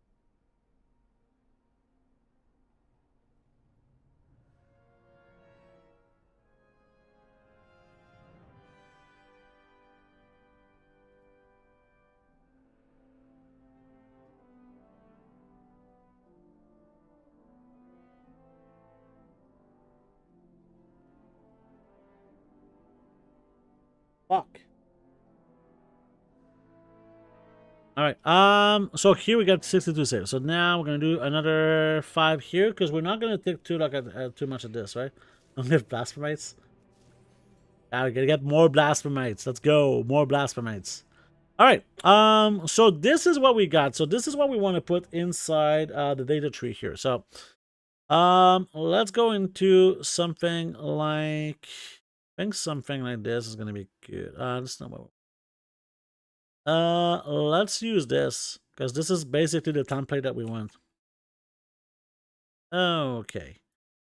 So, boom. We paid. I think it was 19 gold for the 18. Okay. Oh, we said 35. So equals this divided by 2,000. So yeah, we paid. So this is gonna be equal this. This is the price that I paid. Okay. We'll make it a little bit smaller. Give me a sec. Okay.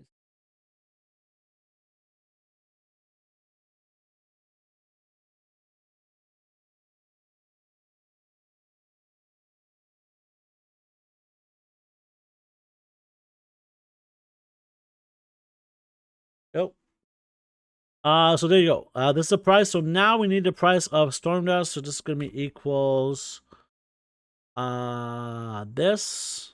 Okay. Why did the blasphemite go to therapy? Because it couldn't handle the stress of not being as rare or pricey as it hyped itself up to be.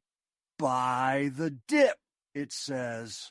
But only if you want a piece of my not-so-exclusive club. Okay, okay, calm down, everyone. There you go. Okay. Let's see what we got out of the 2000.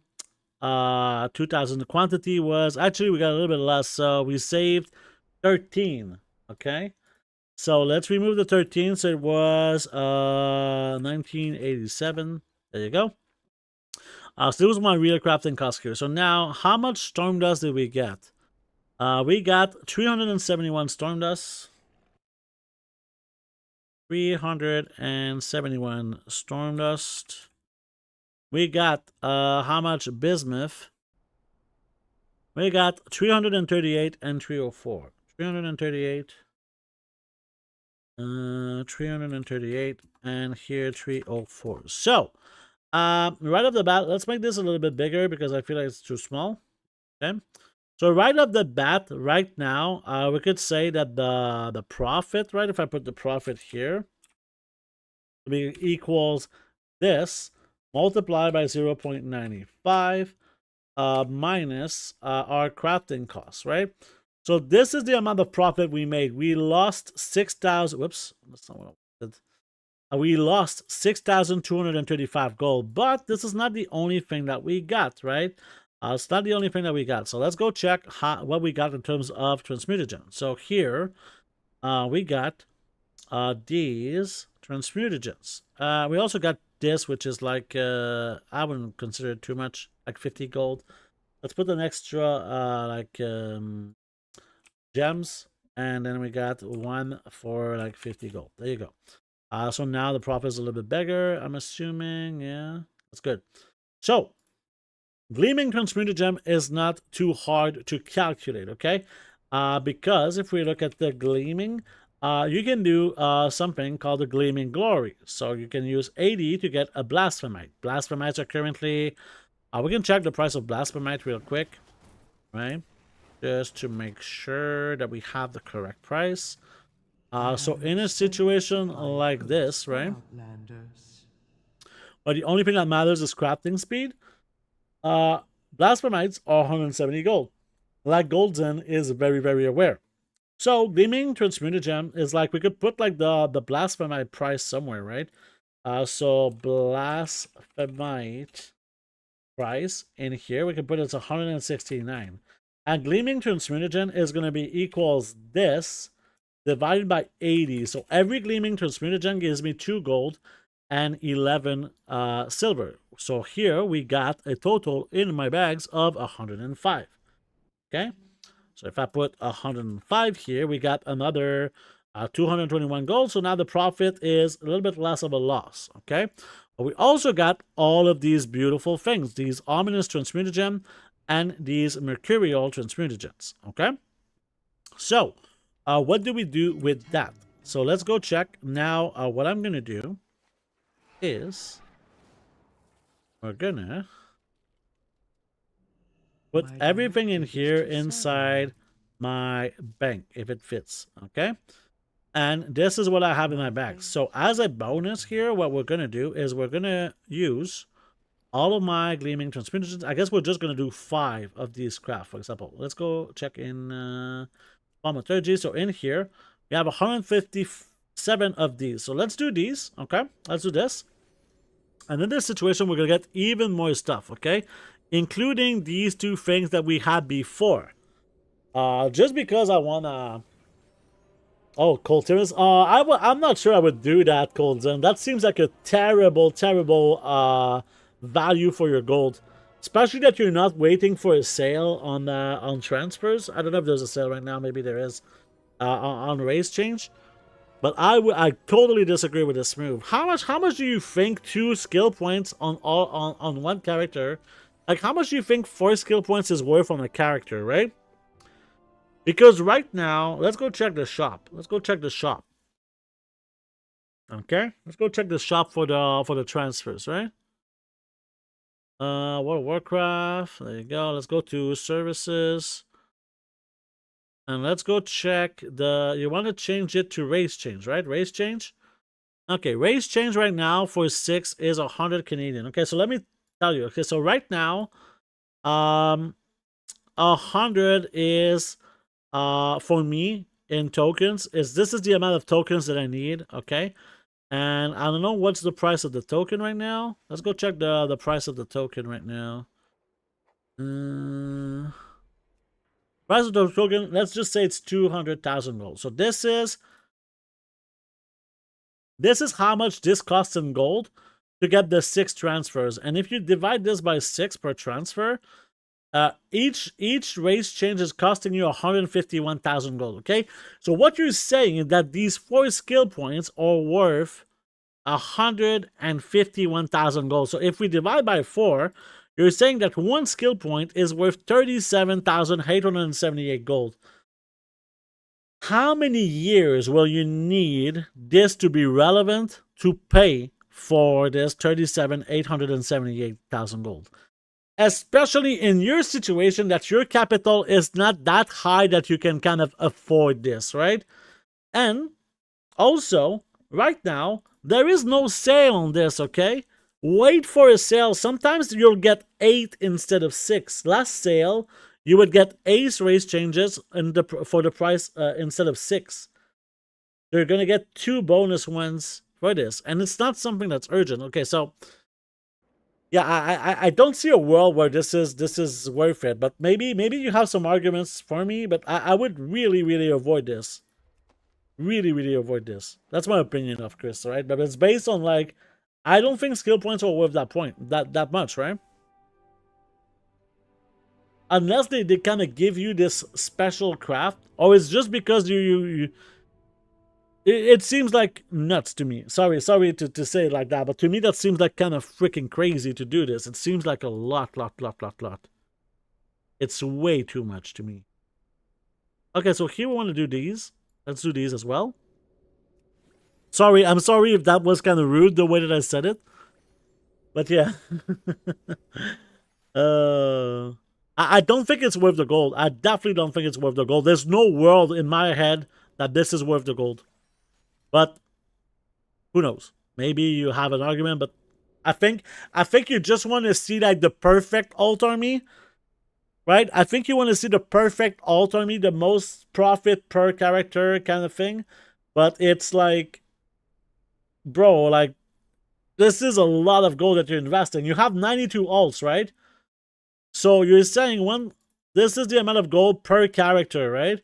If you do this times 92, this is like almost 14 million gold. 14 million gold to get 4 skill points per character. I see the world differently, maybe, but like, evil to the core. Oh, fuck you, Dave.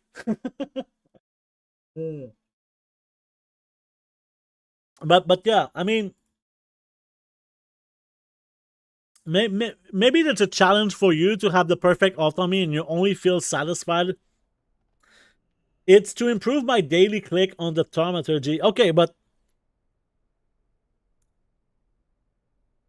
how does skill affect that? Is my question. How does having 2 more skill on alchemy improve that? Because I know that like if you do some Thaumaturgy, let's say that you use like rank 1 and you get rank 2 materials, for example, right? You have enough skill, which I don't have right now. But like I could get more like if I had all the knowledge with the zingers. Yeah. You sent me something in Discord. Okay. Let's see what he did again. If you're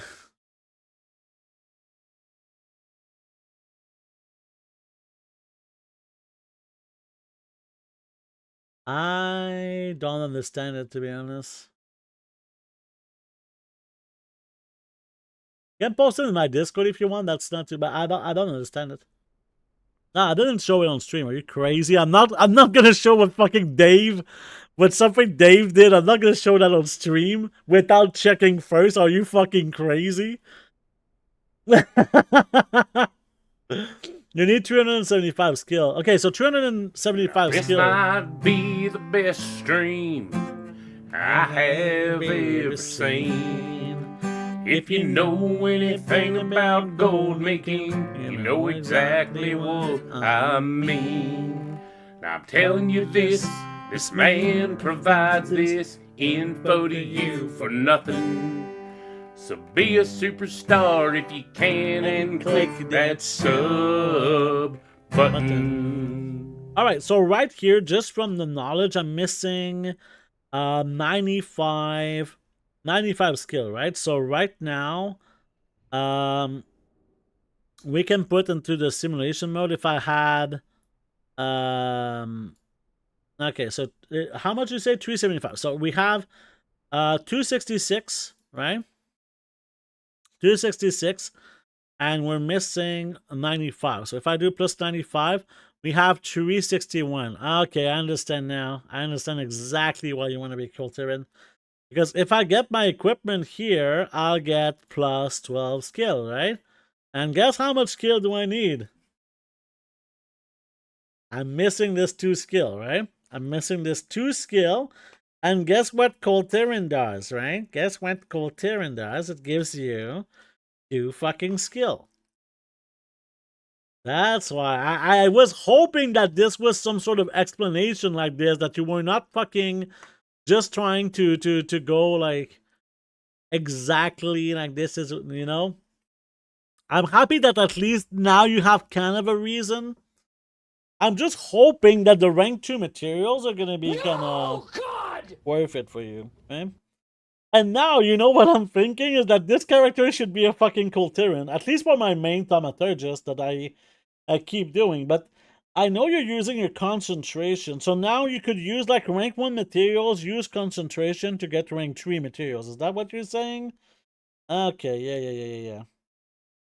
I sent you a forward explanation. Yeah, I know it's a butt plug, I'm not stupid, but I don't recognize this object being on the broom. Is this like on the top of the broom?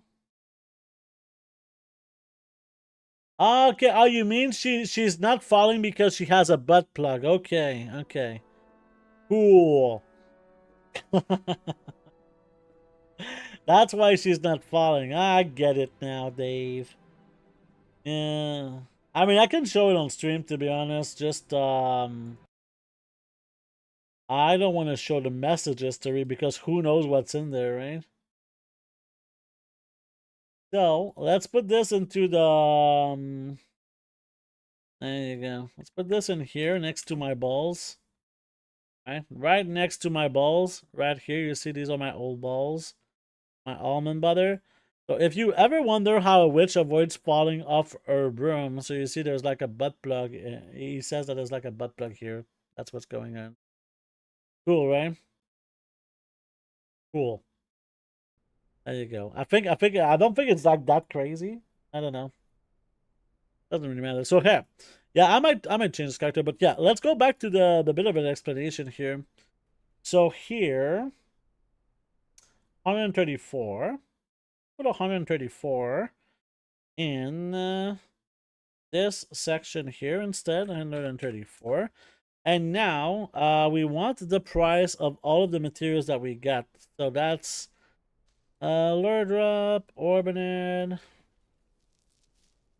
Basically all 8 other items, right? All 8 other items. Okay, so let's go in here. You know what? I think this is what I'm gonna do. I'm gonna do something like this. Okay, paste it here. We're gonna delete these cells and shift left. There we go. And now we're gonna enter each quantity of each thing. So here, 371 for storm dust, 338 for bismuth, 304 for weaver cloth, And that's basically it for the base things. And technically we could put 13 here. Okay. So now, how many of each thing? What I'm gonna do here is I'm gonna take a screenshot. This is not the screenshot I wanted to take. Thank you for your patience during the ads, everyone. We're not doing anything significant during the break. We're just talking about witches and what they like to do. And with Engineering Max, you can do it every day. Oh yeah, that makes sense. On average, right? On average, obviously. So here, let's add all of these numbers here. So this is 48. And this is 58 for Glenshidden. Orbinate, we got 92. Accurate, we got 18. Storm Charge Letter, we got 28. Ironclaw Ore, we got 60. Outer Spear, we got 28. And Blessing Blossom, we got 5. Let me ask you a question. Have you tested this, Gold Zendo? Because there is an issue with these types of shoveling things. I don't think it's going to matter too much for what you do. But if you use a lower quality of a mat, you get like, let's say for milling, if you mill rank 1 herbs into rank 2 pigments, you get a smaller quantity. But with these prices, it could kind of work out. So let's do something like this. And here I'm going to kind of delete those. Delete cells and shift up. So here, we're going to change this to my sales was at I-58. We don't want I-58, we want I-62. 2 I, something like this. So now, oh yeah, we would have made like 1,400 gold profit from the whole thing, I think. Yeah. So here, oh yeah, plus this. So we made 1,686 gold from this process, but we also got some well, this is the wrong account. We also got some other like transmutagens in here that were not used. I think this is probably worth another 300 gold at least. It's really hard to kind of know exactly how much things are, but right now this was profitable. It's going to be hard to do a spreadsheet with this. But we made this profit from this process. Obviously, this wasn't long to do. This took like 5 minutes if you just start selling everything on the auction house. But before like converting materials into other materials, you always have to do the math before, right? You can't just wing it. If you wing it, you could lose gold here. So we did this with microbloom. Maybe it was better to do it with something else too, right? And since we don't have like the full build yet, it's gonna be really hard to see some stuff. I mean, Storm Charge Letter looks like it's pretty good as well because everything else is more expensive, especially the Arator Spear. It's really hard to know. And so, like, the thing is that you could do this, the prices for rank 2 as well, right? You could do the same thing, but with rank 2. And rank 2 would be really, really nice.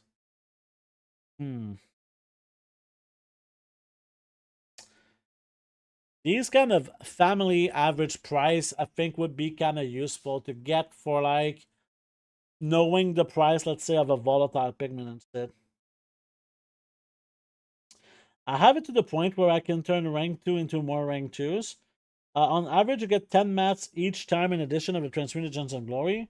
I find, unfortunately, I find I just break even most of the time, yeah. Do you have, like, the full build? Because right now, I'm still missing, like, these 10 points here.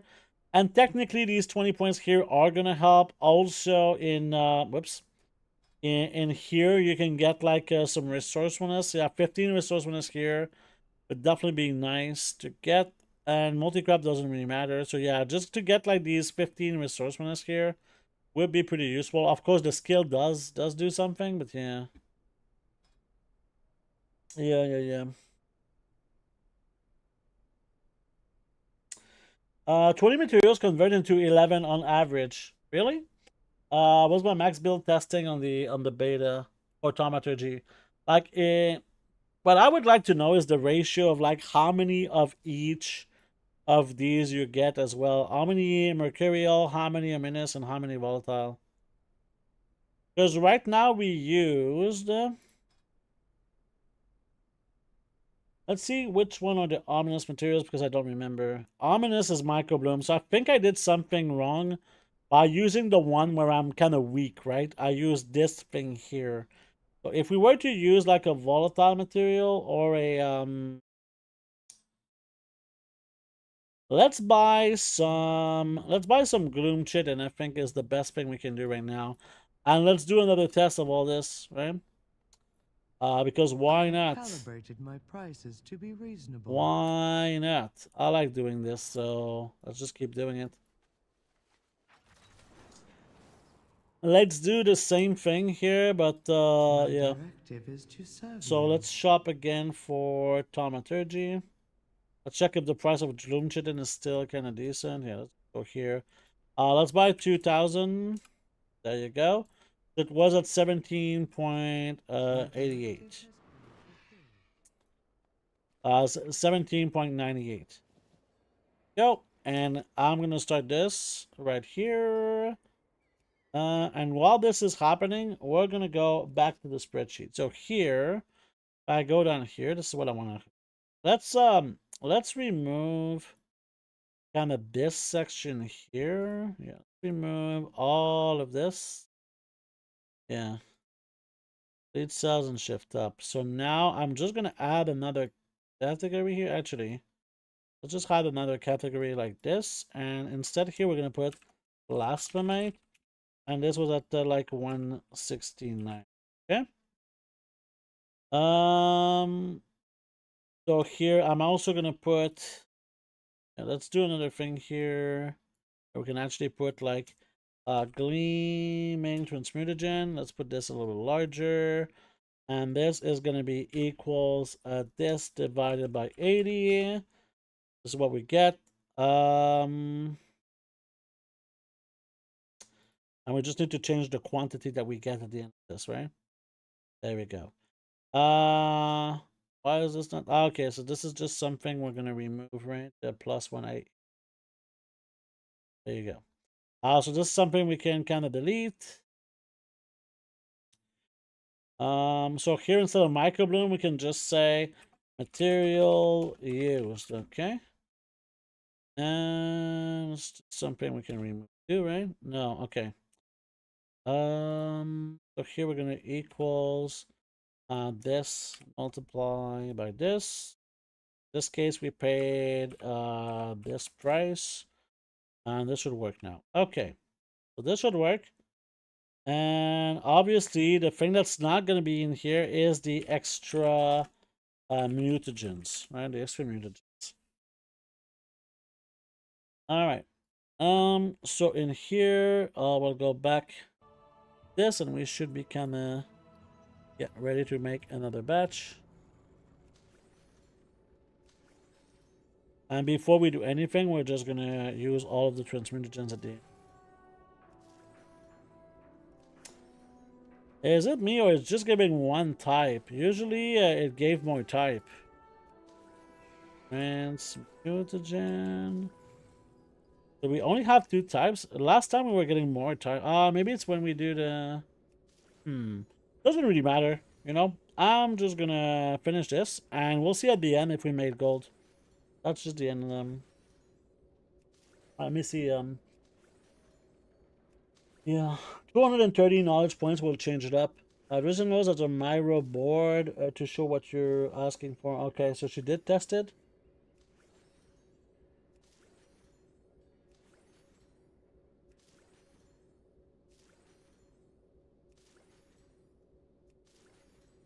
I'll check check this in Rosen. Thaumaturgy. Yeah, we're kind of doing it in a bit of a chill way right now. That's fine. You get 1 type from whatever family the item is from. You will get some of the others if you have if you use Thaumaturgy and the transmutagen. Ah, okay, it's when I use the transmutagen. Okay. Let's finish this here. There you go. We'll see how much resourcefulness affected this. There we go. We have 11 we haven't used, so we'll change this to this. There we go. And now let's use the transmutagen. So 300 those basically. Go. Here. It actually helped to use a speed buff here. There we go. Yeah, I'm getting the two transmutagens here. So we'll see how this goes.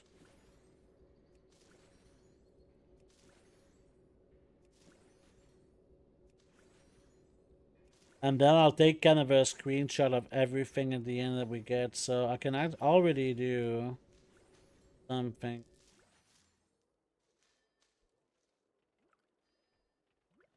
Oh, did it not work for the last one? Let's go. Then we have 61 of the other one. Go.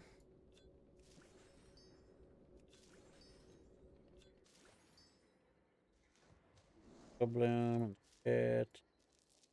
Alright, I think that's all right. Oh, we got the ominous transmittance too, 22. Go. Alright. So we have to... Okay, so what I'm going to do now is take a bit of a screenshot of all this. Easier for me to kind of track all of these materials. Go. Now I will enter this into the spreadsheet. So, accurate. We got 313. Then we got gloom chitin. We got 11. So I'm just gonna change this to 2000, so it's gonna be easier for me to see resourcefulness. Lower drop, we got 394. Orbitin, we got 331. Bismuth is 16. Microbloom is 10. Weaver cloth is 4. Storm dust is 8. Storm charged leather is 41. Iron claw ore is 43. Arator spear is 9. Blessing blossom 15.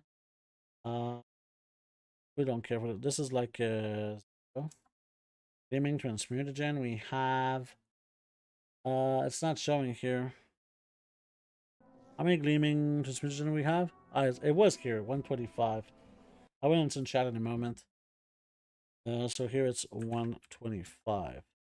And we could say like something like maybe if we want, we could have something like what the fuck happened here?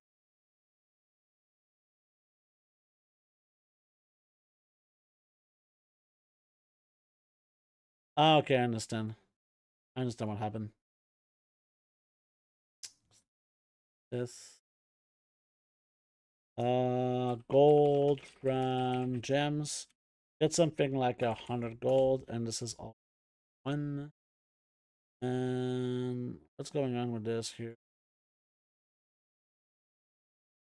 This why is this the sun? What the fuck happened here? Oh, this is what the fuck is this? Ah, this is all fucked up. Sales. Oh, okay, we don't want the sales. Okay, we don't want the sales. Okay, there you go. Okay, we got it. We got it. Let me read. You get one type from whatever family the item is from. You will get for the others if you determine which is chance. There are any professional that points somewhere in the Warburton. Leatherworking. Leatherworking was really disappointing. Piece of shit profession. How do you know such good records of sales? TSM ledger is garbage for me. Journalator. Journalator is great for tracking sales. I'll type it in chat. Later. There you go. Enjoy this beautiful thing. So here we got 937 gold on this batch, which is a very, very bad return on investment, by the way. This is really, really bad on terms of returns on investment. Yeah.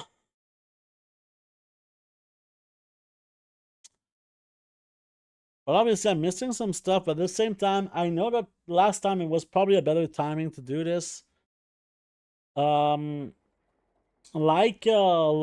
if we had the big build, right? If we had all of this knowledge here and like all of this knowledge here, and we were a what's the other thing?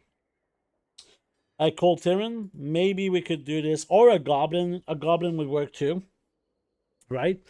But yeah. For my main Thaumaturgist, I'm gonna have the right race. I can tell you that.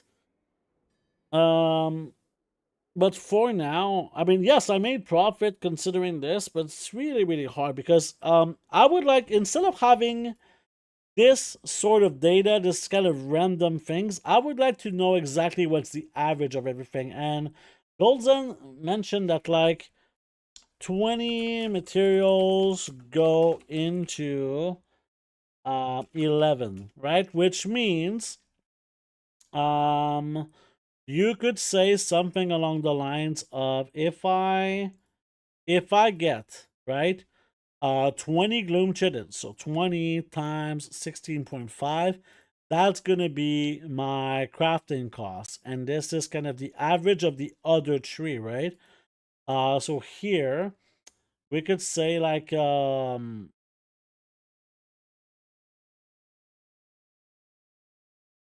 we could say that it's like 22 plus 51 plus 19 divided by 3 times 11. So here, you see that this would be a 7 gold profit. So what I did here is that I did the average price of these other 3 materials, right?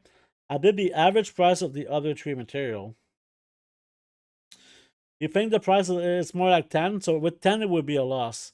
Let's do it with the other one. So in this case, right, if we used Michael Bloom, so Michael Bloom would cost me 20 times 18. So my crafting cost would be 360. Now my sales would be 28.5 plus 33.5 plus 29. The average price divided by 3 would be this. And if you get 11 of this, this is what you get in return. So we're losing gold, especially if we're going to sell these materials with the auction house cut. We're losing a lot of gold. We're losing 44 gold in this situation. Let's try it here again. 15.5 times 20. That's 310. That's my crafting cost. So now we use 18 plus 17 plus 43 divided by 3. This multiplied by 11. This is my return. So again, this is not profitable, but that makes sense, right? That makes sense that this is not profitable because it's not the only thing that you get. You also get transmutagens, right? The transmutagens have a really, really big effect on all of this. This is the most important thing. When I was making my sheet, I just assumed an even 1/3 spread on the output materials. Yeah, I don't know. So kind of my question is like, let's say that you have this family average price, okay? Like the mercurial family average price. I know that right now it's, let's say, 27.25. With this price, okay, can I know how much I'm gonna get out of each mercurial transmutagen that I scrap, right? Am I gonna get 11 materials of these, right? Am I gonna get 11 of these? So 11 times, right? So 11 times 27.25, right? Is this what I'm gonna get out of 20? If I divide this by 20, every one of these transmutagen would give me about 15 gold, right? Because if that's the case, right? If that's the case, we could have a thing like this where we add like the transmutagen and say that it's worth 15 gold. If we test it, and that's the thing, is this: when you do use the mercurial transmutagens, you don't only get these 4 materials, you also get some ominous transmutagens and some volatile transmutagens, which makes it a little bit confusing at some point, right? Yeah, it's always going to get to the point of no profit or minimum profit, which is an intended outcome, of course. But it's so easy to look at like some. Let's say that there is a big reset price on bismuth, which means it's the time to buy microbloom, right? Let's say that this becomes like 60 gold. Well, I'm gonna buy some gloom chitin, right? That makes sense. But I think what's important to me is to have some form of precision when I'm doing this process, right? I want to have some form of precision when I'm doing this, because as much as yes, on average, it's not going to be profitable, I'm fine with that statement, okay? I'm really, really fine with that statement. However, I want to know exactly what I'm getting into. I'm not going to press the craft button if I don't know what I'm going to get out of it in average, right? This is extremely vital for me as a crafter to know this. So this is why I'm going to keep doing this, and eventually we're going to get answers to our questions, right? I'm going to get answers to my question. I can tell you this for sure. Okay? So how much do we have to pay for this? This is too expensive. Fuck you. I've not really calculated transmuted gen, which is good to see you're thinking about it. I will have to incorporate that into my calculations. I just think it's as a bonus. I mean, yeah, I mean the transmuted gens is so valuable. Like if every transmuted gen, as we said, was like 14.98 gold in this case, this type of transmuted gen, that's really, really huge. That's really, really huge.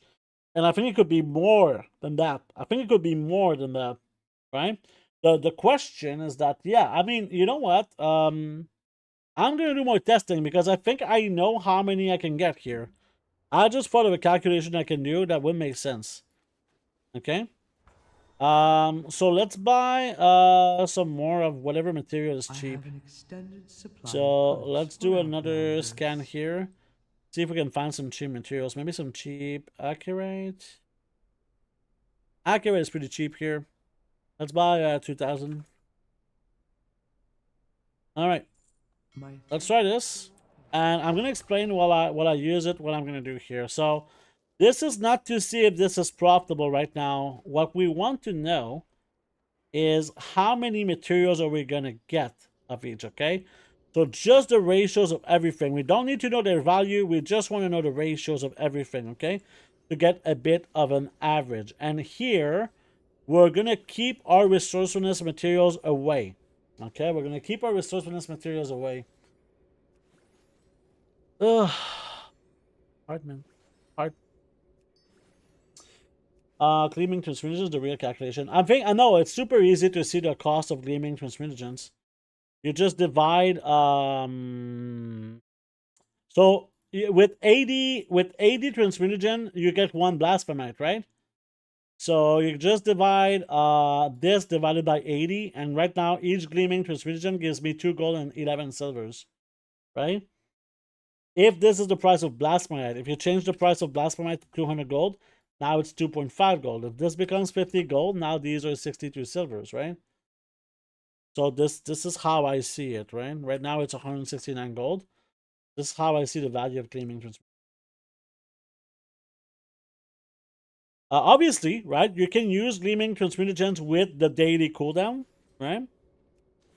That can work. But yeah, I don't know too much. So let's say, I want to do a calculation here. So let's say that I do 1,000 times 0.19 times 0.35, which I think is this. This is, I think, the average that resourcefulness should give me, but I'm not sure yet. So here we'll just transmute 2,000 here. Let's do the 2,000, and then we'll get some better ratios. Gleaming Chaos daily cooldowns. Yeah, I mean, yeah, I daily cooldowns, I don't know if Gleaming, that's kind of the thing. Daily cooldowns are completely something else. You might want to use your daily cooldowns on other crafts than the Gleaming one. Maybe there's a different daily cooldown that is better than the Gleaming Chaos, right? You look at all of these. Can you tell me that this one is the most profitable? I don't know. This gives me a random materials, right? Maybe this one is the best one, right? I haven't really tested this through, but right now, maybe this one is the best one. And maybe it's different. Like maybe on some days herbs is the best. On other days, I don't know, gloom is the best or whatever, right? I don't know. Oh, this is the first craft. We would get like a. Do we have more like first craft bonus like this? We have 2 knowledge points that we can get here. And we could actually discover some potions. I didn't even see. We could get a lot more knowledge points here if we kind of pay attention. Well, all right.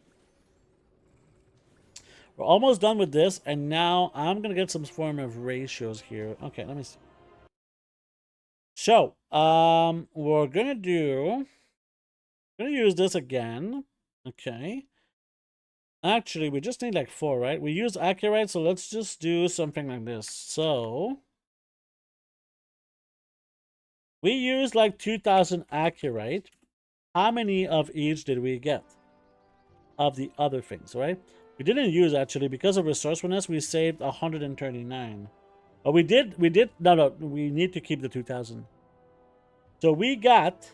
Okay. Let's actually put this in a bit of a spreadsheet here. In a bit of a screenshot. I mean, this is what I want to see. We're not gonna look at the gems for now. This is what I want to see. So we got Gloom Chittens, we got 315. Blur Drop, we got 300. And Orbiter, we got 342. Okay. So now, if we do this, right? If we do 342 plus 300 plus 315, this is the total amount of materials that we got. Okay? Which means if I divide this by 2,000, this is the average material that we get from each material used. So if we use 20, on average, I'm going to get 9.57 materials, which means if I use if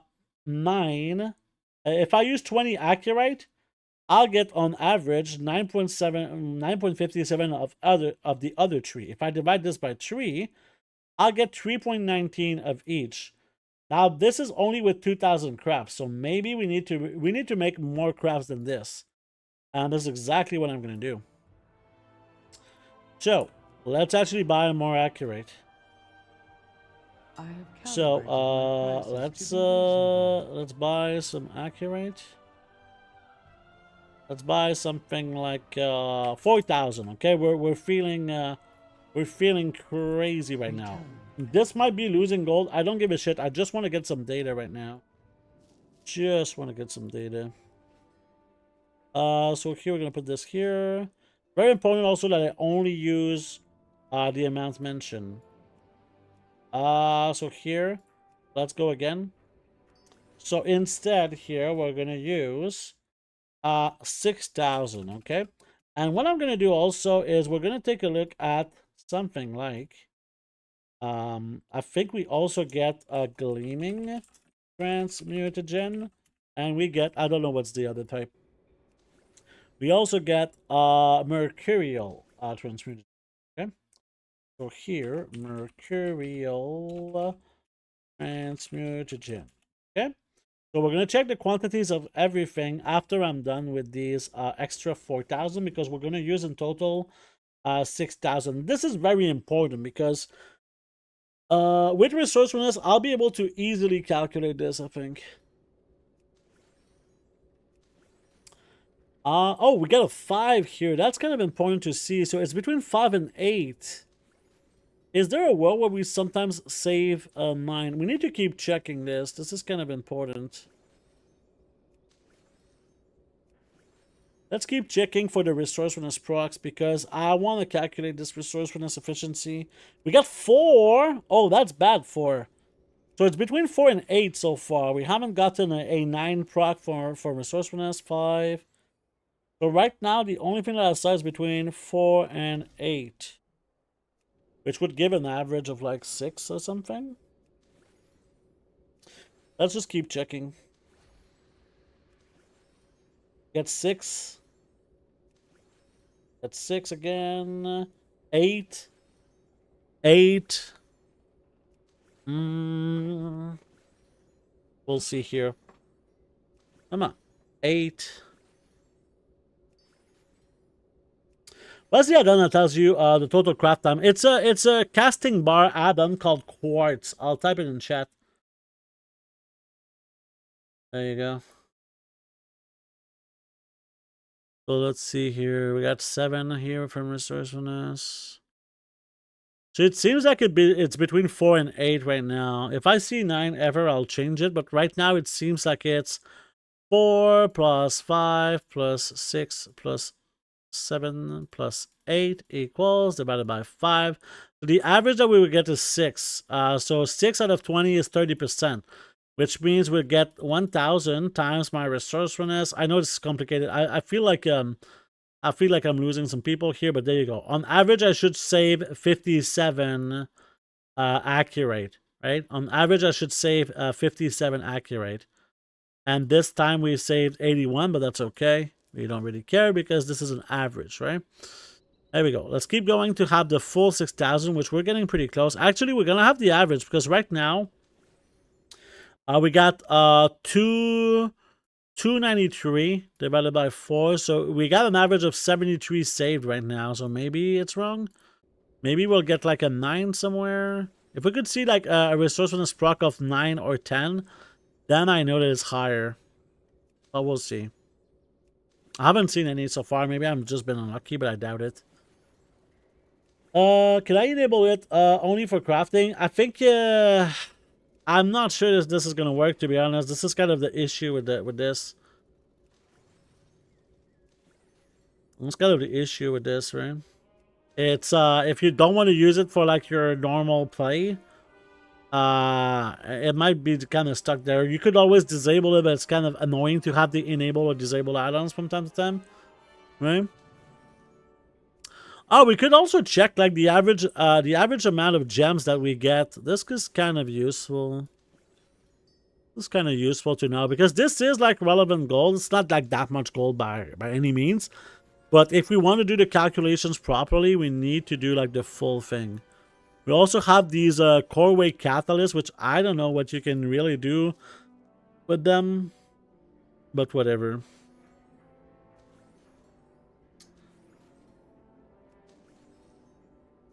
Let's see here. So this is the last stack that we have to do here. We'll see how this goes, but this is the last stack that we do. So we'll have a total of 6,000 of Thaumaturgy that we did on these accurates. So now we'll have like kind of the total and the material to see the average per. Personally, I think that we were right that this was about 3.2 per item that we're gonna get, right? On average, when I use 20 accurate, I'll get on average 3.2 gloom chitin, 3.2 lure drop, and 3.2 orbinid. I don't know about these two, but we'll see. So I'll remove these numbers here because we're about to be done. We have like 20 seconds left. I'm gonna drink some water. We also got like 12 gems out of 6,000. So you get maybe 2 gems per 1,000. Oh, we got some more transmutagens here. This is mercurial. We're about to be done. Now, I know that there is some of this left, right? We have 400 accurate left. So if I do like 400 divided by 6, on average, I save 66 accurate per 1,000. I'm not going to use these, okay? So what I'm going to do is I'm going to take a screenshot of this, okay? To see my materials that I saved so I can enter them easily in here. So here we have 920 for the gloom chitin. Lure drop we have 975. And orbinid we have 968. Gleaming transmutagen we have 300 exactly. Mercurial we have 1025. So now what we could do is a ratio of each. So this is going to be equals this divided by this, and this is going to be equals this divided by this. going to be equals this divided by this. This is going to be equals this divided by this equals this divided by this. And there we go. So now per 20, now we're going to do equals this multiplied by 20. And now we're going to drag it. So this is the average that we got of everything, right? And if we want to seek it, because I'm pretty sure that they all have equal chances here, right? So if we do like equals the sum of just these three, right? And we divide this by 3, the average is this amount, so 954. So if I were to do like something like 954, we get about 3.18 per, like I was saying like a few moments ago, right? Go making this much math back in the days. Yeah, it is a little bit more math now. Let's do something of the sorts of this now. There you go. Just easier. So now we kind of know. So the big question is that like we get 1 gleaming transmutagen for every 20 accurite that we destroy, and we get 3.4 mercurial transmutagen for every 20 that we get. So we get 3.4 per 20, okay, or 0.17 per accurate in a situation like this. Now the question is, how much are these mercurial worth, and how much are these worth? We know how much these are worth because of blasphemite, right? We know how these are worth. So the question is, how do we get the value of this? Well, we're going to do basically the same thing.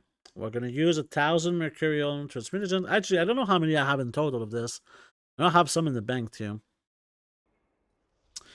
But let's check, okay? Let's get some stuff. I think I'm just going to mail some of this stuff because my bank is going to be full, right? So here we're going to mail to this guy. We're going to mail all of these things in here. Boom. And he's going to just mail them back at some point. So now I'm going to My directive is to serve dump you. these. And we're going to work with this. So now I My have directive has 1,000 mercurial. But let me just see something here. So this is ominous. And you now have a small chance.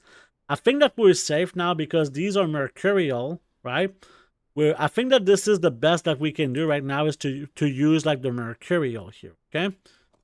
So let's see. Now, if I go into here and use mercurial, okay? We'll see what we get out of 1,000 mercurial, right? What are the ratios of everything? A little bit like we did with accurate, right? So, let's do something like this, right? And instead, we're going to enter here. Actually, we're going to do the same thing here, but with a different material. And this is going to be with a mercurial transmutagen. And we have 1,000. And these are all going to be different things. So for now, let's just leave it at that. Okay? So let's see what we get. So this is going to have 0 resourcefulness, right? This resourcefulness doesn't apply to the transmutagens, apparently. It'll be very interesting. Again, we got some gems. For now, I'm not really going to introduce the gems into the map because it's already like complicated enough. There we go.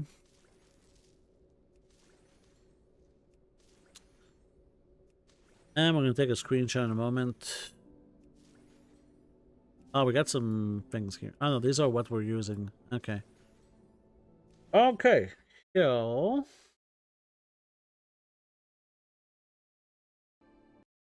there we go. Boom. So, oh yeah, these are volatile and these are ominous. Okay.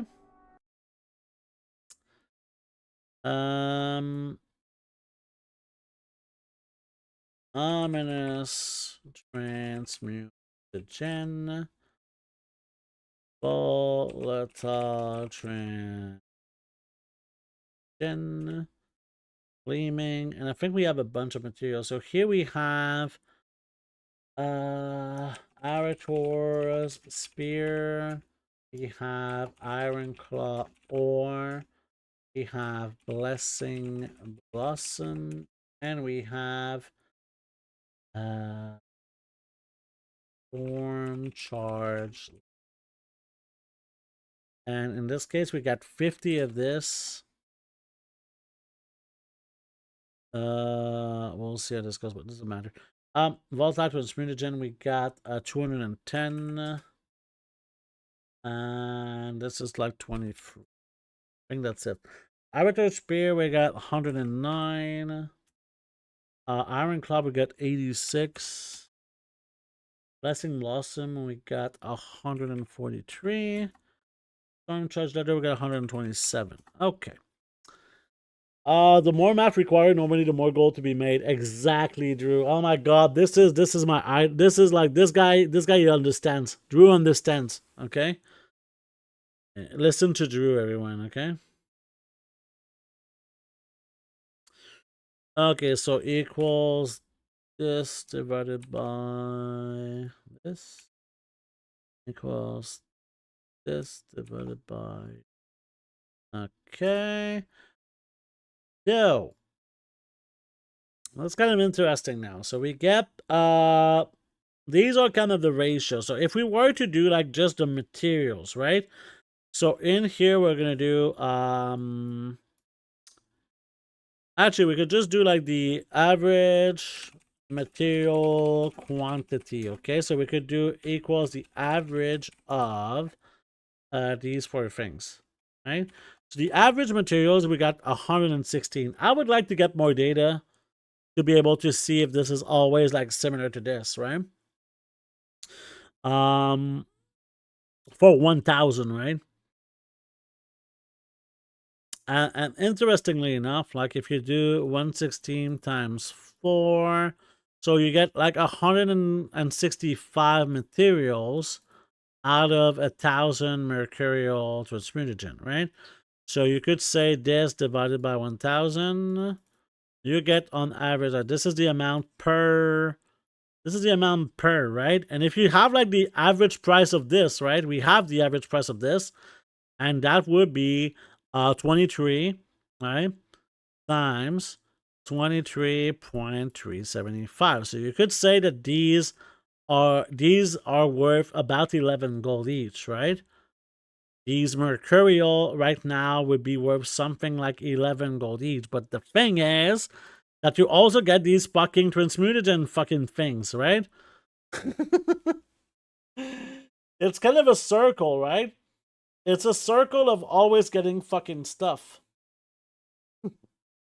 Because like these 210 volatile things are also worth some gold, right? They're worth a lot of gold, actually. If they're worth like about 15 gold each, like we said earlier, then that's a 200 times 15, and that's like a fucking 3,000 gold difference, right? It's a big deal. Why couldn't math back in school could be cool as this? I mean, I thought it was cool at school, but at the same time, it was kind of too easy for me. I mean, I know it was really, really hard for some people. But I wish it was like I learned more stuff in school. I wasted so much time in school doing basically nothing. It would have been nice to just get some stuff in here, you know? So, what do we do with all of this information is my question. Because right now, as much as I can farm some data, I'm missing some fucking points, right? I'm missing some fucking points. Also, what we could do is this, because, sure, give me the 2 knowledge points. You see, this one gave me, oh my god, it gave me so many things. Let me show you. Let me show you all of the things we just farmed from this. So this was from 9 ominous transmutagens. We got all of those things, right? So we could say 11 materials. Average price of like 23 gold or something.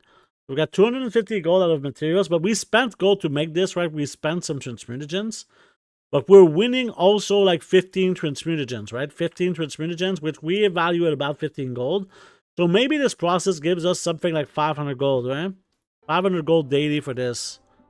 So if you do like 500 gold times 30. That's like 15,000 gold a month if we can kind of maintain what just happened here. I don't know if this has... Oh, yeah, and if we had more skill here, like the 325 skill, we would get rank 2 materials, right? Let's try this one. Let's try this one. This is going to give me... let's see what it gave me. Also, it looks similar, right?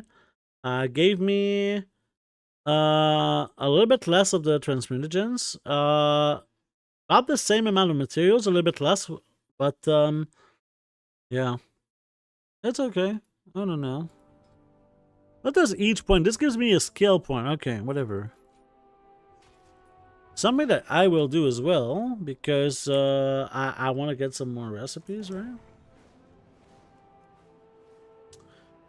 Just profit and it'll work out over time. I don't know, but I'm having a lot of fun with Thaumaturgy. Gold or no gold, like if there's gonna be gold making to be done here, and this is for sure because of what Drew said. The more math required, the more gold to be made. I mean, you can simplify this by a lot, to be honest. The way that I'm doing it is, you can definitely simplify this. Let's use some fucking microbloom, and this is gonna probably not work. Yeah. Why are you so negative, Canadian? This could have worked, okay? This could have totally worked. You're just not the believer. There we go. We got a frontline potion. Recipe. Give me that fucking knowledge point, bro. Hey, yeah. So we're missing 7 knowledge points to be at the point that I want.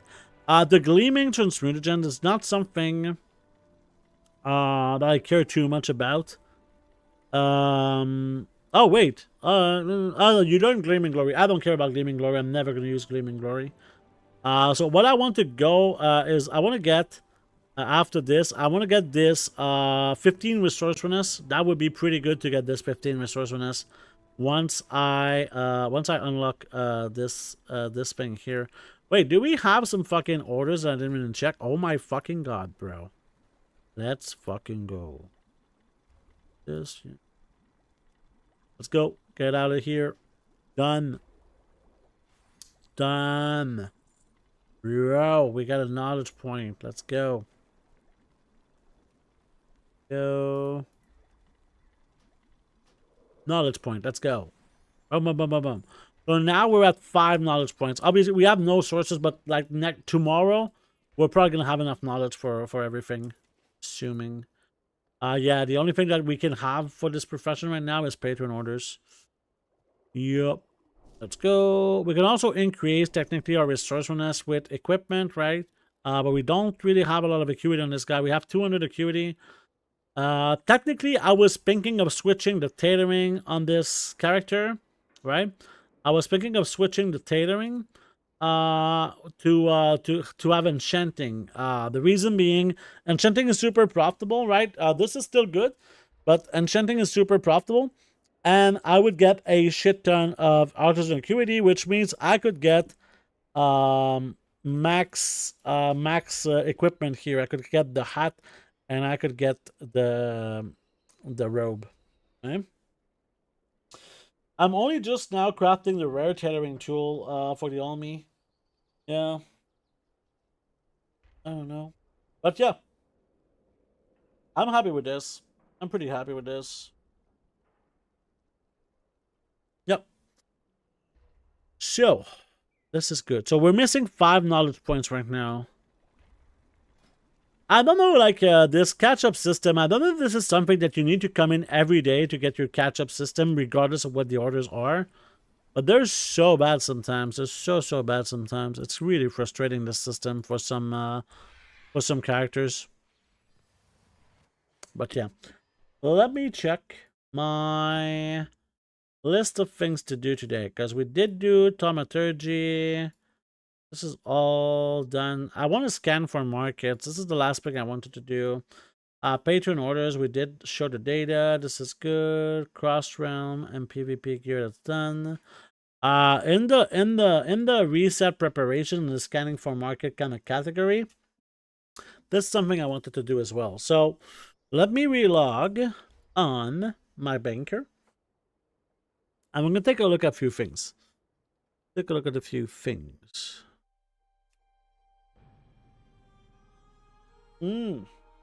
But yeah, I don't know. I think it could be exciting to kind of. It could be exciting to have my banker as a thaumaturgist. You know, I could see this being very lucrative. You're coming to EU. I have a sub goal that if I reach a certain amount of subs on Twitch, I will resub on EU. You're going getting lots of Warbank tabs. Yeah, it kind of depends on your usage, right? If you're like me and you use like your full Warbank, well, yeah, it's gonna save you time, infinitely and forever. I guess this got resetted, right? There we go. It's gonna save you time like forever. So yeah, I'm a big fan. I got at the first day, and I know I have a lot of gold, right? But on the first day of all this, I got myself the Warbank for sure. The best fucking thing I got myself. Really happy with that. But it really depends. Like if you play a ton and you use this Warbank, yes, it's not made to like put some trash in them, right? It's just like kind of okay. Yeah. I wanted to change this. I want to put it in a different group, so let's put it in here. Let's go.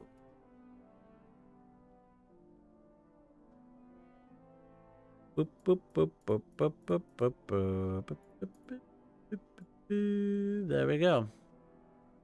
I have an extended supply of. You have 3 tabs. I mean, are you stuck and you need more space? I mean, if you do cross RAM, I mean, really good to have multiple all of the tabs that you can get your hands on to. But if you don't, I don't know. All downside is one account can use it at a time. Yeah, that's really annoying. That there's the account restriction, but there's ways that you can kind of play around it. The way that you can kind of play around it is that you can switch it, like, and do like everything from one account on one situation, right? So everything is done on that account, then you can switch the bank to the other one, and you're good, right?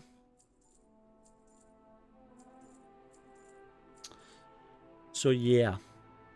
It's pretty nice. I mean, those were super profitable for me earlier. But hey, I guess I can check it. How much are they now? Carapace. Carapace? Name the fucking thing. Yeah, this thing. So it didn't even get resetted, right? It was, or barely. I guess they just got to mine. Because yesterday, those were like 750 gold or something. That was really good. All right. So I wanted to scan for some market. So basically, every week, okay? And this is the thing with crafting, is that sometimes some items are profitable. Let me just pick something. Because I have an issue. Come on, man.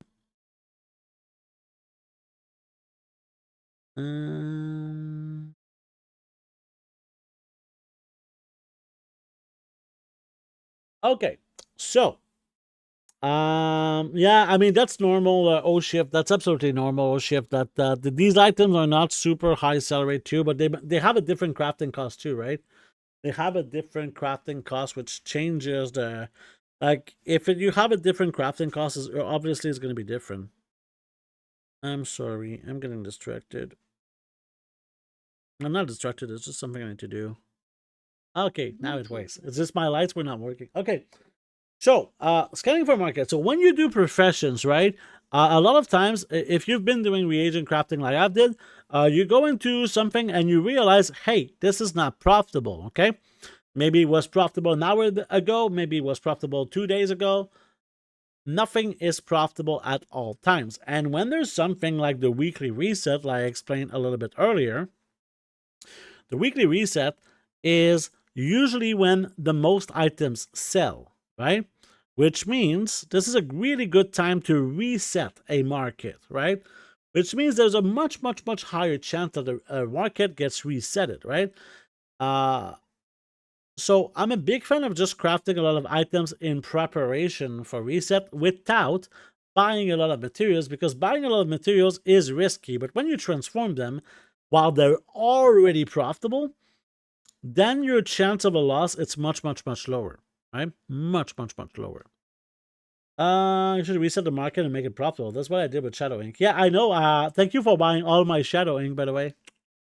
But yeah, it doesn't always work to reset a market, right? No, that's not my dad. That's your mom. Hey. Okay.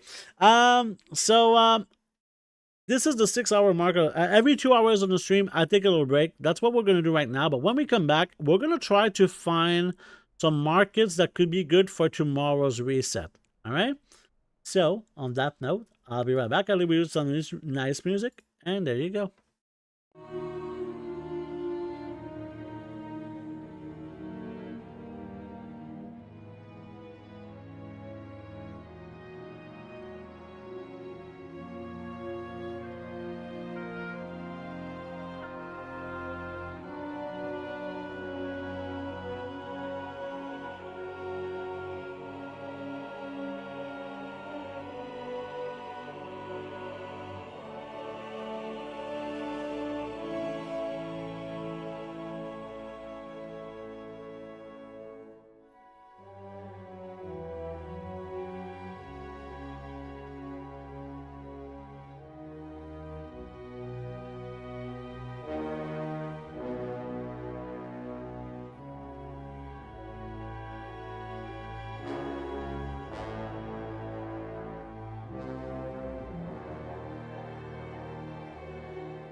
All right. We are back. Thank you so much for your patience during my little break. All right, so market speculation. And I think this is something that can be very interestingly done with my first account, with this character, for example. So there is a way that you can kind of scan for what's good right now. It's a little bit hard to kind of see, but you can kind of make a list of the crafts that you usually do for reagent crafting that you know that sometimes are profitable, right?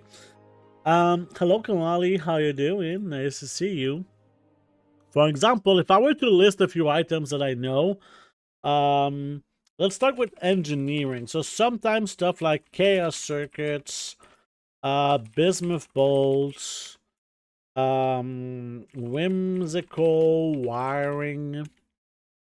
We also got gyrating gear.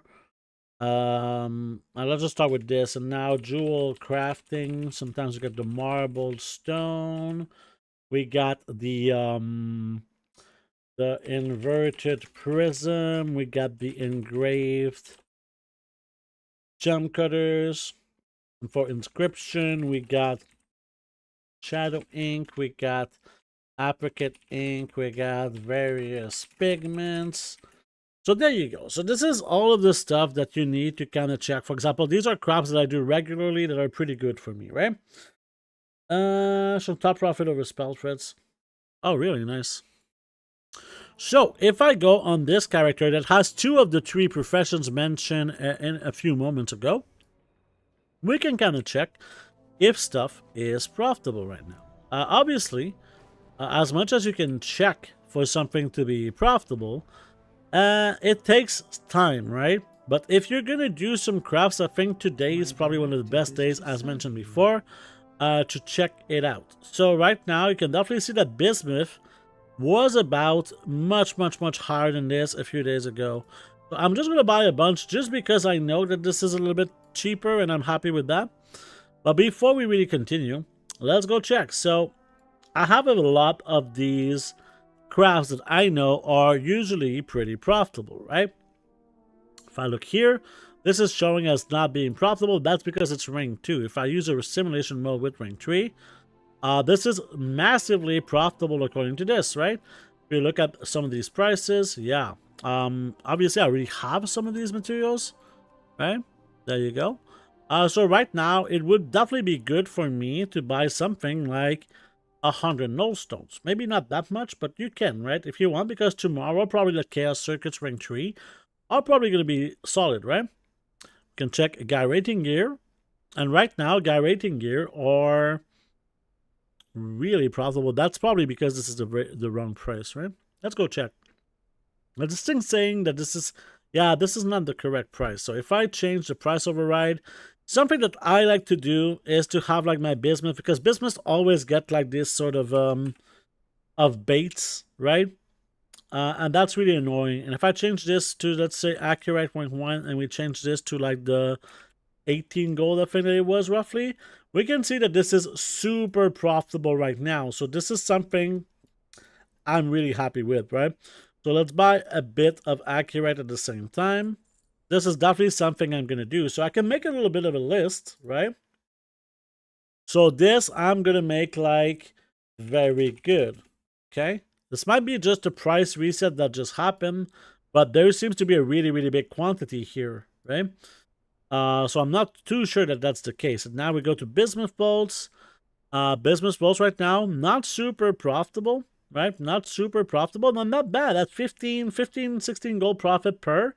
Like, this is a craft that can do a lot of crafts per hour. I think I can make about 2,000 to 3,000 gold. 2,000 to 3,000 crafts per hour. So if I make something like 16 gold per craft, that's still 48,000 gold an hour, right?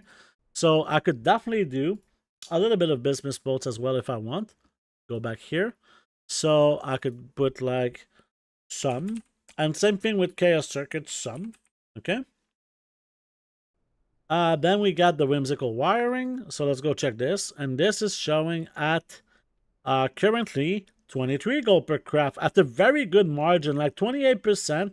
is a really, really good margin. So here again, whimsical wiring, we can make, we'll say good, right? So this is something we'll craft a bunch of, right?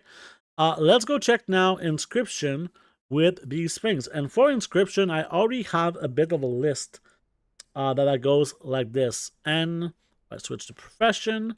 I go like this. I know I might have some price override. I guess it doesn't apply to this, but right now it's showing like apricot ink as being 53 gold profit per, and this as 49 gold profit per. So that's with the price of the pigments on the auction house. But are these worth buying, these pigments, right? Because this is a real question you have to ask yourself when you're doing inscription, right? And this is why we have the milling spreadsheet, right? Let's put this a little bit bigger. And what I'm going to do is enter the data in here. So right now, for example, the orbited pigments are 22 gold. Put this here, 22 gold. And now we can have the Blessing Blossom are at, I want to say about 15 gold for the Blessing Blossom. There you go. Lure drops are at about 51. Go.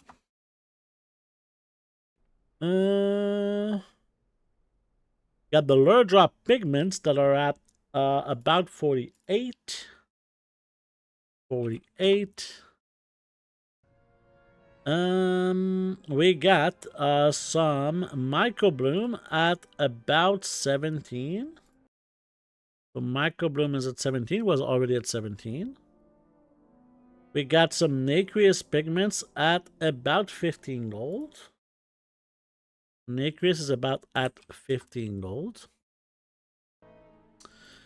And we have other things we haven't seen. Yeah, Blessing Blossom pigments are at about 16 gold. Blessing Blossom pigments right now are at 16 gold. Let me open my chat. Yeah, this is NA prices, obviously, right? And with my stats right now, it's showing me that Lure Drop pigments right now are at 210,000 gold an hour, while Blessing Blossom pigments are at 242,000 gold per pigment, like just from the pigments, right? But if I want to make ink, right? If I want to make ink, these are the numbers I want to take a look at, right? This is super, super important for me. So right now, we're going to go and do a price override with these numbers. So Blessing Blossom is at 11.3 and Orbinet at 15. So let's put 11 and 16 for the pigments for shadow ink. So we'll do a price override. We'll go into Orbinet and we'll put this to 16 gold. Okay. And we'll put the Blossom at 11 gold. And now my profit is now 92 gold per craft. Needless to say, I'm going to make a lot of these, right? If we go now into the other profession, Lure Drop is at 36 gold and Microbloom at 12. This is really sick. So here we can go back to the other craft like this. And we're going to change this. I think it was 35 gold. Oh, 35 gold. I don't know. And if we go to Nacreous, I think it was 12 gold. 12 gold. And now we're at 139 gold profit per craft, right? It was 36. Let's switch it to 36 so that we have the correct thing. So 36 gold. There you go. So we're 135 gold. So needless to say, right now when you see these kind of things, you want to do something of the sorts of, let me see. So we have right now this, like these are all super profitable except for Microbloom, right? So what I'd like to do is do something like this. I know it's a little bit overkill, right? This is a lot of stuff that I just bought. But right now, just getting this is really, really solid, right? In terms of profit, it's really, really solid. And even buy like an extra 5,000 here. Go. The lure drops were really good too. So let's buy something like 15,000. It's a lot, right? Obviously, you definitely don't need to go this hard. Right? Very, very important to understand that you don't need to go this hard. But I'm going to do a mix of things with this, right? I'm going to do a mix of things. So this is something I could just buy all of these, right? And now I'm just going to mill, right? Does crafts and price override reset back to default if off the model? No. Right now I don't have price override, and you can see it's still here, right? And you see there's like a price override active notification, right? You look at this little exclamation point here with the red triangle. This is saying that there is a price override when you over it. You see, price override active. So you'll see like it's still price override active in here. If I go back to engineering, and you'll see that right now it's saved that the bismuth is in here, so it's still price override active. Very, very nice things in here, right? So these are things that I know I need to craft right now. Obviously, I went like crazy, right? This is just something that I'm going to do, okay? I'm going to use all of this to craft a crap ton of shit. Way too much. Actually, my bags are going to be full, so let's not get everything. But you kind of get the... You kind of get it. So there's also some stuff. I don't need this much accurate. Let's send some accurate the other way. There we go. We could also do something along the lines of mailing some stuff. I think it's going to be okay. I hope I'm not going to regret this. No, we're good. Yeah, everything in here was not useful for this character, so that's great. So yeah, this is now someone that's gonna need to do something like 2 hours of crafting or 3 hours of crafting to do everything that he has to craft, right? So the choice number one, right? If we go into like the how to deal with the reset, right? How to deal. Let's do something like 2000. Go. So if we do something like a question like how to deal with the weekly reset, okay? So option one, you buy materials and you wait. Also known as risky, and it also doesn't take time, right? This is the option one. Actually, option one. There you go. Option two, you craft what is profitable today, hoping that there will be a reset. Okay? So right now, with what I bought, I'll probably be able to buy like to craft like 10,000 shadow ink, for example, right?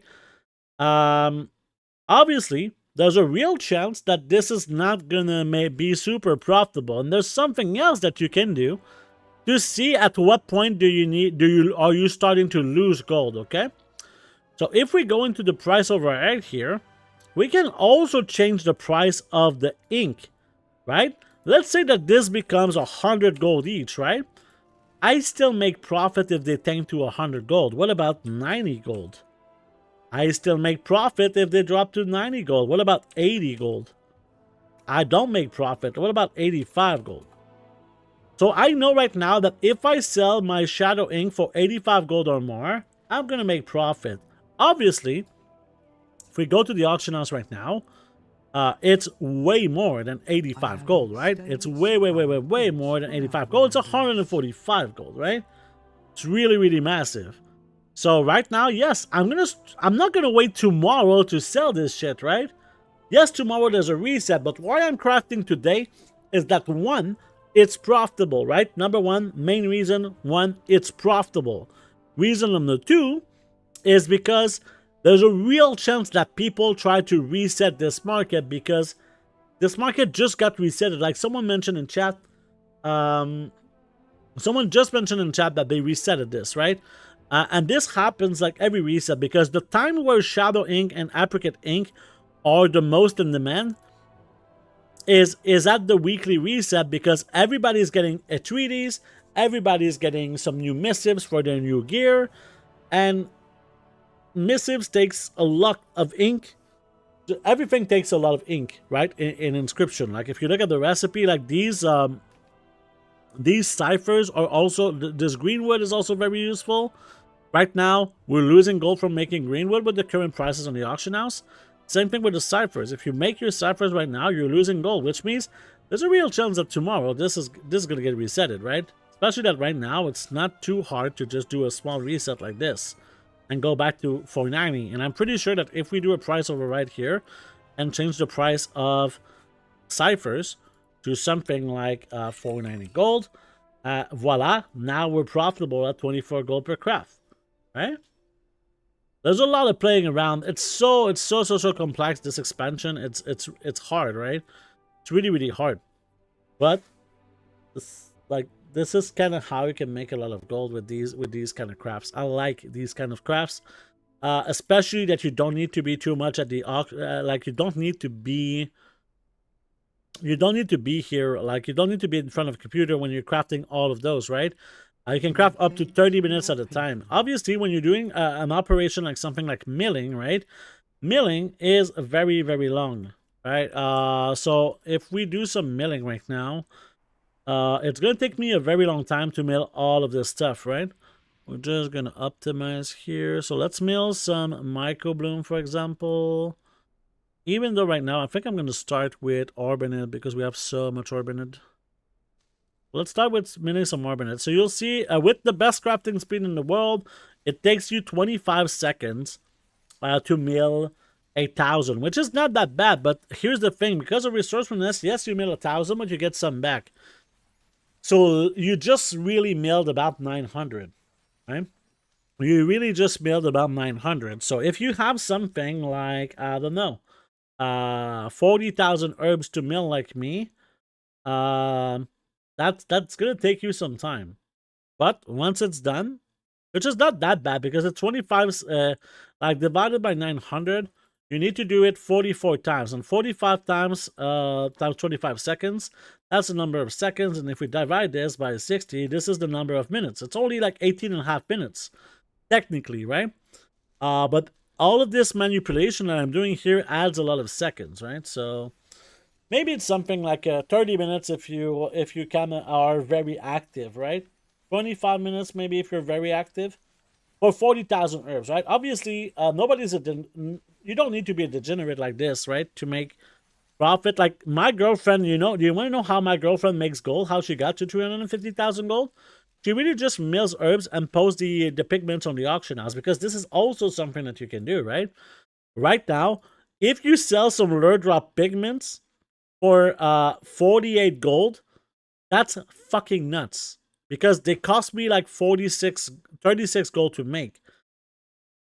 If you do like 48 minus, actually 48 times the auction house cut, right? Let's not forget, minus 36, this is the amount that I get per pigment, which doesn't seem like this crazy, but look how many pigments that you get by milling, right? Every craft gives you about 13 pigments, right? So every craft in here will give you 124 gold. And look how fast you're making these crafts, right? You're making 200 crafts in 25 minutes and 25 seconds, right? So if we can make about 600 per minute. So this is the amount of gold. This is nuts. It's crazy. This is like not these gold per hours of the right here. They're real, right? Obviously, if you mill like all of this like nonstop for an hour, I think you mill something like 73,000 herbs, right? If you do this for a full hour, I think you mill something like 73,000, if I remember correctly. I mean, technically we can calculate it, right? So it's 25 divided by, this is number for 1,000, right? So we could do let's do this again. 25 divided by this. Okay. 1 divided by x. Oh, it's actually 144,000. So 144,000 herbs that you mill per hour at this rate. Only. But yeah, I'm going to be crafting for a very long time if we do something like this, for sure. Oh, we have a lot of blossom pigments. That's going to be nice, though. There we go. So I don't know if people are excited about reagent crafting. I know it's not something that That's super exciting for everyone. But coming back to like the reset thing, I think it's very important to keep in mind that this is the safer option, right? The option 2 is definitely the safer option. Is it the milling spec or no? This is right now. I'm gonna make ink with those. I could sell some pigments too, but I'm not a big fan of selling the pigments, to be honest. Does your tailor lag when using craft sim? Not really. No, I don't think so. Not on my tailor right now, but maybe anyone else got like their tailor to struggle. I mean, I can go on the tailor to kind of check it out. Technically. Oh, we did sell a bunch of toys here. Nice. Oh, I don't want a full profile. I could do the full profile. Yeah, that's what I thought, though. There you go. Yeah, 2,000 of these left. Pay through recipes and there's lags. I mean... Maybe, I know that with Craft Sim, sometimes you have to reload your UI. And not just with Craft Sim, but in general, just the crafting interface is kind of laggy sometimes. Not just Craft Sim related. Like, if I keep doing this for a while, my computer is going to start struggling big time. Right? So yeah. So right now, if I look at Shadow Inks, we need to mill a few more to be able to get something like 2,000 crafts out of this. Which I'm trying to get to right now. Try to get 2,000 crafts going. And you'll see like how much gold I'll make from this in a moment, okay? You'll see how much gold I'll make from this. I need to do like remove some of the price override, like let me just finish milling this, and I'll see we'll see like how much profit I'm making at this very moment, right? From these crafts, and we can get like a bit of a profit per hour. So there you go. Now, yeah, we're at 64. Okay, we need to redo this. I think 64. It was saying more earlier. Well, oh, it's because I have a resourcefulness tool, right? It's because I have a resourcefulness tool. I understand. I think it was something like 90 gold per craft. Alright, we're almost there. I think after these 1,000 we'll be good. Yeah, we'll be good after like a few more. And yeah, the multi-craft tool is super, super important for this. I don't even have the best tool yet. Eventually, yeah, I'll pay that for myself. So there you go. This is done. Now if I switch to my multi-craft tool, this is now 92 gold profit per craft, okay? And now, this is one of the things that's really, really annoying with inking, is the fucking water. No, just the water. Sorry for the language here. It's the water, okay? You need so much of this water. I'm gonna buy like something like 15,000, and it's not even close to being enough, okay? Not even close to being enough. Let's buy like 5,000 more. So right now, I can only make like 1,500 crafts, even though I could technically do like something like 2,000, okay? But for the sake of this, let's just start it, okay? So 1,558, let's put this in. Okay, in the gold per hour. Items crafted 1,558. Okay. And now I'm gonna craft, and you'll see that it takes 22 minutes and 43 seconds. So 22 minutes times 60. Okay, so this is the number of seconds plus the 43. This is the number of seconds that I'm spending here, so 1363. Right? 1363.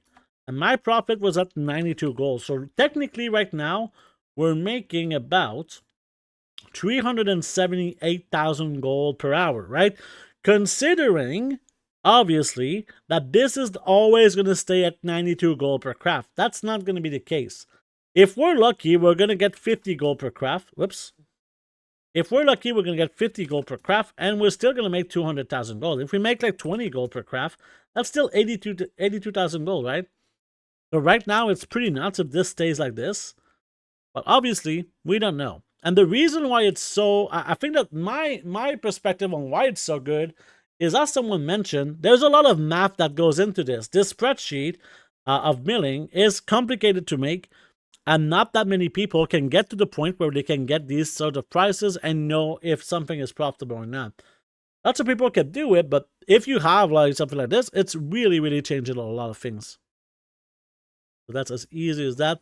And right now, I can leave my computer for 21 more minutes and watch some TV show, do something else, doesn't matter, and have a good time.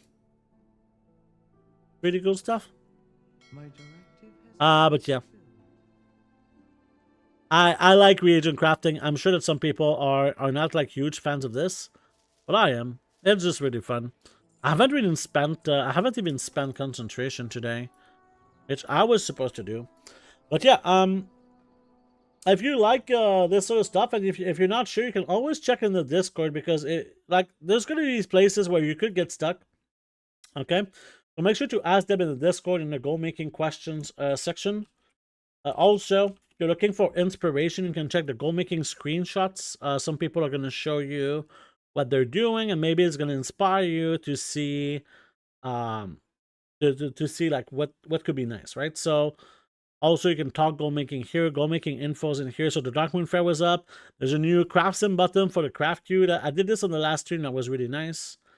You need to modify the formula to include the posting cost, because like inks are very expensive, and people post 1,000 ink at a time and only sell 20. I don't post 1,000 ink at a time. I mean, we can check.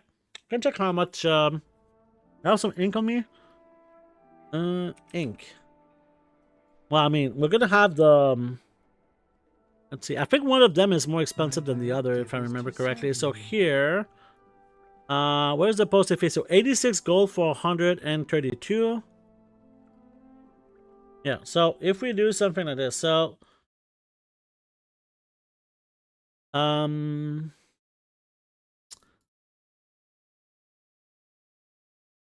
So right now it costs me about 62 silver to post one. Actually, let's just check here, right? Yeah, 63 silver to post one, right? But here's the thing for me. I can kind of talk from experience here, okay? So right now my sell rate for ink is at about 35% for this one and 42% for this one. Well, it's 63 silver per ink, right? So, let's say that this is from the last month. I sold 76,000 of this one and 31,000 of this one, right? So in a world where I posted them, like, how much were my posting fees? Oh, I can actually see here. Deposits, I paid, you can definitely see all of this data right here, right? There you go. So I deposited 118,000 in deposits.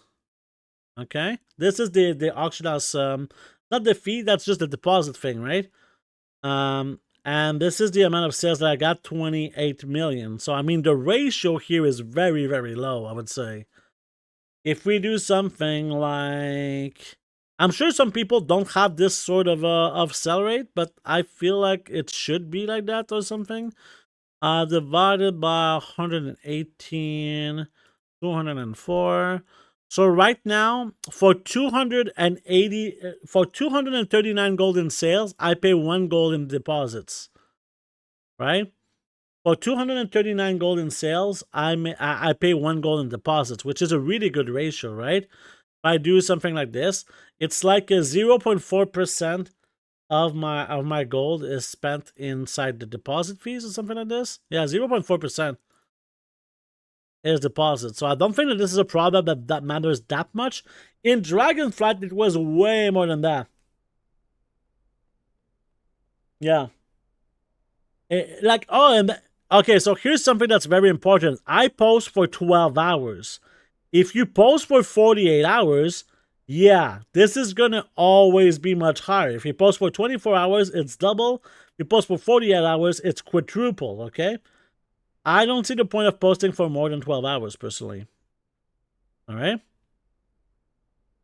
12 hours posts. For all reagents, never more than 12 hours, okay? Never. Never. And this is still going while we're talking. This is why I like this stuff, is that I can stream and make gold at the same time. like on the other account. Or I can do really anything. I could right now, while this is crafting, I could go just play the game right here, right? I could do whatever the fuck I want on this game. Let's actually go and do some work orders, you know? Let's do some work orders. Because who cares? I'm making gold right now. There you go. Let's check if there is some jewel crafting work orders to be done. There we go. And yeah, we got this one here that is way too expensive with a stupid work order. Fuck you, Blizzard. There you go.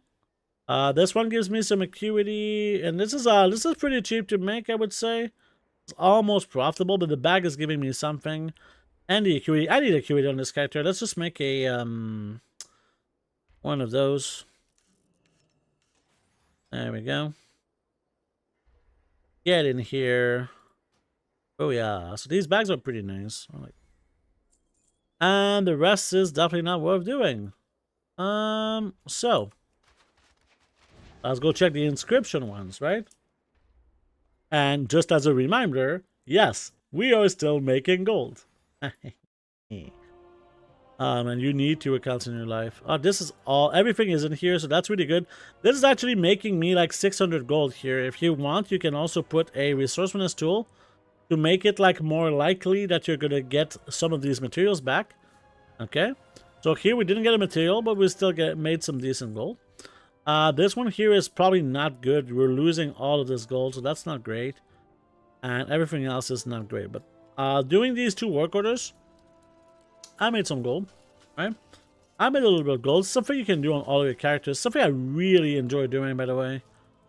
And we got 2 more of these payouts. I am collecting data on these payouts. Right now, we have open 129 of these bags. And this looks like shit, so let's just put some color. Let's take a bit of time to put some fucking borders. What would I do without borders in life, you know? I need my fucking borders, okay? Just how it is.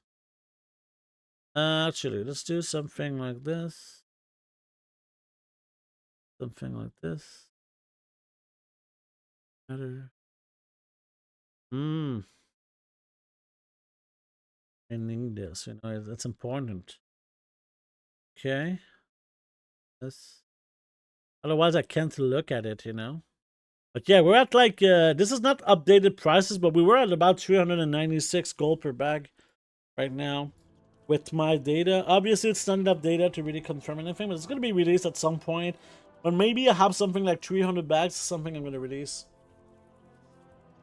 But yeah, let me go and check something real quick. Let me go and check something real quick. Real quick. It's quick, right? I'm really quick. There you go. Oh, well, we got someone that we can raid today. All right, so sadly, this is gonna be the end of the stream. All right, but if you don't want to miss the next one, and if you want to get answers to your gold making questions, if you want to get a lot of gold making info, make sure to join the Discord. Also, if you want to watch the VODs, make sure to check the YouTube. The VODs are going to be on YouTube.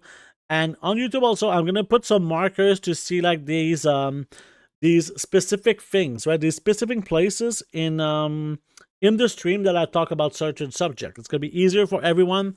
And I'm going to try to be kind of up to date with this. Also, if you want some more gold making content, make sure to check out my website, right? My website has a lot of gold making articles that you can check right here. There you go. Put this in both. There you go. So yeah, if you want more gold making ideas, you can check here. You can also sign up to the newsletter to receive an email every time there's a new article. You can also check my Patreon if you want. And that's about it. So we're gonna raid the shop of Dave, which is a friend of mine and a pretty cool streamer. He plays World of Warcraft. He basically only plays and streams World of Warcraft, actually. You can check him out a little bit. Oh, and we need to reload the player, apparently. There you go. He's currently doing, I don't know. Is he in Dragonflight? Fucking hell, bro. He's doing a quickie. He's mining in Dragonflight. Tell me that he's not level 80. If he's level 80, I'm gonna be mad. But yeah, the Dragonflight materials are much more pricier now. So I guess there's some value in there. And today we didn't get a lot of things, but we got 2 luck as a follower. Thank you so much, Tolak, for following the stream. If you haven't yet, please consider following the stream or subscribing on YouTube. That would be very, very appreciated. And enjoy your time with Dave. If you want to know when my next stream is going to be, you'll have to check on the Discord. This is where I kind of do updates on when the next stream is going to be. So, thank you so much for stopping by today. I hope you had a great time. And I'll see you back hopefully very soon. I'm not going to stream tomorrow, but potentially either Wednesday or Friday or Thursday.